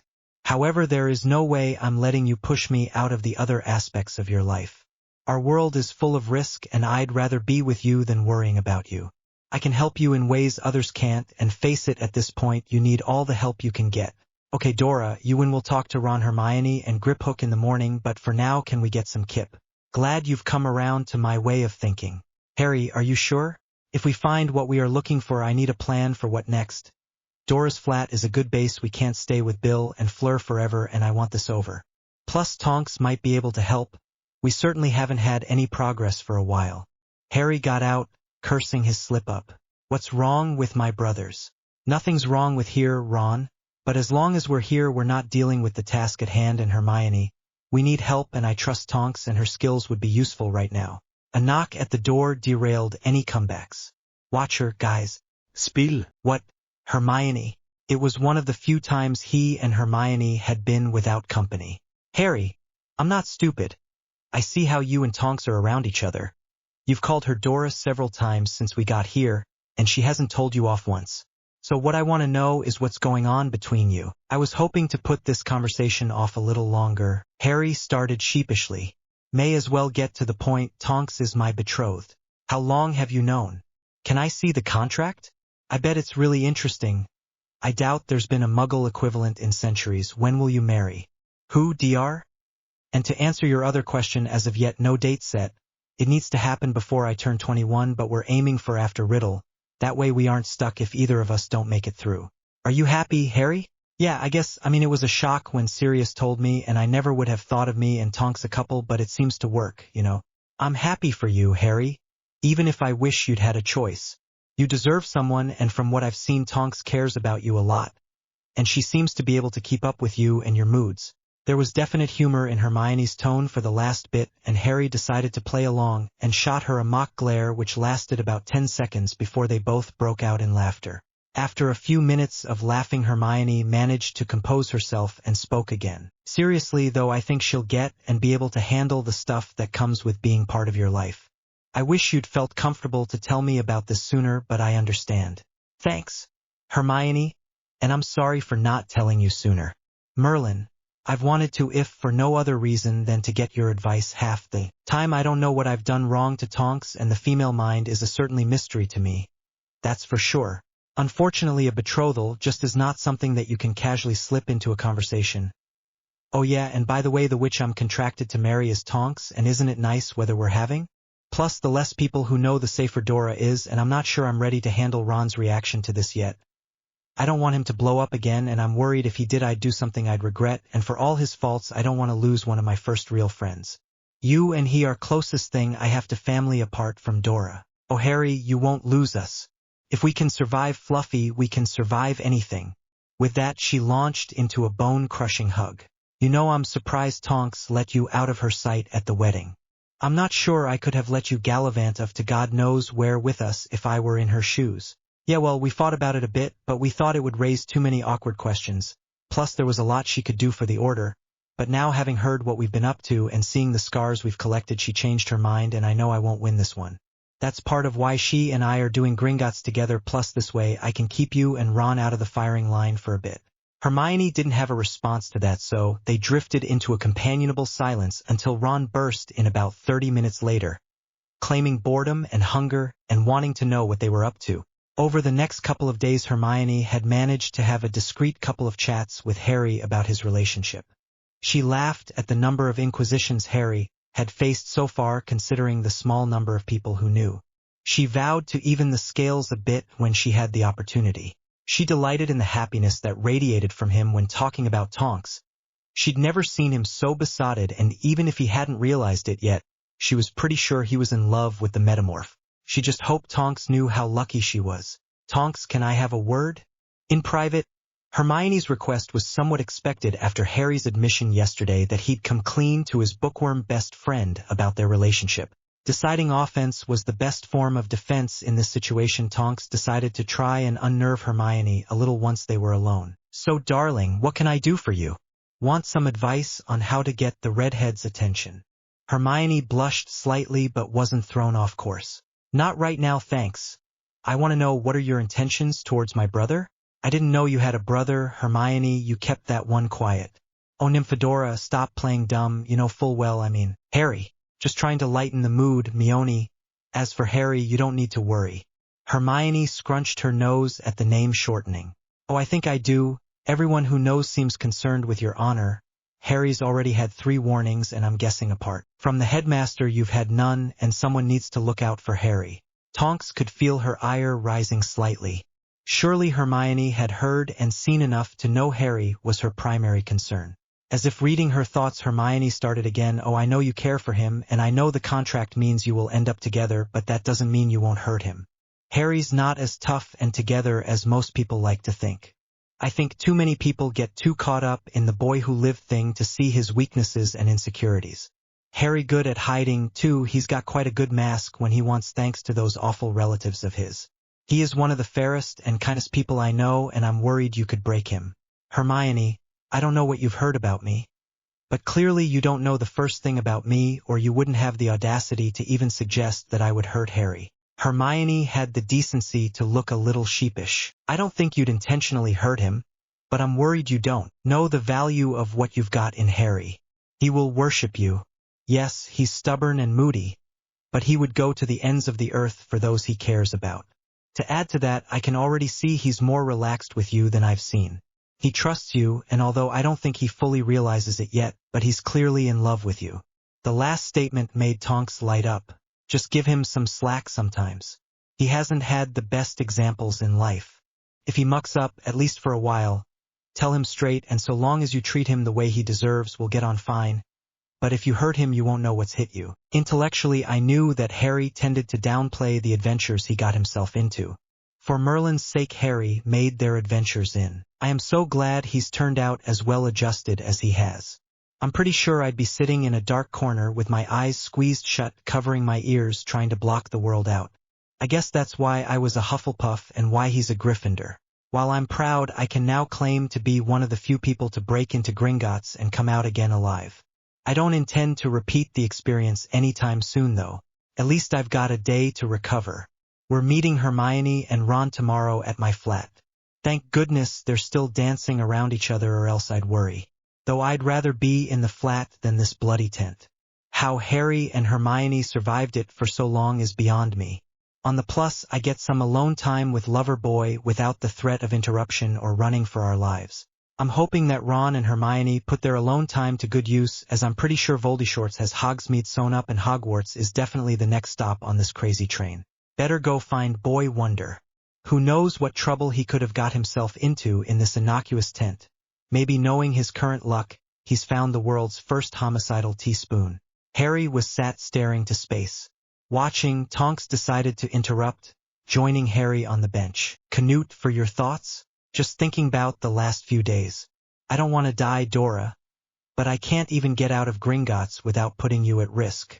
If that bone breaker had hit you, I don't know what I would do, and yet I'm meant to face Riddle." "Han, I'm fine. It wasn't even close, and you had better not die. I'm tired of feeling so inadequate. I don't have a fucking clue what I'm doing. Everyone keeps looking to me like I've got the answers, and I know now. Honey, people look up to you 'cause you inspire them. They need someone to look to now. Dumbledore's gone, and I'm afraid you're the obvious choice, but if it helps, you'll always be a skinny idiot to me." With that, she pulled Harry towards her and leant in for a kiss, only to change direction at the last minute and kiss his nose. No fair, pouted Harry. Well, Mr. Potter, what did you have in mind? And what are you going to do to rectify this injustice? Harry proceeded to kiss her, demanding entrance to her mouth, sending a trill up Dora's spine as Harry took charge of their activities for once. As his hands roamed and Dora's clothes decreased by the second, she decided she had better stop this before they did something he'd regret. Separating herself from him despite his groan at the loss of contact, she got enough control over her thoughts to get out Han. We need to stop before I'm not able to. Don't wanna. Harry tried to recommence his ministrations only to be thwarted. Pulling Harry's face level with hers, she gazed into his emerald orbs, as if trying to evaluate his desire. You sure? 'Cause you know what I want, but I don't want you to regret it come the morning. I'm sure, Dora, I want to make it real, and I want to feel while I can, and I love you and I want you. I don't want to miss my chance. He leaned in, initiating yet another very demanding kiss that crumbled any remaining reserve Dora had. Waking up slowly, Dora stretched, allowing herself a small contented smile as she reflected on the night before. Harry certainly had potential, and she hoped when this nightmare was over they would have more time to explore that aspect of their relationship. However, right now wasn't the time. Looking at her watch, she saw it was just after 6 a.m. They had 6 hours until they were due at her flat. She decided to follow a habit she had picked up over the last couple of weeks and watch Harry sleep for a bit. It was the only time she got to see him even remotely relaxed. While over the last couple of weeks Harry had had a couple of visions, he had confessed to her that he slept better in her company. While her heart jumped slightly at this tidbit, her head argued it was due to the meditation exercises she made him do. Either way, she was glad she could aid him. So much of his fight seemed predetermined that she often felt useless, which irritated her immensely. By nature, she was a doer, a problem solver, and most of her fiancés were beyond her reach. Deciding it was time for a cuppa, she left her study of Harry and headed to the kitchen area. Harry awoke, suddenly becoming hyper-aware of a part of his anatomy and his bladder. Jumping out of bed with a sense of urgency that caused the rest of his body to protest at movement, he headed to the bathroom. Leisurely, he returned to bed, wanting to hide a bit longer and get his thoughts together before being confronted with Dora. Last night had been amazing, better than he thought. The guy talk he'd overheard over the years certainly didn't do it justice. It was more difficult than he thought, or maybe more difficult to do it well, but Dora was very patient and certainly seemed to enjoy most of it, or at least he thought she did. Although he couldn't help but wonder how he compared to her past experiences. Another part of him was berating himself slightly for depriving himself of the experience for so long. He wasn't sure he'd ever be able to look at a woman the same way again.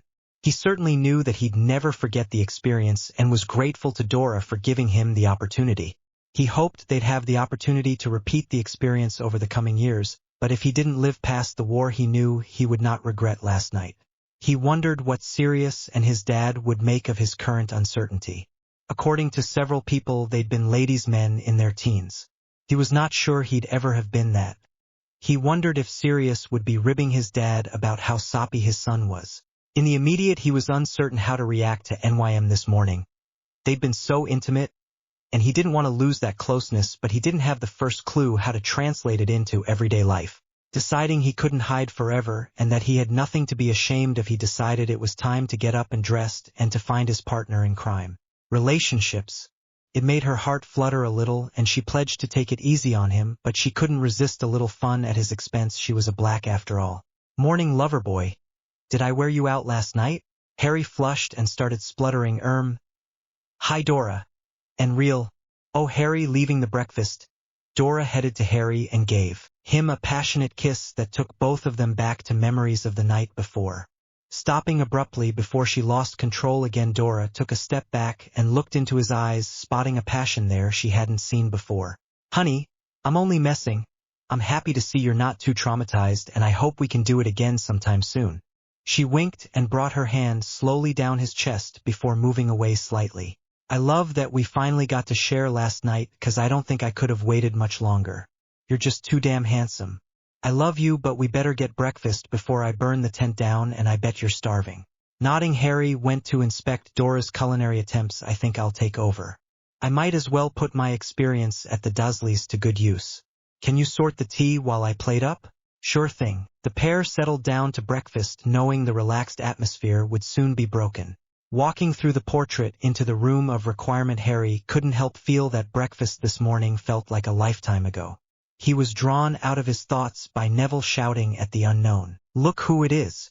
Didn't I tell you?" The light was blinding as they transitioned from the passageway into the room, then there were deafening shouts of, "Harry! It's Potter!" At the noise and sentiment, Harry stiffened. He wanted nothing more than to run the other way. He couldn't do this. He couldn't be the person they needed. Didn't they realize he was just a clueless, skinny 17-year-old with no special skills? He had almost come to a standstill, the desire to flee rising by the second. Suddenly he felt somebody rubbing calming circles into his back, causing him almost instantly to relax a little. There was no doubt in his mind it was Dora. He could smell her unmistakable scent of honeysuckle. However, it was her touch that made the difference. In these briefest of touches, he felt like she was pushing support and belief in him. It was reassurance that he needed to go on. She had reminded him discreetly he was not alone, that he was loved and adored for just being him. Neville had finally gained order in the room, and this provided Harry with opportunity to finally take in his surroundings. She didn't know how he managed not to crumble under the expectation. She wanted to hex half the room. Didn't they realize how hard this was for him? Could they not understand how overwhelming this was? Yes, they didn't know what he was truly facing, but looking at him as if he has all answers would intimidate most people, and if it didn't, you had to worry. Why not? Nobody should have that degree of worship. Nobody should be treated as if they are infallible. The errors of Dumbledore had proven that to her. She didn't know what to do, but she knew she needed to do something, and fast, and preferably without bringing attention to herself. So she did the only thing she could think of, and discreetly began rubbing circles into Harry's shoulder. At her touch he stiffened for a millisecond before relaxing, giving Tonks a sense of accomplishment of how far her relationship with Harry had come. Having dealt with the room's inhabitants' questions with Ron and Hermione's encouragement, Harry requested the assistance of the room in finding the diadem. Dora could not help the jealousy that rose in her watching Harry with both Luna and Cho. Whilst Ginny had been all over Harry since she entered the room, she knew there was nothing there and never would be as far as Harry was concerned. But Luna and Cho were a different case. She couldn't stop her insecurities raising. She was pretty sure that there was something there. Or at least without her and the contract there could have been. She almost bit through her tongue containing her objections when Ginny stupidly suggested Luna accompany Harry to Ravenclaw. Why didn't she see the competition the petite blonde presented? Was she that oblivious to the escape Luna offered Harry? When he re-entered the room of requirement, the first person his eyes went to were Dora's. He wanted nothing more than to order her away from this place to safety, so that he could have the peace of mind that no matter what happened she wouldn't be part of it. He looked at her, eyes blazing, but radiating a business demeanor. Knowing there was nothing more to say, and they were already attracting too much attention, Dora walked past Harry towards the door, gently brushing his arm as she went. When she reached the door, she drew her wand, and with one last look over her shoulder, she left, not knowing if she'd ever see those gorgeous eyes again. Harry Potter and the Deathly Hallows by J.K. Rowling. Chapter 16, When the Battle is Lost 1. Chapter 16, When the Battle is Lost and Won. Here stood before Voldemort and his Death Eaters. Harry couldn't help feeling he didn't want to die. However, as with so much of his life, why fight the inevitable? At least this way he could die on his terms and not give Riddle the satisfaction of beating him. As the sickly green light hurtled towards him yet again, he couldn't help but hope that his death would mean something, that it would set people free. He hoped that Hermione worked out why things happened this way, and that someone would take down the megalomaniac once and for all. He whispered, "I love you, Dora," to the wind, and a slight smile passed his lips as he thought about those he loved and those that loved him. Then Harry Potter was no more. His body dropped to the floor with victorious cheers and a solitary guttural sob from his giant friend. In the room of requirement, Dora made a beeline for Ginny. "Gin, while your mum and Boy Wonder think we can afford to be fussy about whose wands we use, I know we need all the help we can get. I know you're a Spitfire and we cannot afford not to use you. This is it. There's no second chance. If this doesn't work, I'm pretty sure we won't be here to see it, or worse, so we can't afford to not pull out all the stops. If you're up for it, I'd like to work with you, but please don't let on to Molly that I suggested it."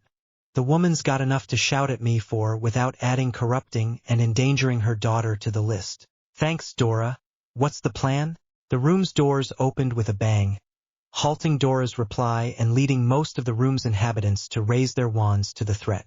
Everybody, we need the room. Please leave. Be careful, and in the spirit of Mad-Eye Moody, be vigilant. Harry boomed. Grabbing Ginny's arm, Tonks pulls her along with her out of the room. Just as they turn to the stair, they hear Harry holler, "Tonks, protect Gin." Ginny groused at this bloody noble git. "He's as bad as my brothers. I'm 16, not 6. It not fair," stomping her foot. "I don't see him trying to stop you fighting." Ginny whined. Tonks resisted, pointing out how immature her reaction was, instead opting to commiserate with her in true. "But he knows from experience I'd hex him where it hurts, battle or not, plus I don't come with 6 brothers to back him up. But believe me, you're not the only one on the receiving end of his saving people thing. But I've managed with a bit of bribery to bring him round to my way of thinking, and let's face it, he wouldn't be Harry without trying to save the girl all the time. You'll have to tell me how you persuade him after this. I think I need all the help I can get if I want to get his attention. He doesn't seem to realize girls exist. I think that blubberbag Cho ruined him." Dora smirked at this, thinking how to reward Harry later. "No can do, Ginger. I'm not sure your mother would approve of my methods." "Shame." Both young women stayed in companionable silence as they headed to the 5th floor, both wrapped in thoughts of the man in question. Reaching the 5th floor stairwell, the battle suddenly became very real. They could see a selection of Order members being battled into a corner, outnumbered 3 to 5.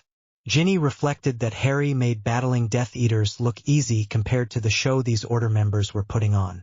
It was clear to her that the Death Munchers were getting the upper hand, which scared her, as these idiots were Voldemort's minions.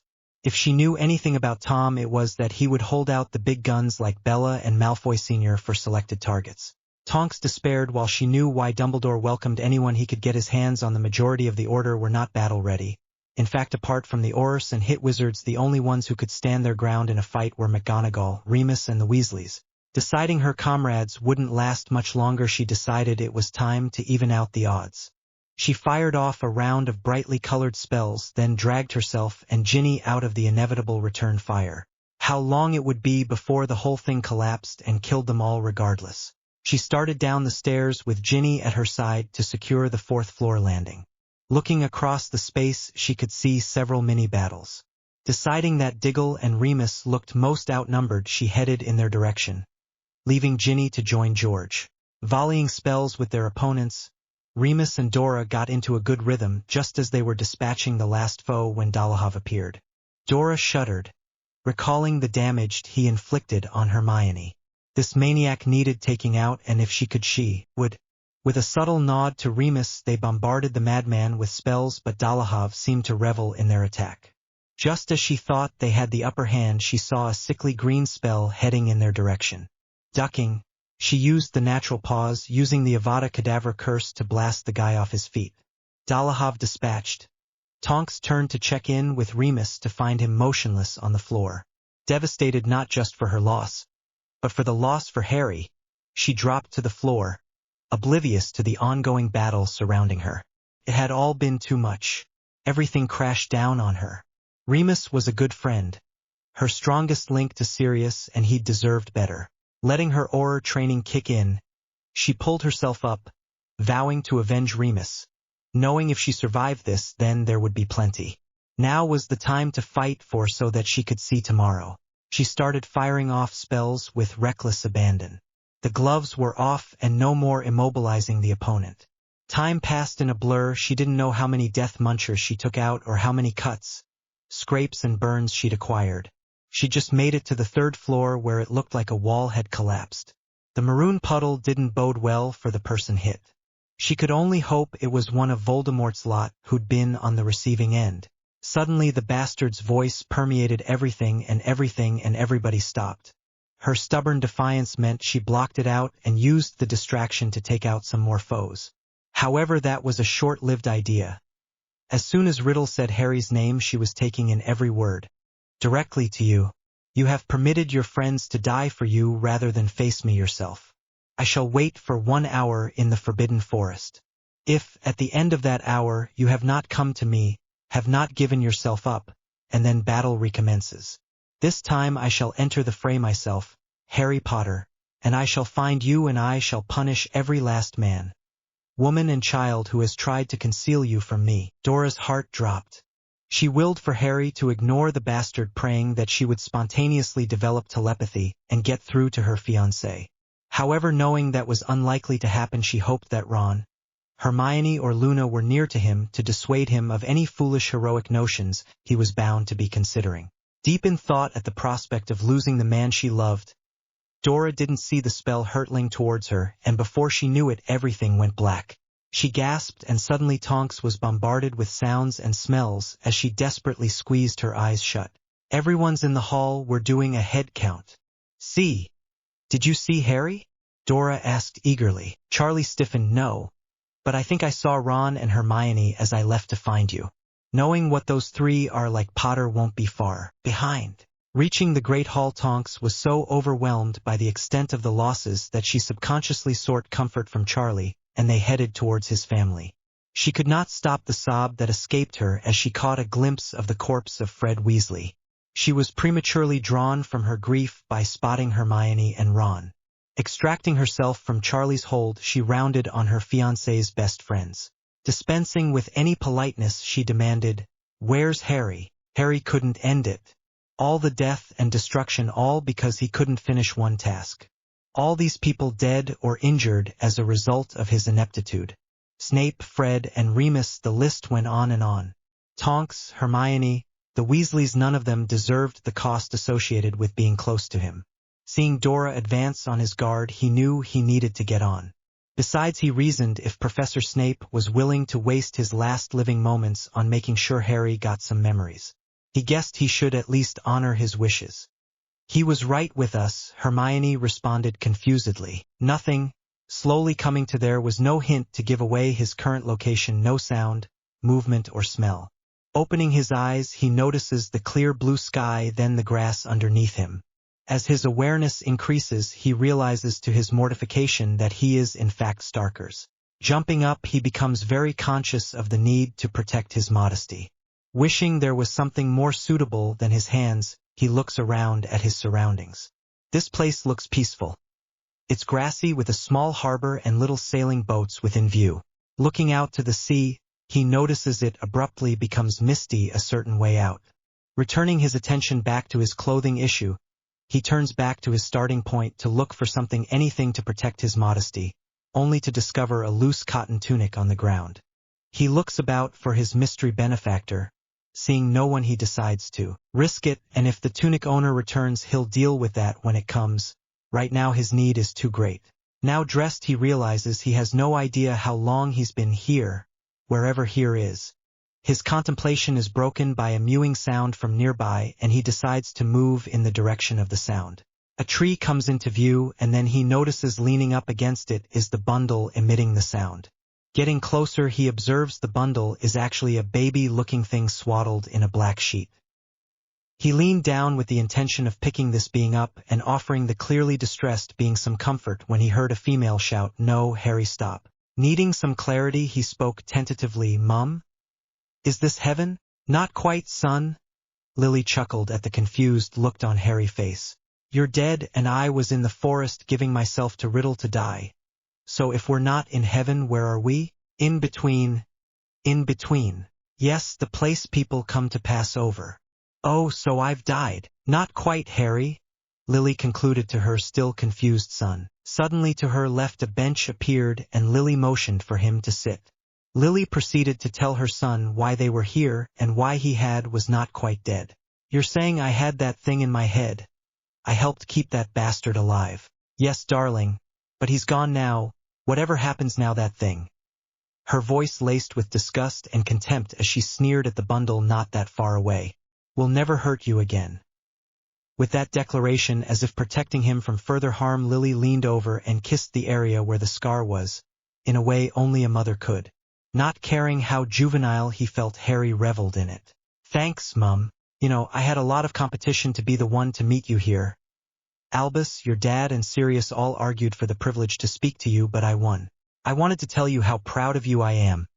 I never wanted you to have the burdens or suffering you have had, but I couldn't be prouder of how you've overcome them." I know everyone is always reminding you of how much like James you are, but I see a lot more of me in you than your eyes, Harry. But even saying that you are very much your own person, Harry, and don't let what others say alter that. Of course, Mum. Mum still felt strange coming from his mouth, but it was also natural. I love you, Harry, so does your father, and I know love has often been hard for you to come by. But there are many in the land of the living that love you very much, and they would show it more if you let them. And while James and I were not best pleased with some of your godfather's decisions regarding you, we are very pleased that Dora has been part of your life. She was always such a happy child, and we can see how happy you make each other, so Sirius is out of the doghouse, she said with a grin at her own pun. For the next while they continued to sit and talk about Harry's life some, and Harry enjoyed hearing his mum's view on things. He was a bit surprised the first time she swore, though, finding it didn't fit the image others had created of her. After he didn't know how long the sun began to set, signally to Lily their time was drawing to a close and the hard topic could be avoided no longer, and Lily laid the options down for him, and ever the Potter he chose the challenge. She had given up her search for Harry, conceding if Harry didn't want to be found he had enough at his disposal to avoid discovery. She comforted herself with the faint pulsating of her necklace that was connected to Harry's earring. Finding a quiet corner of the great hall, she prayed to whatever gods were listening that Harry wasn't doing something stupid. Reflecting on the losses so far, she was terrified about what it would mean if this continued much longer. Despite their best efforts, the light were not winning right now, and when the battle recommenced she knew without a major change in luck the light would not triumph. They were too cautious and too inexperienced. It was painfully obvious that the few Aurors and DA members were the only ones prepared for the realities of battle. Her thoughts moved on to the man who had her heart, while she'd admitted that to herself. The strength of her feelings still surprised her. Before discovering the contract, she'd prided herself being very independent, not needing people. Yes, she enjoyed the company of others and the odd causal relationship, but she never relied on anyone, and she was always the one to walk away. Now, though, Harry had changed that she wanted him. No needed him, and it scared her witless. If the situation wasn't so perilous, it would be funny. Who would have thought she would be cow-eyed over anyone, let alone the bloody boy who lived? What was worse, for once Sirius had got something right. She tried to think of other potential explanations, but her brain couldn't stop screaming. He's dead, he's dead. She needed to get away, and quickly. She needed to break down. But there was no way in hell she'd do it with this much of audience. If nothing else, she didn't want to explain her distress to anyone, because that would mean verbalizing the awful thought that was dominating her mind to someone else, making it feel more real. Thankfully, the rest of the hall's inhabitants were so consumed in their own grief that she calculated she could slip away unnoticed. Unfortunately, however, Fleur Weasley appeared to be coming in her direction. Despite trying to keep her composure, Tonks had clearly failed miserably. If her French friend's change in demeanor on reaching her was anything to go by, knowing she had no evidence and not wanting to cause undue alarm or concern Dora was economical with the truth. I'm fine, Fleur. Just worried about Harry, you know that? But I think I might go and find a quiet spot before the ceasefire ends to compose myself. Okay. But be safe, we don't know who's where. Finally free to make her escape, she found the nearest vacant storage cupboard, warded herself in, sunk as far as the space would allow, and let out a guttural sob into the darkness.